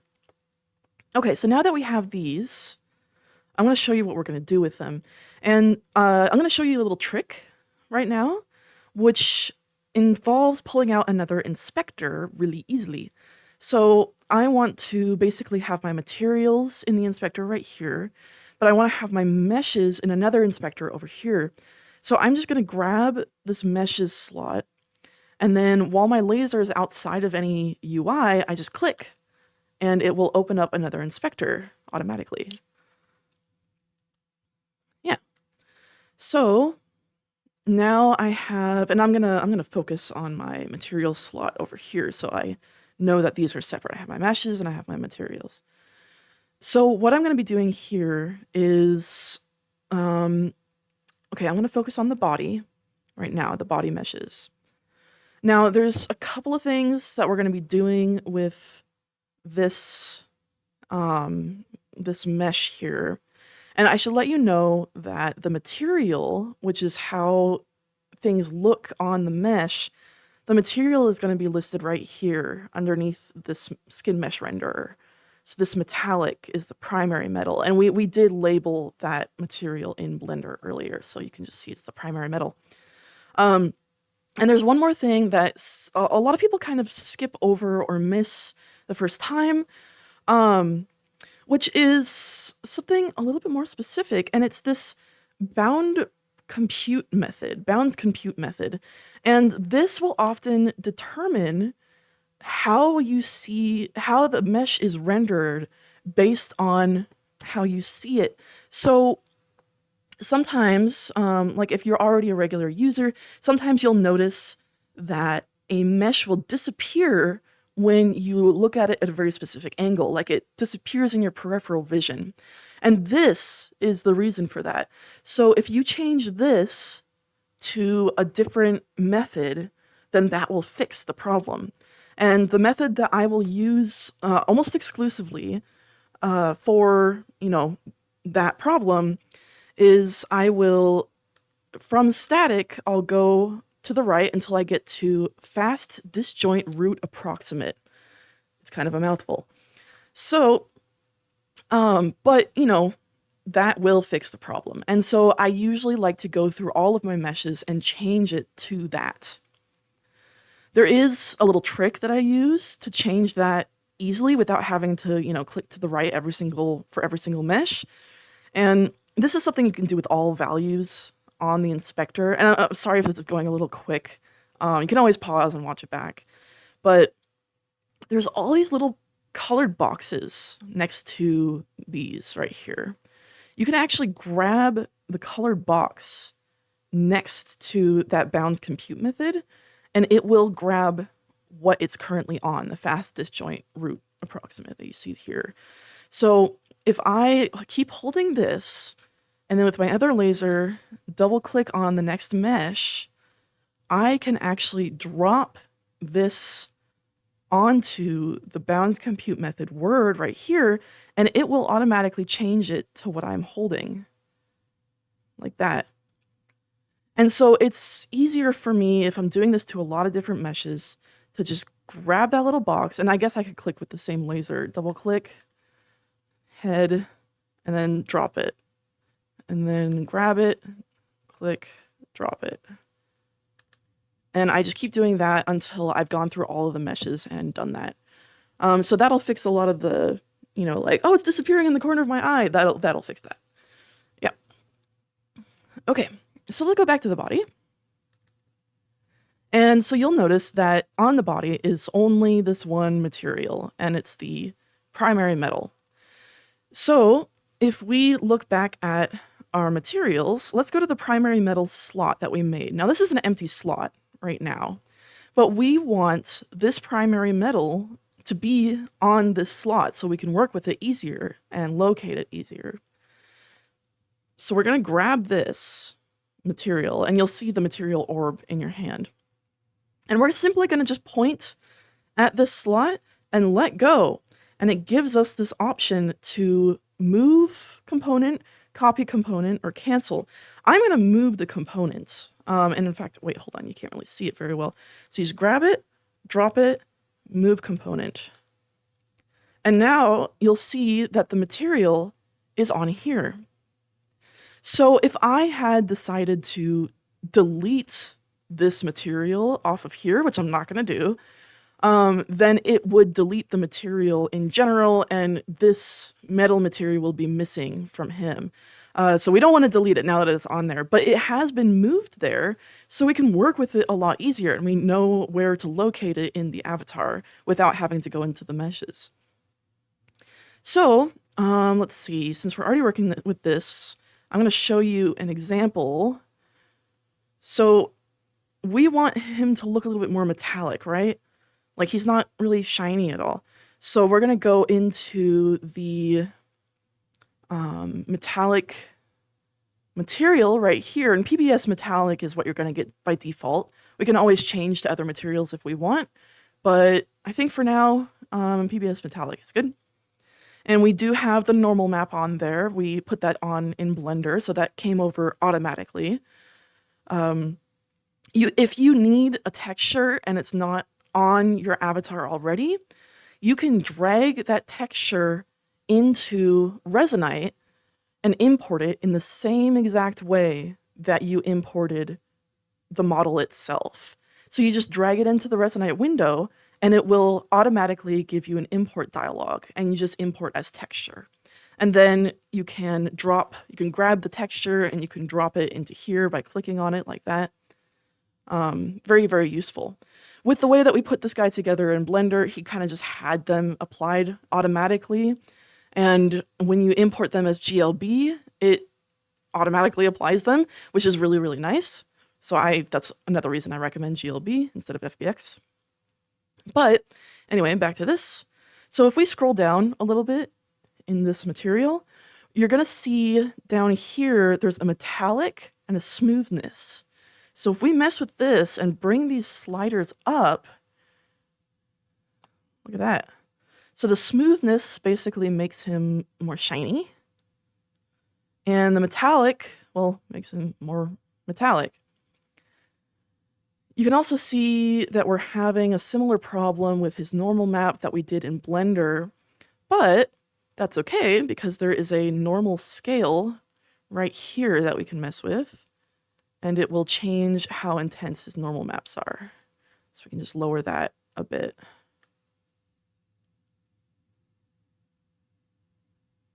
Yeah. Yeah. So that looks a little bit better. I think we could probably up the smoothness a little bit.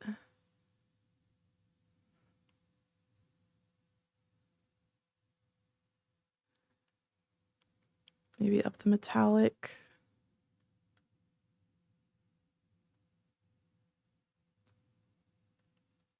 Yeah, that looks all right. Yeah, so now he's a little bit shinier. Cool. But not too shiny, because he's really old.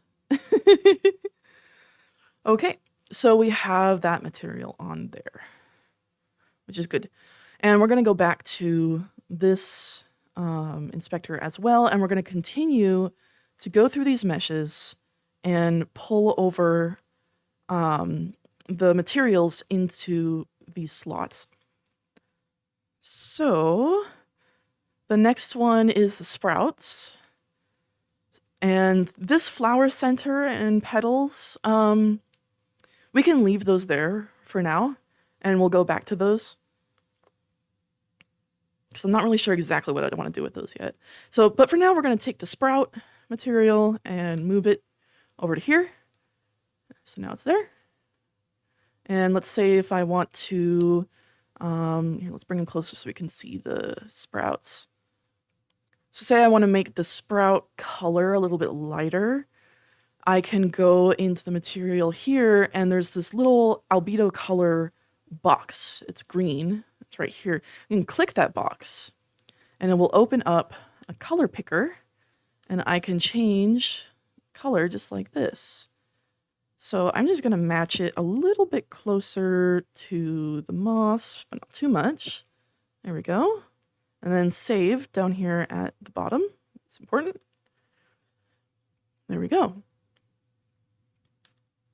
And if I wanted to undo what I did, there is an option in your context menu that says undo. So I could undo like that, and it would go back to the other color, and I redo, undo, redo, undo, redo. It's basically Control Z, which is super nice. And that's just a feature of Resonite. Super, super nice. All right, so back to the meshes and materials. Now let's go to the head. So I recall, yeah, the head has a few more materials. Okay, so we can put, oh, and you can see already the primary material, since we already have that on a slot, it is named, you can barely tell here, but it's named a little bit differently. So it's PBS metallic on primary metal, instead of PBS metallic on material, semicolon, and then naming the material. So if we're going to put the secondary metal over here on our secondary metal slot, move. Now you can see it's changed to PBS metallic on secondary metal, which is the slot name. So if I had named this like titanium or something, then this would say PBS metallic on titanium because it's referencing the slot name specifically here. And I'm just gonna go here and up the metallic and smoothness just because. The secondary metal is, you can see it kind of shining now. It's only really in a couple of spots.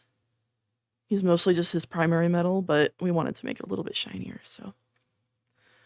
Okay. And the next one is the lens. So let's go to our lens slot. And we'll move this over here, like so. And I think I do want to make the lens a little bit shinier, because right now it's pretty flat. So I'm going to do the same thing. I'm going to up the metallic. I'm going to up the smoothness like a lot.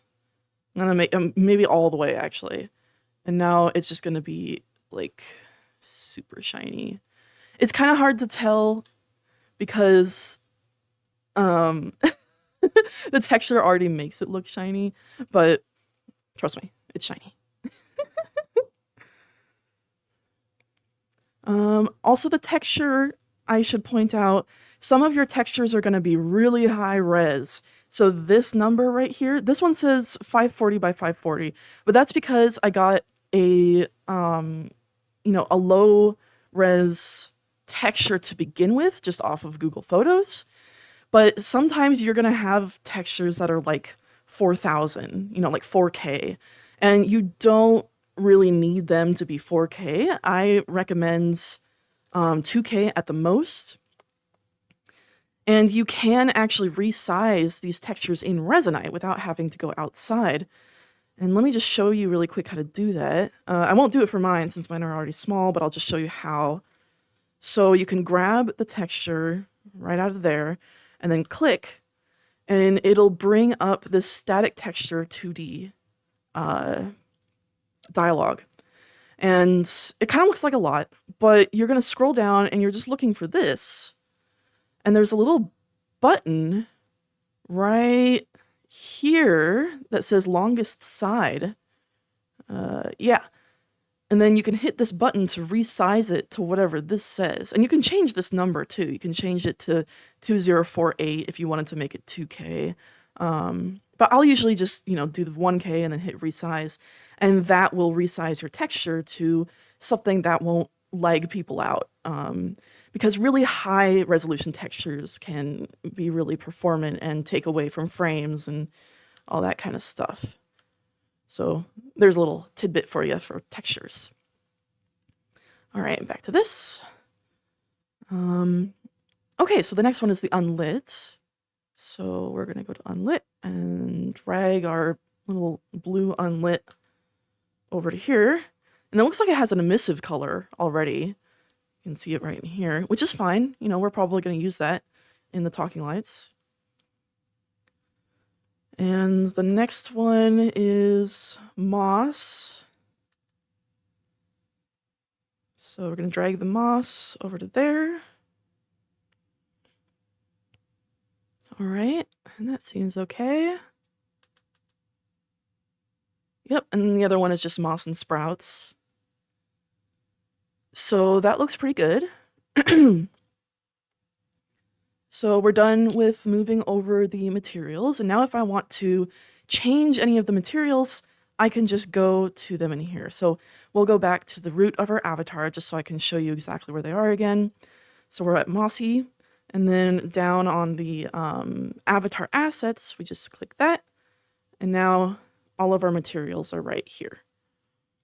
So if I wanted to change the unlit material, the blue, to a different color, I could do that. And change it to green. And, I just changed the albedo color here. If I wanted to change the emissive to, it would show up a little bit better. So I'm going to use my my trick here to grab the box and then drop it over the type that I want to change. Now it changed it to exactly that. And you can see that now it's green. And in fact, I might keep it as green. Or actually, I might keep it as my talking lights, because Mina is the I was talking about the lore of Mossy a little bit, and Mina, dear Mina specifically, is the one that brought Mossy back to life. So I'm gonna change the talking lights to my own color, I think. And Mina's color is 1.8.5. Put that over there. Yeah. I mean, the blue looks good too. I do like blue, my eyes are blue. But I don't know. We'll see. All right, so we're making pretty good progress. I'm gonna go ahead and save Mossy again through the inspector. And I think what I'll do, just for the sake of lore, actually, I am going to put on Dear Mina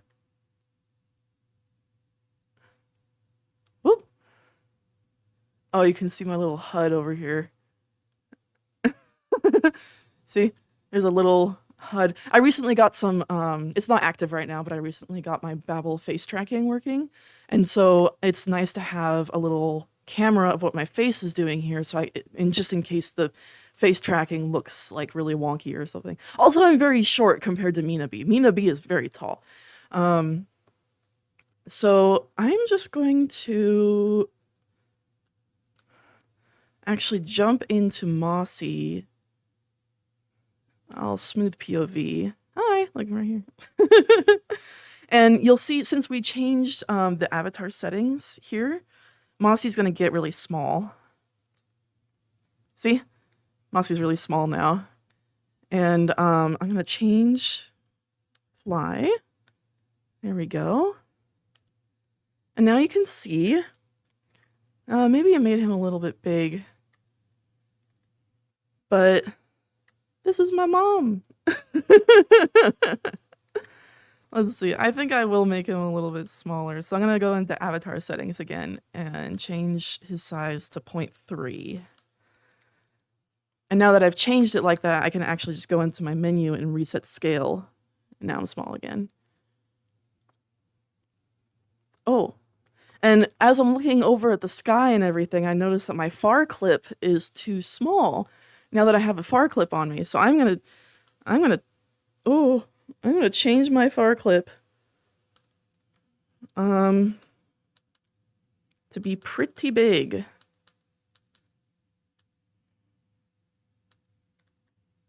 Let's see. There we go. Okay. Yeah, now I'm small. Where are you? There you are. Hi. Yay. Oh, I gotta make my flower like move around and stuff. See, it's not like floppy or anything right now. So let's do that actually. Let's do that right now. But yeah, let's see. Doo-doo-doo.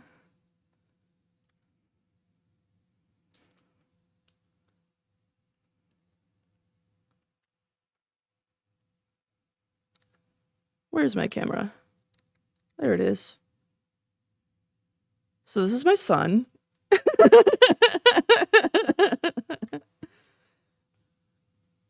Anyway. All right. So what we'll do now is we're going to put some dynamic bones on his flower and make him move around.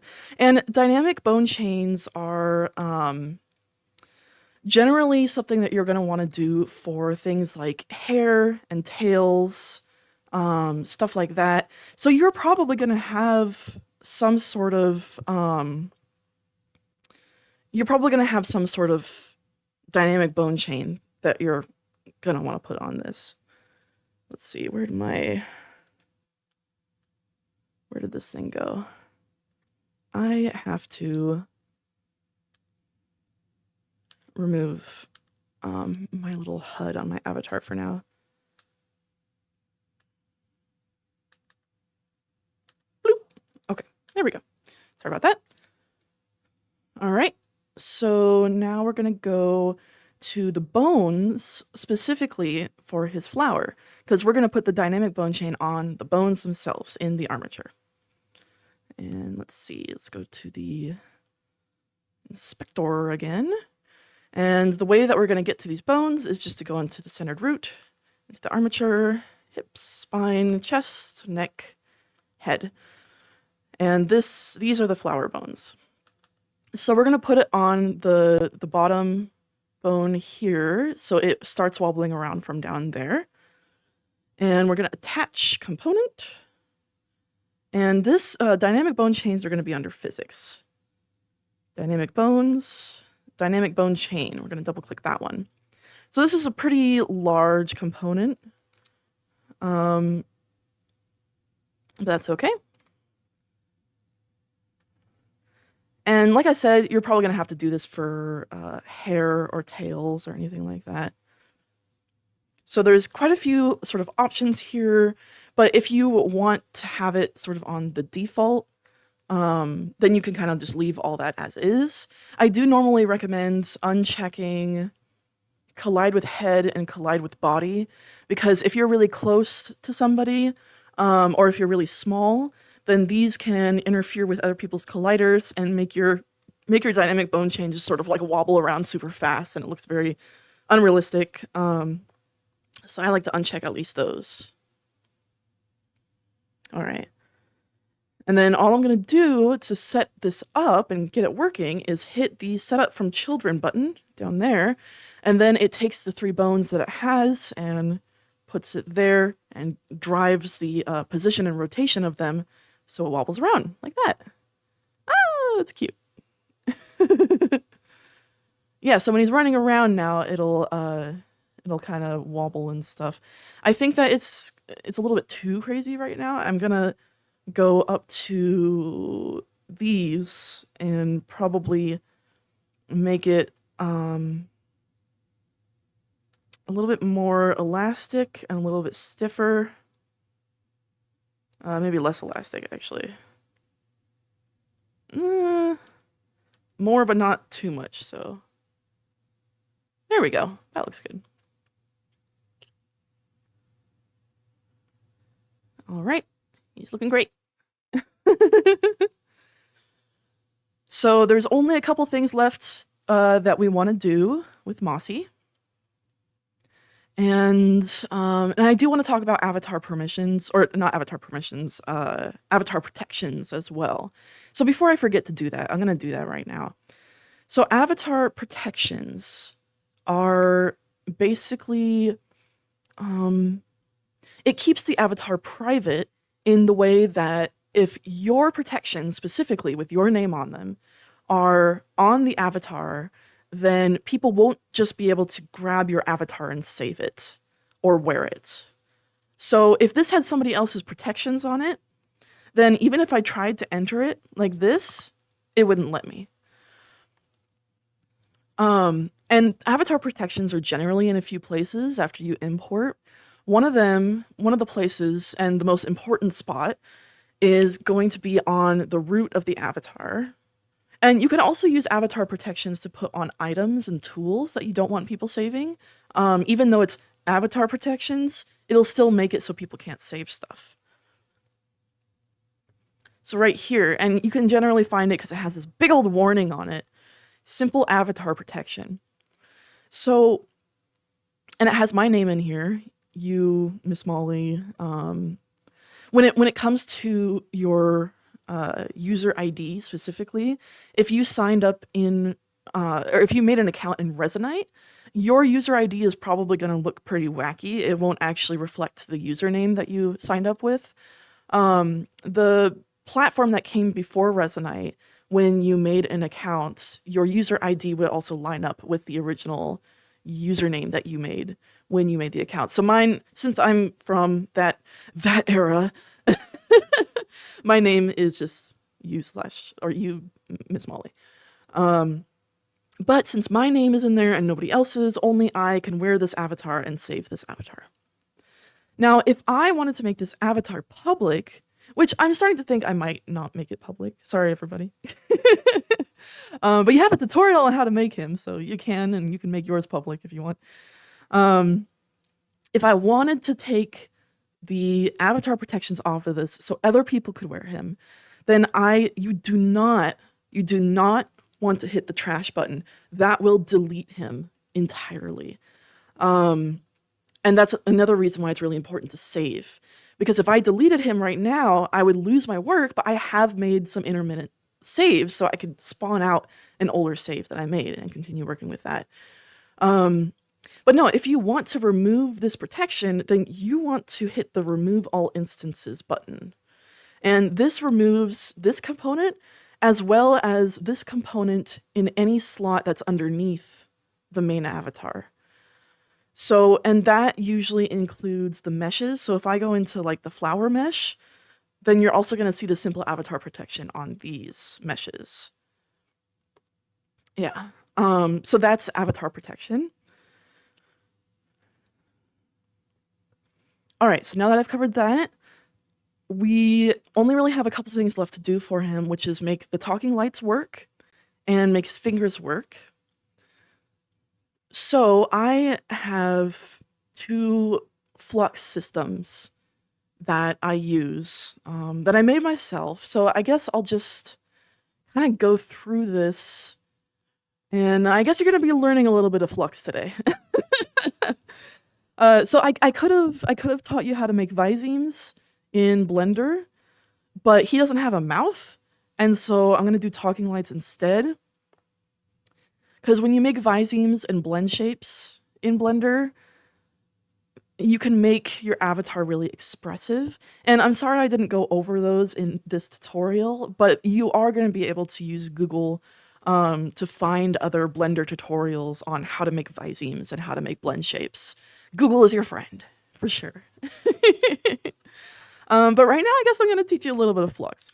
So, for my own reference, I'm going to bring out an avatar that I've already made with talking lights and with these finger things. And this is actually an avatar that is in my public folder, so if you like the look of this one, you can have this one if you want. So I'm going to go into my public folder, which is also in Resonite Essentials, by the way. If you go to the community shared folders, Miss Molly's public is in there. And then Molly's avatars. And this little guy, it's very fuzzy bee, and I'm actually going to adjust his scale a little bit. It kind of spawned out kind of big. There we go. Yeah, so this guy's name is Freebie. He's based off of an avatar that I made for MMC 24. And let's see if I have my badges on. Yeah, so you see that floppy disk that says A? That's the badge for winning the avatars category for MMC 24. And I ended up making 4 different avatars that were bees. But they were very different avatars, despite all being bees. Anyway, so this is the really cute one. But it was modified a little bit in a collaboration with the user Motion. And, you know, he did a lot of really cool stuff with the materials. And he's also really great with textures. For example, my face texture, Motion made this face texture. He's really good at that stuff. Nice little shout out. So anyway, this avatar has the talking lights on it, and the little fingies on it also work with Flux. So, oh, I fell. Hold on. Right, here we go. So you'll notice that when I talk, my eyes and my mouth light up a little bit. Wow, wow, wow, wow, wow, wow. So we're going to do that for Mossy right over here. And then these fingers, they actually don't have hand posers on them. They are being driven entirely by Flux. And so I'm going to use those systems that I made for this avatar for myself to reference so I can teach you how to make it from scratch. Yeah. And again, this avatar is free. If you want this one, completely free. It's freebie. That's what it's called. It's freebie. Okay, anyway, let's see. So, all right, I'm going to go into freebies, hierarchy over here. And I'm just going to do this off screen.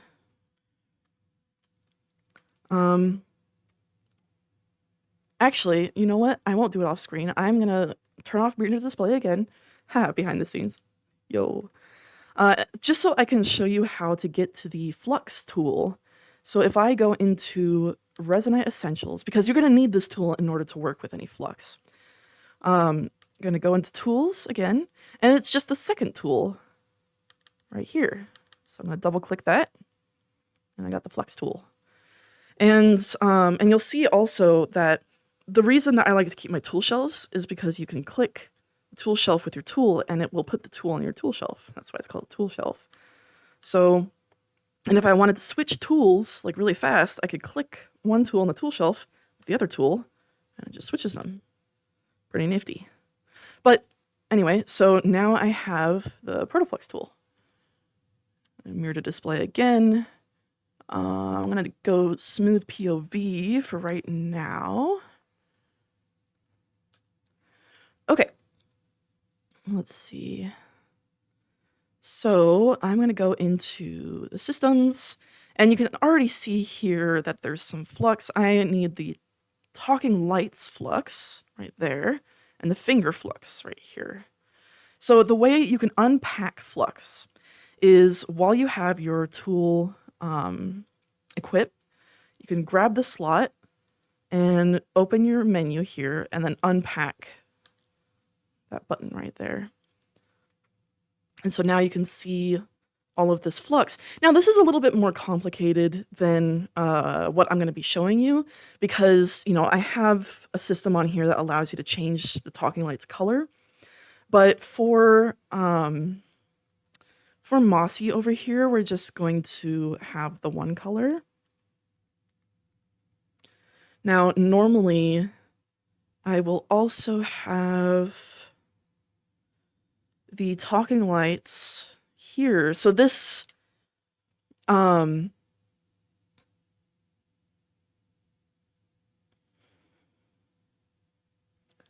this is hooked up to a tune material right now, but we made an unlit material for Mossy. Okay. Now, what I'm going to do is just take a quick look here. Okay, so we're only really going to need a few of these. We're going to need this, which is a multiplication for a float. This blue type right here is a float. And let's see, so basic controls. I am grabbing these nodes right here by pointing at it and then hitting my secondary button, and you can see that it loads into the tool. And then I double click with my trigger while it's out and about, and it will bring that node out. Now, if I want to bring a wire out like this, then I just click with my primary, or click with my trigger, and then hold, and it will come out like this. All right, so I need this one as well. Okay. So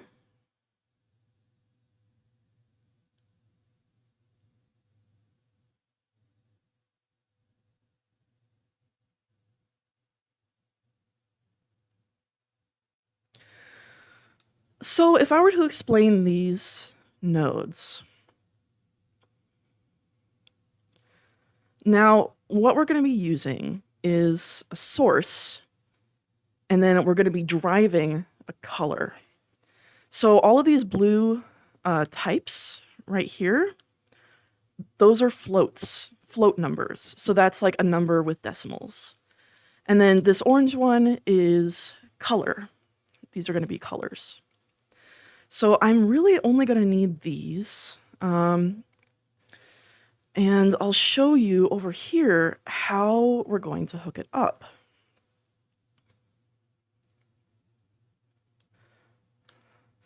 So, and you'll see some people use like prints and things with that, with Protoflux, but I have always liked to use Protoflux just out and about without snapping or without prints or anything like that. You can always, if you have something that's sort of lopsided like this, you can grab it and then click once with your trigger and it aligns it, which is nice. So I will almost always just use that. Okay, so again, we're going to need a source and we're going to need a drive. And what we're driving is whatever color is going to be lighting up when we talk. And we actually did make a material, an unlit material over here. And you know what? I think I want to change this back to blue. Yeah, I'll just make it some random blue. There we go. Yeah, I think that looks pretty good. You can always change the color later. That's all right. In fact, we are going to be plugging in the color that we want right here into this input. So the way that you can bring out an input, like if I want to put a specific color in here, we can drag this out. And then while I have it like this, I can hit my secondary. And by the way, I hope you're following along with this because that's the best way you're going to learn. And then this lerp, I guess that's not really the best way to explain it. But anyway, we're just going to make this blue. Let's just start with that. So let's see. This is pretty close to if I make red half, so like 0.5. And then I put a 1 in both of these. And then I'm going to want to put a 1 in this one as well. And I could just drag it as well.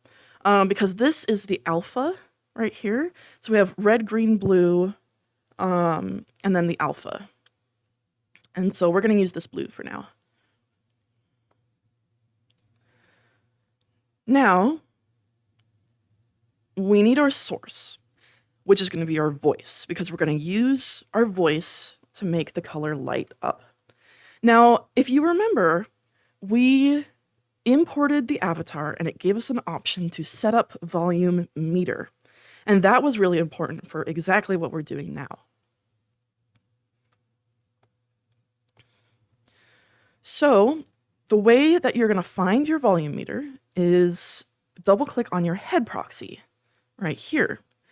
And somewhere in here is your volume meter. Here it is right here. So the source that we're going to use is the volume in the volume meter, this float right here. And the way that we can pull this out to use as a source, you just grab it while you have your Flux tool. And then in your context menu, there's source and reference and drive right here. And we want the source. And it pulls out the source. So this is our volume.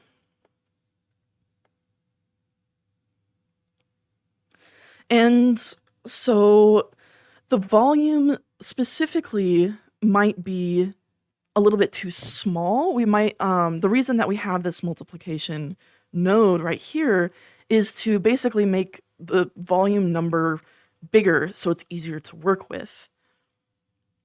So for now, we might not even need it, but for now, we're just going to set this up in case we do. So we can multiply it by 1, which, you know, obviously is not going to do anything to it right now, but if we need to adjust it in the future, then it's really good to have this. Now, this lerp right here, the way that this works is we have a value that goes in here, and that value is going to be the volume. So if we have if we have the volume number going from what it is itself, so 1, to something higher than itself, which is going to mean a brighter color, then we can make it, say, 1.3. So that's going to be a little bit higher. So it's a little bit difficult to explain. I don't really know any other programming languages than Protoflux. I really enjoy Protoflux, though, the way that you can physically handle it and connect things. It works with my brain better for some reason. But lerp it basically smooths something out in a way. It's a little bit different than a smooth lerp, but it's similar. I think that the smooth lerp is more of like a curve, like a sine curve type of thing, as opposed to a lerp, which is a little bit more sort of rigid. I'm really bad at explaining this. But you know what? I'm showing you how to do talking lights, so suck it up. It's fine. All right. So, and we don't need this display. I don't know why I brought that out, especially since it's not doing anything right now. But we want this lerp to be the float value for controlling this color. So this color is going to go from itself from 1 to 1.3. So it's going to like overdrive itself a little bit. And we're going to smooth that out. Since this lerp is not smooth, and we're trying to smooth out the color specifically, we want a smooth lerp with a color. So, you know what I'm going to do, actually? I think I am going to get into Mossy so I can show you exactly what is happening. You can see I'm in Mossy right now. Hi! And, you know, nothing is being driven yet, so you can't see anything on him. But the volume meter from him is hooked up, and you can see over here when I'm talking, the volume actually does go up and down. So this is working, and I will show you by pulling some of these out. So when I'm talking, you know, it does this. The number kind of does its thing, which is great. I am noticing that it's only going up to about 0.4, so we will probably have to turn this up a little bit, but we'll see. So this lerp, for example, oh, I guess, yeah, okay, so it's kind of like a remap in a way, which means that it's taking, I think it's taking like the difference in the volume here, and it's going between 1 and 1.3. And so you're going to see that the color goes from 1 to 1 point something or rather. It's barely going up though. So I'll probably end up changing that down there. And so I'm just going to leave that display there so you see what's happening. And once you pull out this color, now you can see the change in this color that this lerp is doing. And yeah, clearly you can see that it's really not doing that much right now. You can barely see it changing. So I'm just going to turn this way up. It's probably only going to have to be like 3, but I'm going to turn it up to 10 right now. Whoa, whoa, whoa. Yeah, it's really going for it. In fact, if I turn up this as well, whoa, whoa. Yeah, see, now it's getting way, way bright. So let's turn this up to just 3, and then this is just going to be 1.5. So now it's working a little bit better. And in fact, it's still a little bit too bright. Here, let me, yeah, it's a little bit too bright when I speak. So I'm going to make this a little bit lower, as well as this. Yeah. And Mossy is pretty small, so I think it's okay if he gets a little bit brighter. But yeah, we want to basically smooth this out. It's a little bit too clunky. So we're going to make the speed of the smooth lerp. And speed in smooth lerp is a little bit wonky because the lower the number, the slower the speed, which makes sense for some people and doesn't make sense for other people. So I'm going to just use 3 for now. Now, if the speed is too slow, there won't be enough of a difference.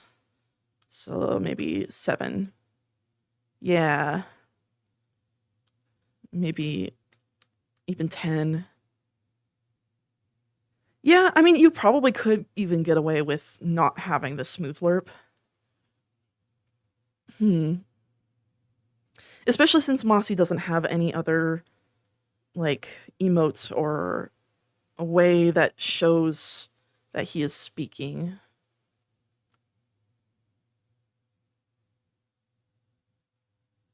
But that is how that works. So I'll get out of Mossy now and then show you how to drive what needs to be driven.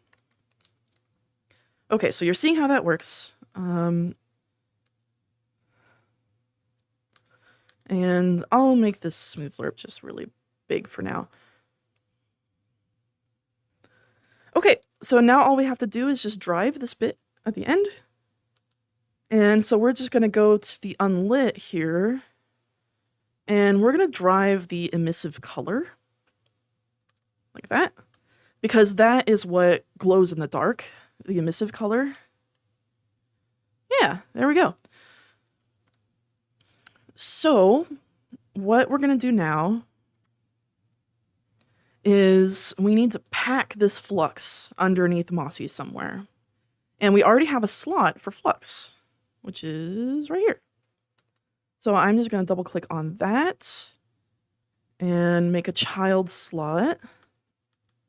And I'm going to name this Talking Lights Flux.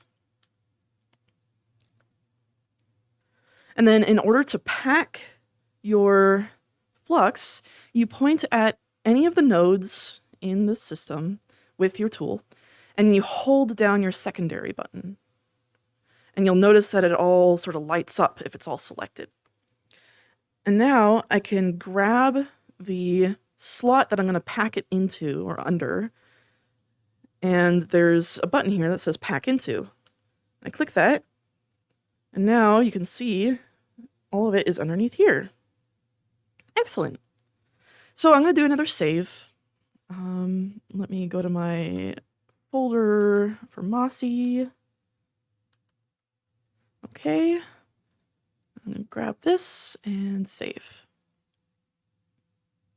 Awesome. And I'm going to, let's see, I'll put this here first. I'll turn off Mirror to Display again so you can see that I have 4 copies of Mossy now. And it's okay to save copies of your avatar. It's not going to take up extra space in your inventory because your inventory, your local storage, is only going to account for the original asset. So every time I save a copy of Mossy, only the very few changes that I've made to Mossy are going to save each time. It's not going to resave all of his mesh and all of his like bones and all of that kind of stuff. It only saves it once, and then the saves that come after are basically just saving the updates that I made. So don't worry about making copies. Let's see, if I were to show... So this is my avatar folder, and this is basically all just Mina. And you can see that I have all these backups. Oh my god. Yeah, so backups V5. This goes back like a year or two. And these are all just copies of when I was working on her.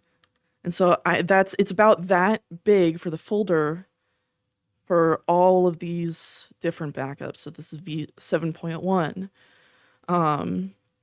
I guess there's not a ton there. 7.2. And right now I'm on 7.8 because I have the face tracking. So there's not a lot in there right now. But yeah, so my point is, it's okay to save copies. Don't be afraid. Don't be afraid to save copies at all. Okay. So yeah, as you can see, that Flux specifically was a lot more simple than what you see back there with Freebie. Freebie, I did some extra stuff on him, but yeah. So the next thing that we're going to do is make Mossy's fingers move. And that's also going to take some Flux since we're not going to be using a hand poser or anything. Let's see. First, I'll get into Mossy so you can see his talking lights. Oop. Yay! Oh. Okay, yeah, you can barely see those. Yeah, I'm probably gonna have to up that quite a bit. Whoa, whoa, whoa. Whoa, whoa, whoa.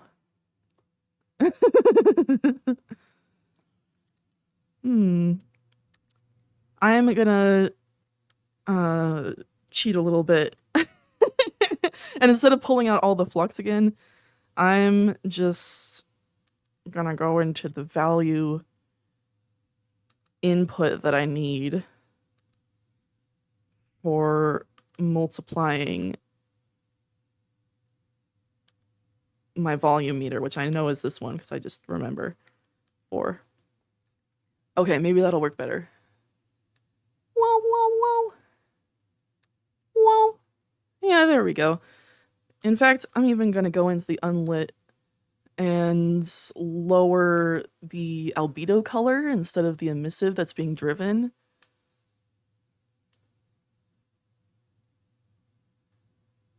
In fact, I probably don't even need the albedo color in general.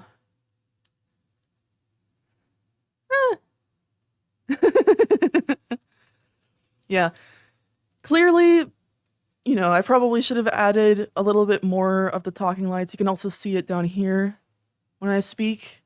It's very subtle right now. But I can always add like accessories and stuff to him that light up more when he talks. Some people like to have avatars as well that don't even talk because a lot of people like to be mute. So I could have like a mute helper and just not say anything. Yeah. Anyway, let's make the fingers move. So let's go back into here. And now I'm going to bring out the Flux on freebie for the fingers, just so I can reference it. Right.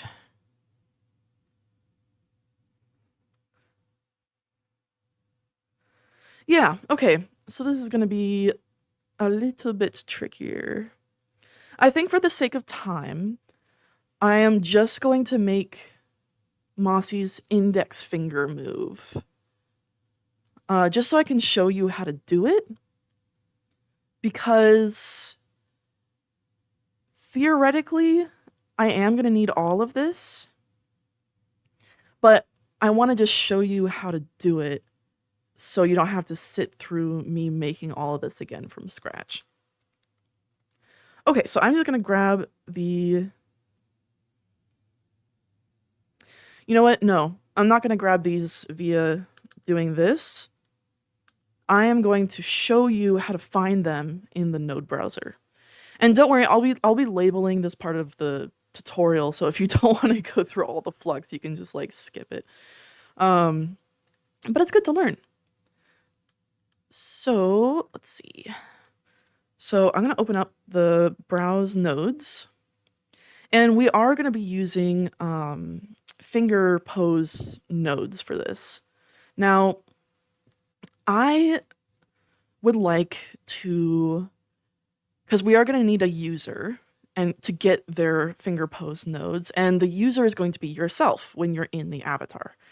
So if I go down to users, double click, and these are the Protoflux nodes. I know it looks exactly the same as the component attaching dialog, but you got to get used to it, or, you know, make sort of a custom dialogues for yourself. Okay, so I like to use get active user self because that is really useful for if this is packed onto your avatar, then it's getting yourself when you're in the avatar, or anybody who's in the avatar.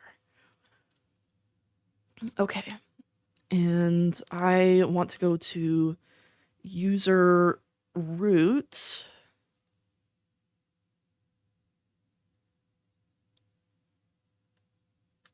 Hold on. Actually, I think the pose nodes aren't under users. It might be under avatars. Yeah. Yeah, we're gonna want the finger pose.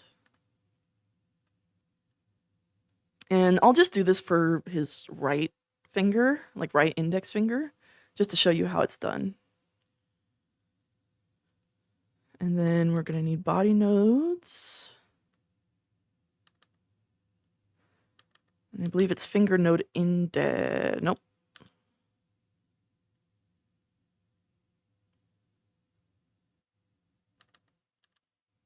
Which one is it? Now this is where I need reference. User finger pose source. Yeah. There it is. Okay.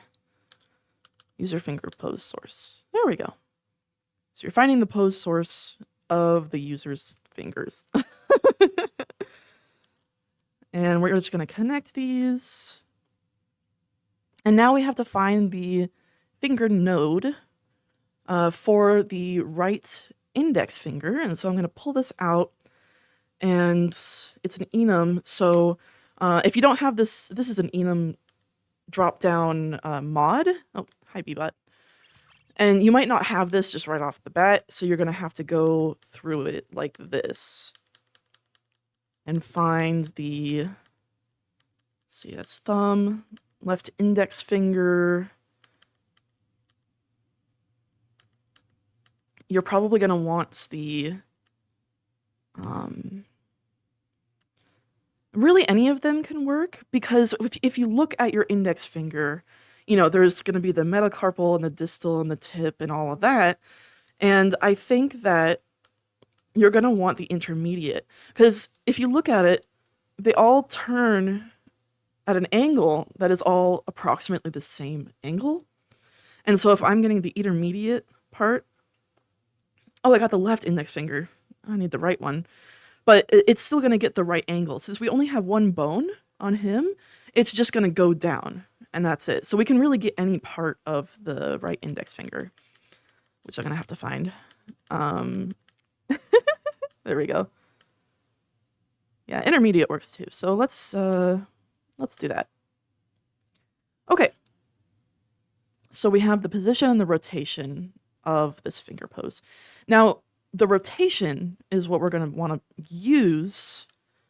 And so this is going to require us to actually put a component on the finger bone itself. So let's see.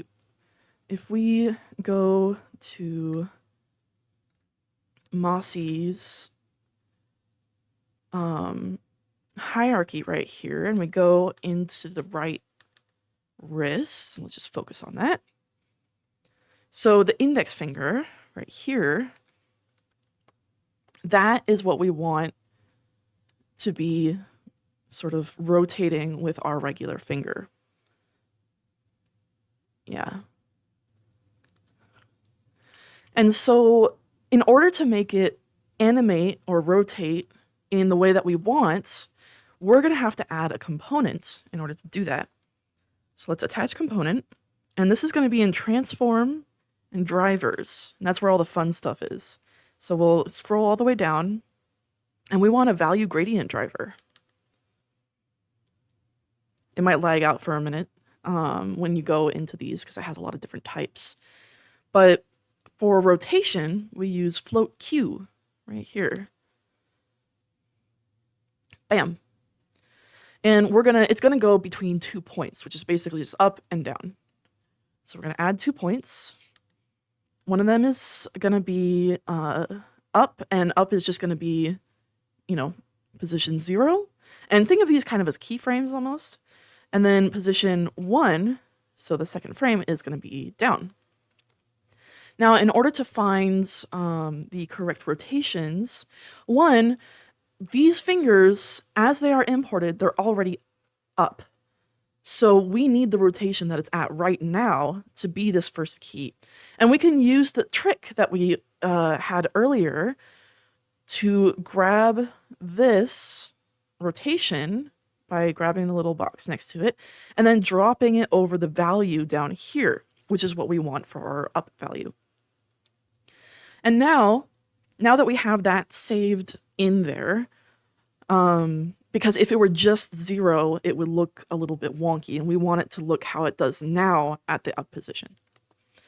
But now that we have that in there, sort of nice and saved, we can now go, and I'm going to reselect this slot, because if I go into gizmo options right now to try to rotate it, it doesn't work, so I have to reselect the slot. Let's go back to finger index. And now using my dev tool, I can go to gizmo options here and hit rotation. And now I'll be able to rotate it, and you can see the finger rotating just like that. So I'm going to rotate it to like a down position. I think that's pretty good. And now the rotation up here is going to be a little bit different. And this is going to be our frame 2, so to say. So I'm going to put that value there. And now that I have those values there, those are going to be the correct values that go between the first position and the second position. And I wanted to make sure to put these in here before putting the rotation in the target, because that would drive the rotation to whatever these are, and I wouldn't be able to actually adjust it to find the right rotations. Now, this might sound like a lot if you're like brand new, so I hope I'm not like going too fast, but if you follow along exactly, it'll help you understand it in the future, I promise. So we're gonna put the rotation in the target now, this null field. I'm gonna grab the word rotation and then click in that field right there. So now you can see it's already been kind of put back to frame 1 or position 0 or whatever you want to call it. And if I change this progress bar, you can see that his little finger moves, or his index finger moves. There you go. And so what we want to do is we want to, when our right index finger moves, when it rotates, we want this progress bar to go. So I'm gonna sort of reference this again. Right. Okay. So we are gonna have to get it from this rotation. Let's go back to our node browser. Oh my gosh. Okay, this is a classic example of, oh my god, where's my node browser? This is the components browser that I'm just using. This is the nodes browser, and they look exactly the same. Oh my gosh. So I'm just gonna get rid of both of those for now, and also switch to my Flux tool. There we go. And then bring out the node browser. Yeah, that can get confusing. I recommend using mods. Okay, so we're gonna have to get a float 3 from this rotation. And a float 3 is what this is, actually. A position is a float 3. And the reason it's called float 3 is because it has 3 floats. Position, it has X, Y, and Z, which is 3 different floats. So that's a float 3. And a float 1 would be, for example, this order offset, because there's only 1 float. But we want this rotation to be a float 3 so we can work with it a little bit easier and have it drive this progress bar, which is a float 1. As you can see over here, it's just one number that changes. So in order to go from rotation to float 3, we're going to go into math and rotation. And we're going to use Euler angles. Euler angles float Q. And this is something, these are things that you kind of just learn over time. So we could connect the float Q there, and then it changes to a float 3. All right. So the rotation here, for example, if I grab this is now underneath my avatar because I'm grabbing it. It gets parented underneath my avatar because my grab thingy is parented underneath me. And so you can see that my right finger is now controlling these things here, these numbers. Now, the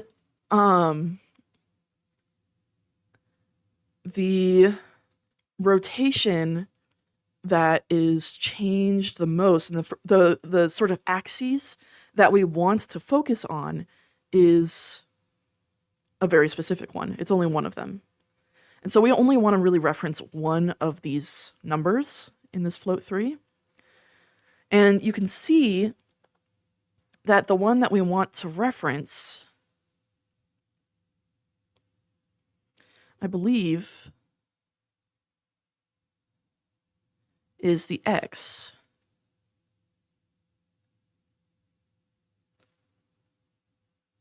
Right here, you can see it goes from -5 to -20-ish.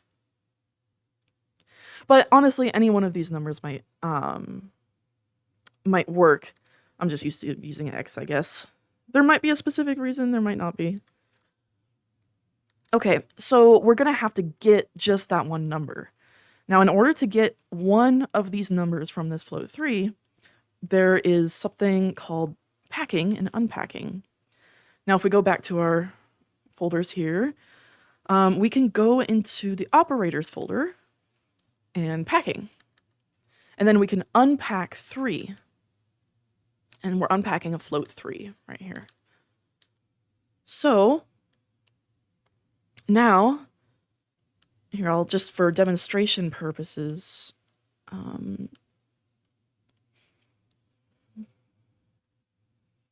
you can see now that the X is here, the Y is here, and the Z is here. And those all change accordingly. So we're just going to use the X. Now, as you can see, the numbers don't exactly go from 0 to 1, which is exactly what we need for this progress bar, since the progress bar goes from 0 to 1. So in order to make a changing value be sort of translate specifically to between a value and another value, but those values that it's already at don't reflect those, then we're going to have to remap the value that we're getting to the values that we want. So the way we're going to do that is we're going to use a remap. It's nicely named. So we'll go back and we'll go into the math folder. And in here we have a remap float. And we're going to be using the X. And that's going to go right into the value here. So the minimum value that goes in here, I believe it's, well, we were looking at it earlier, and I think it was like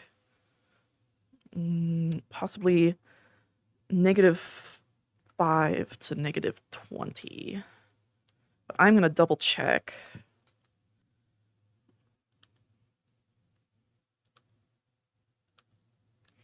Yeah, we were looking at it earlier.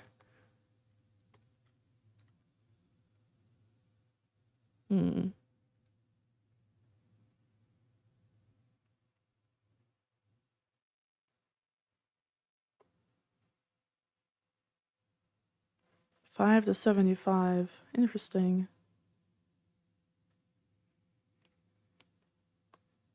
-5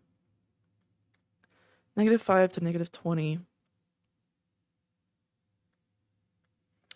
I wonder why it's negative.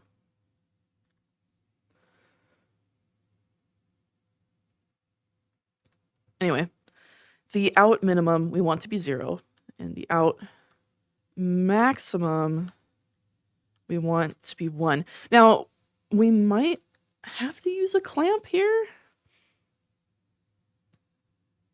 I don't see why we would need to. You know what? I'm gonna see this here. Yeah, that's the same. So we're not gonna even use a clamp.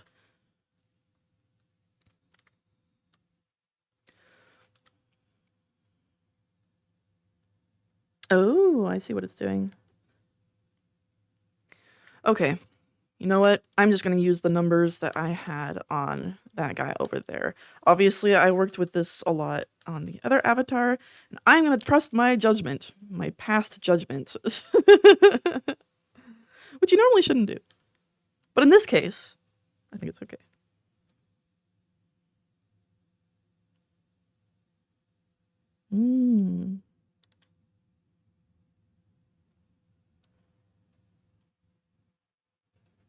Yeah, so these numbers aren't what we want.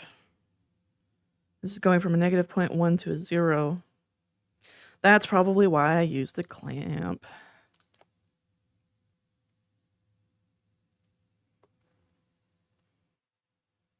So the minimum is 5, maximum is 75.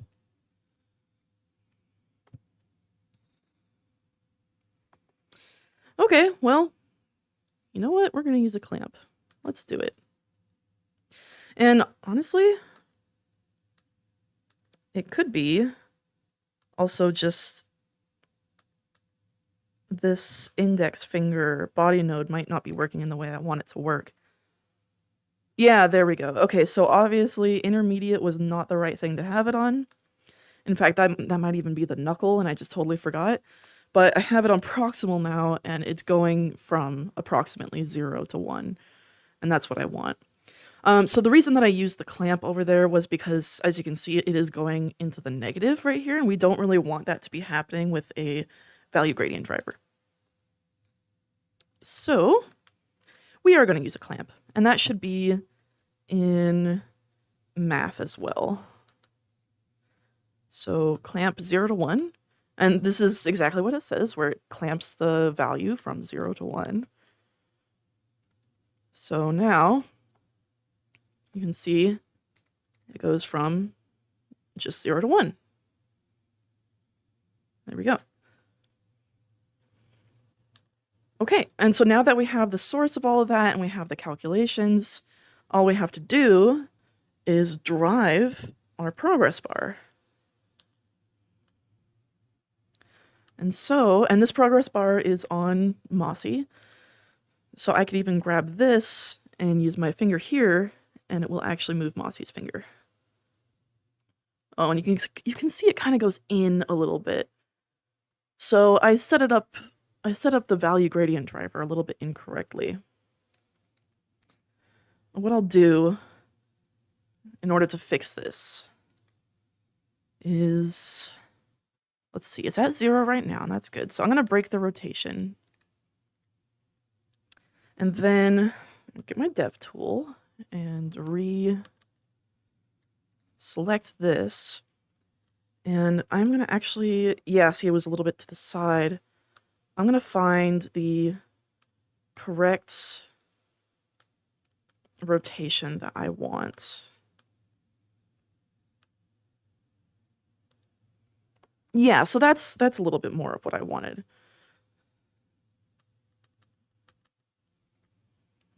Yeah, still a little bit off. There. Oh yeah, that'll do. Okay, so now I'm just going to bring this rotation to this value and redrive the rotation. Now if I hold this, it works correctly. There. So that is how you make the fingers move with your fingers without a hand poser. There might be other ways to do it. This is just the way that I'm kind of used to. Scrap Savage taught me this. He makes really good avatars, and in fact, we have some of his avatars here on campus. And yeah, it's a smart cookie. So we're gonna pack these into another Flux slot. And we're gonna name it Fingers Flux. Maybe just Finger Flux. No, I'll hook up the rest of the fingers later.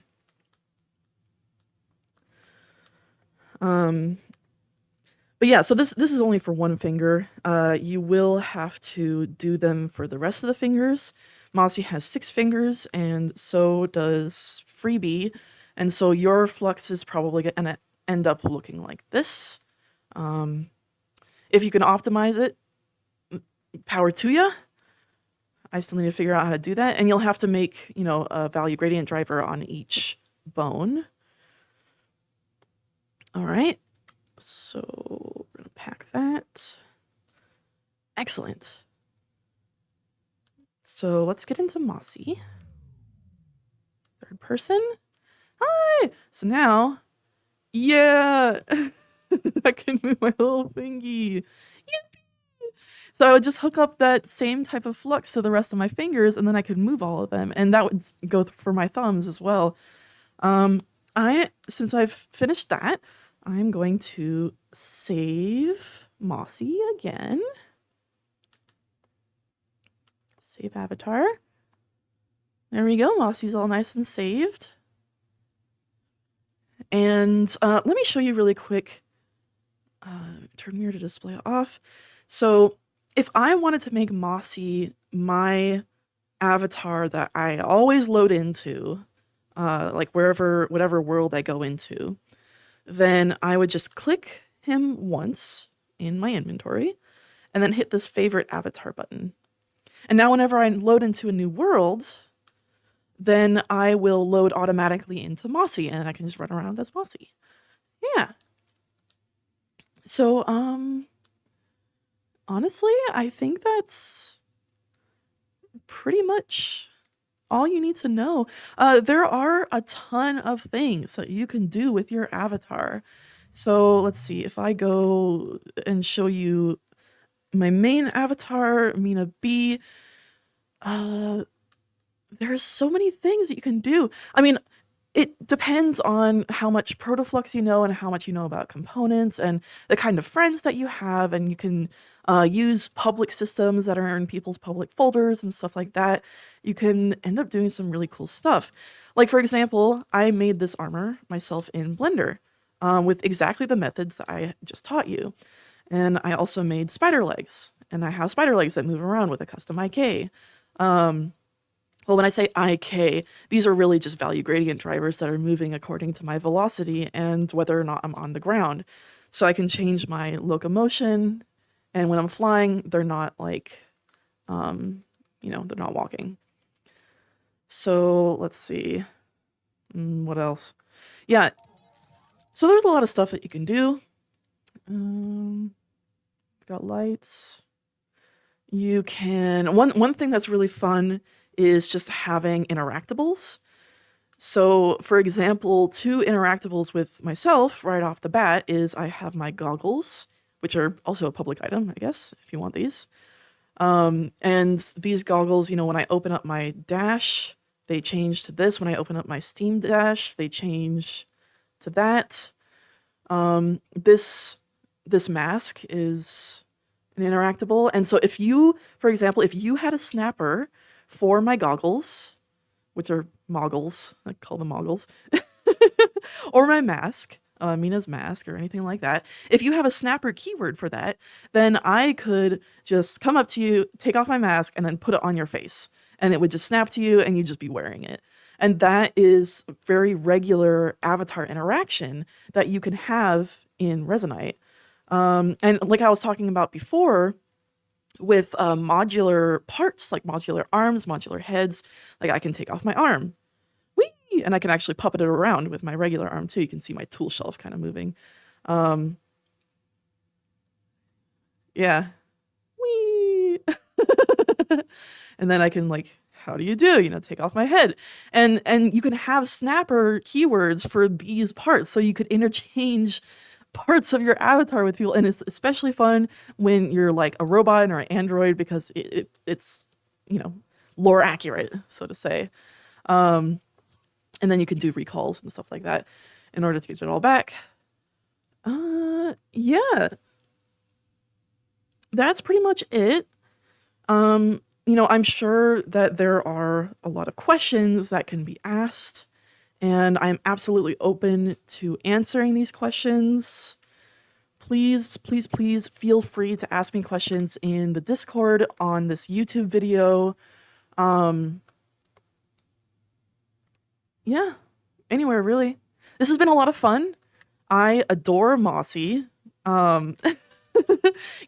Once you've made your avatar, you should like your avatar and how it is. He's so cute. Look at him. And I've been wanting to make this avatar for a really long time, so I'm very happy about it. But you can make anything you want from scratch. And you know how now? You have a follow along video. Isn't that great? Anyway, yeah. This has been Miss Molly at Metaverse Academia. Feel free to stop by the Wednesday workshops for on-site help. Or, you can contact me or anybody at the Academy. And also mentors, Resonite mentors. Let's see. This badge right here means that the person is a mentor and they are willing to help you. So you can always ask those people as well. And that's pretty much it. Thank you for watching. This has been great. I'll see you guys later.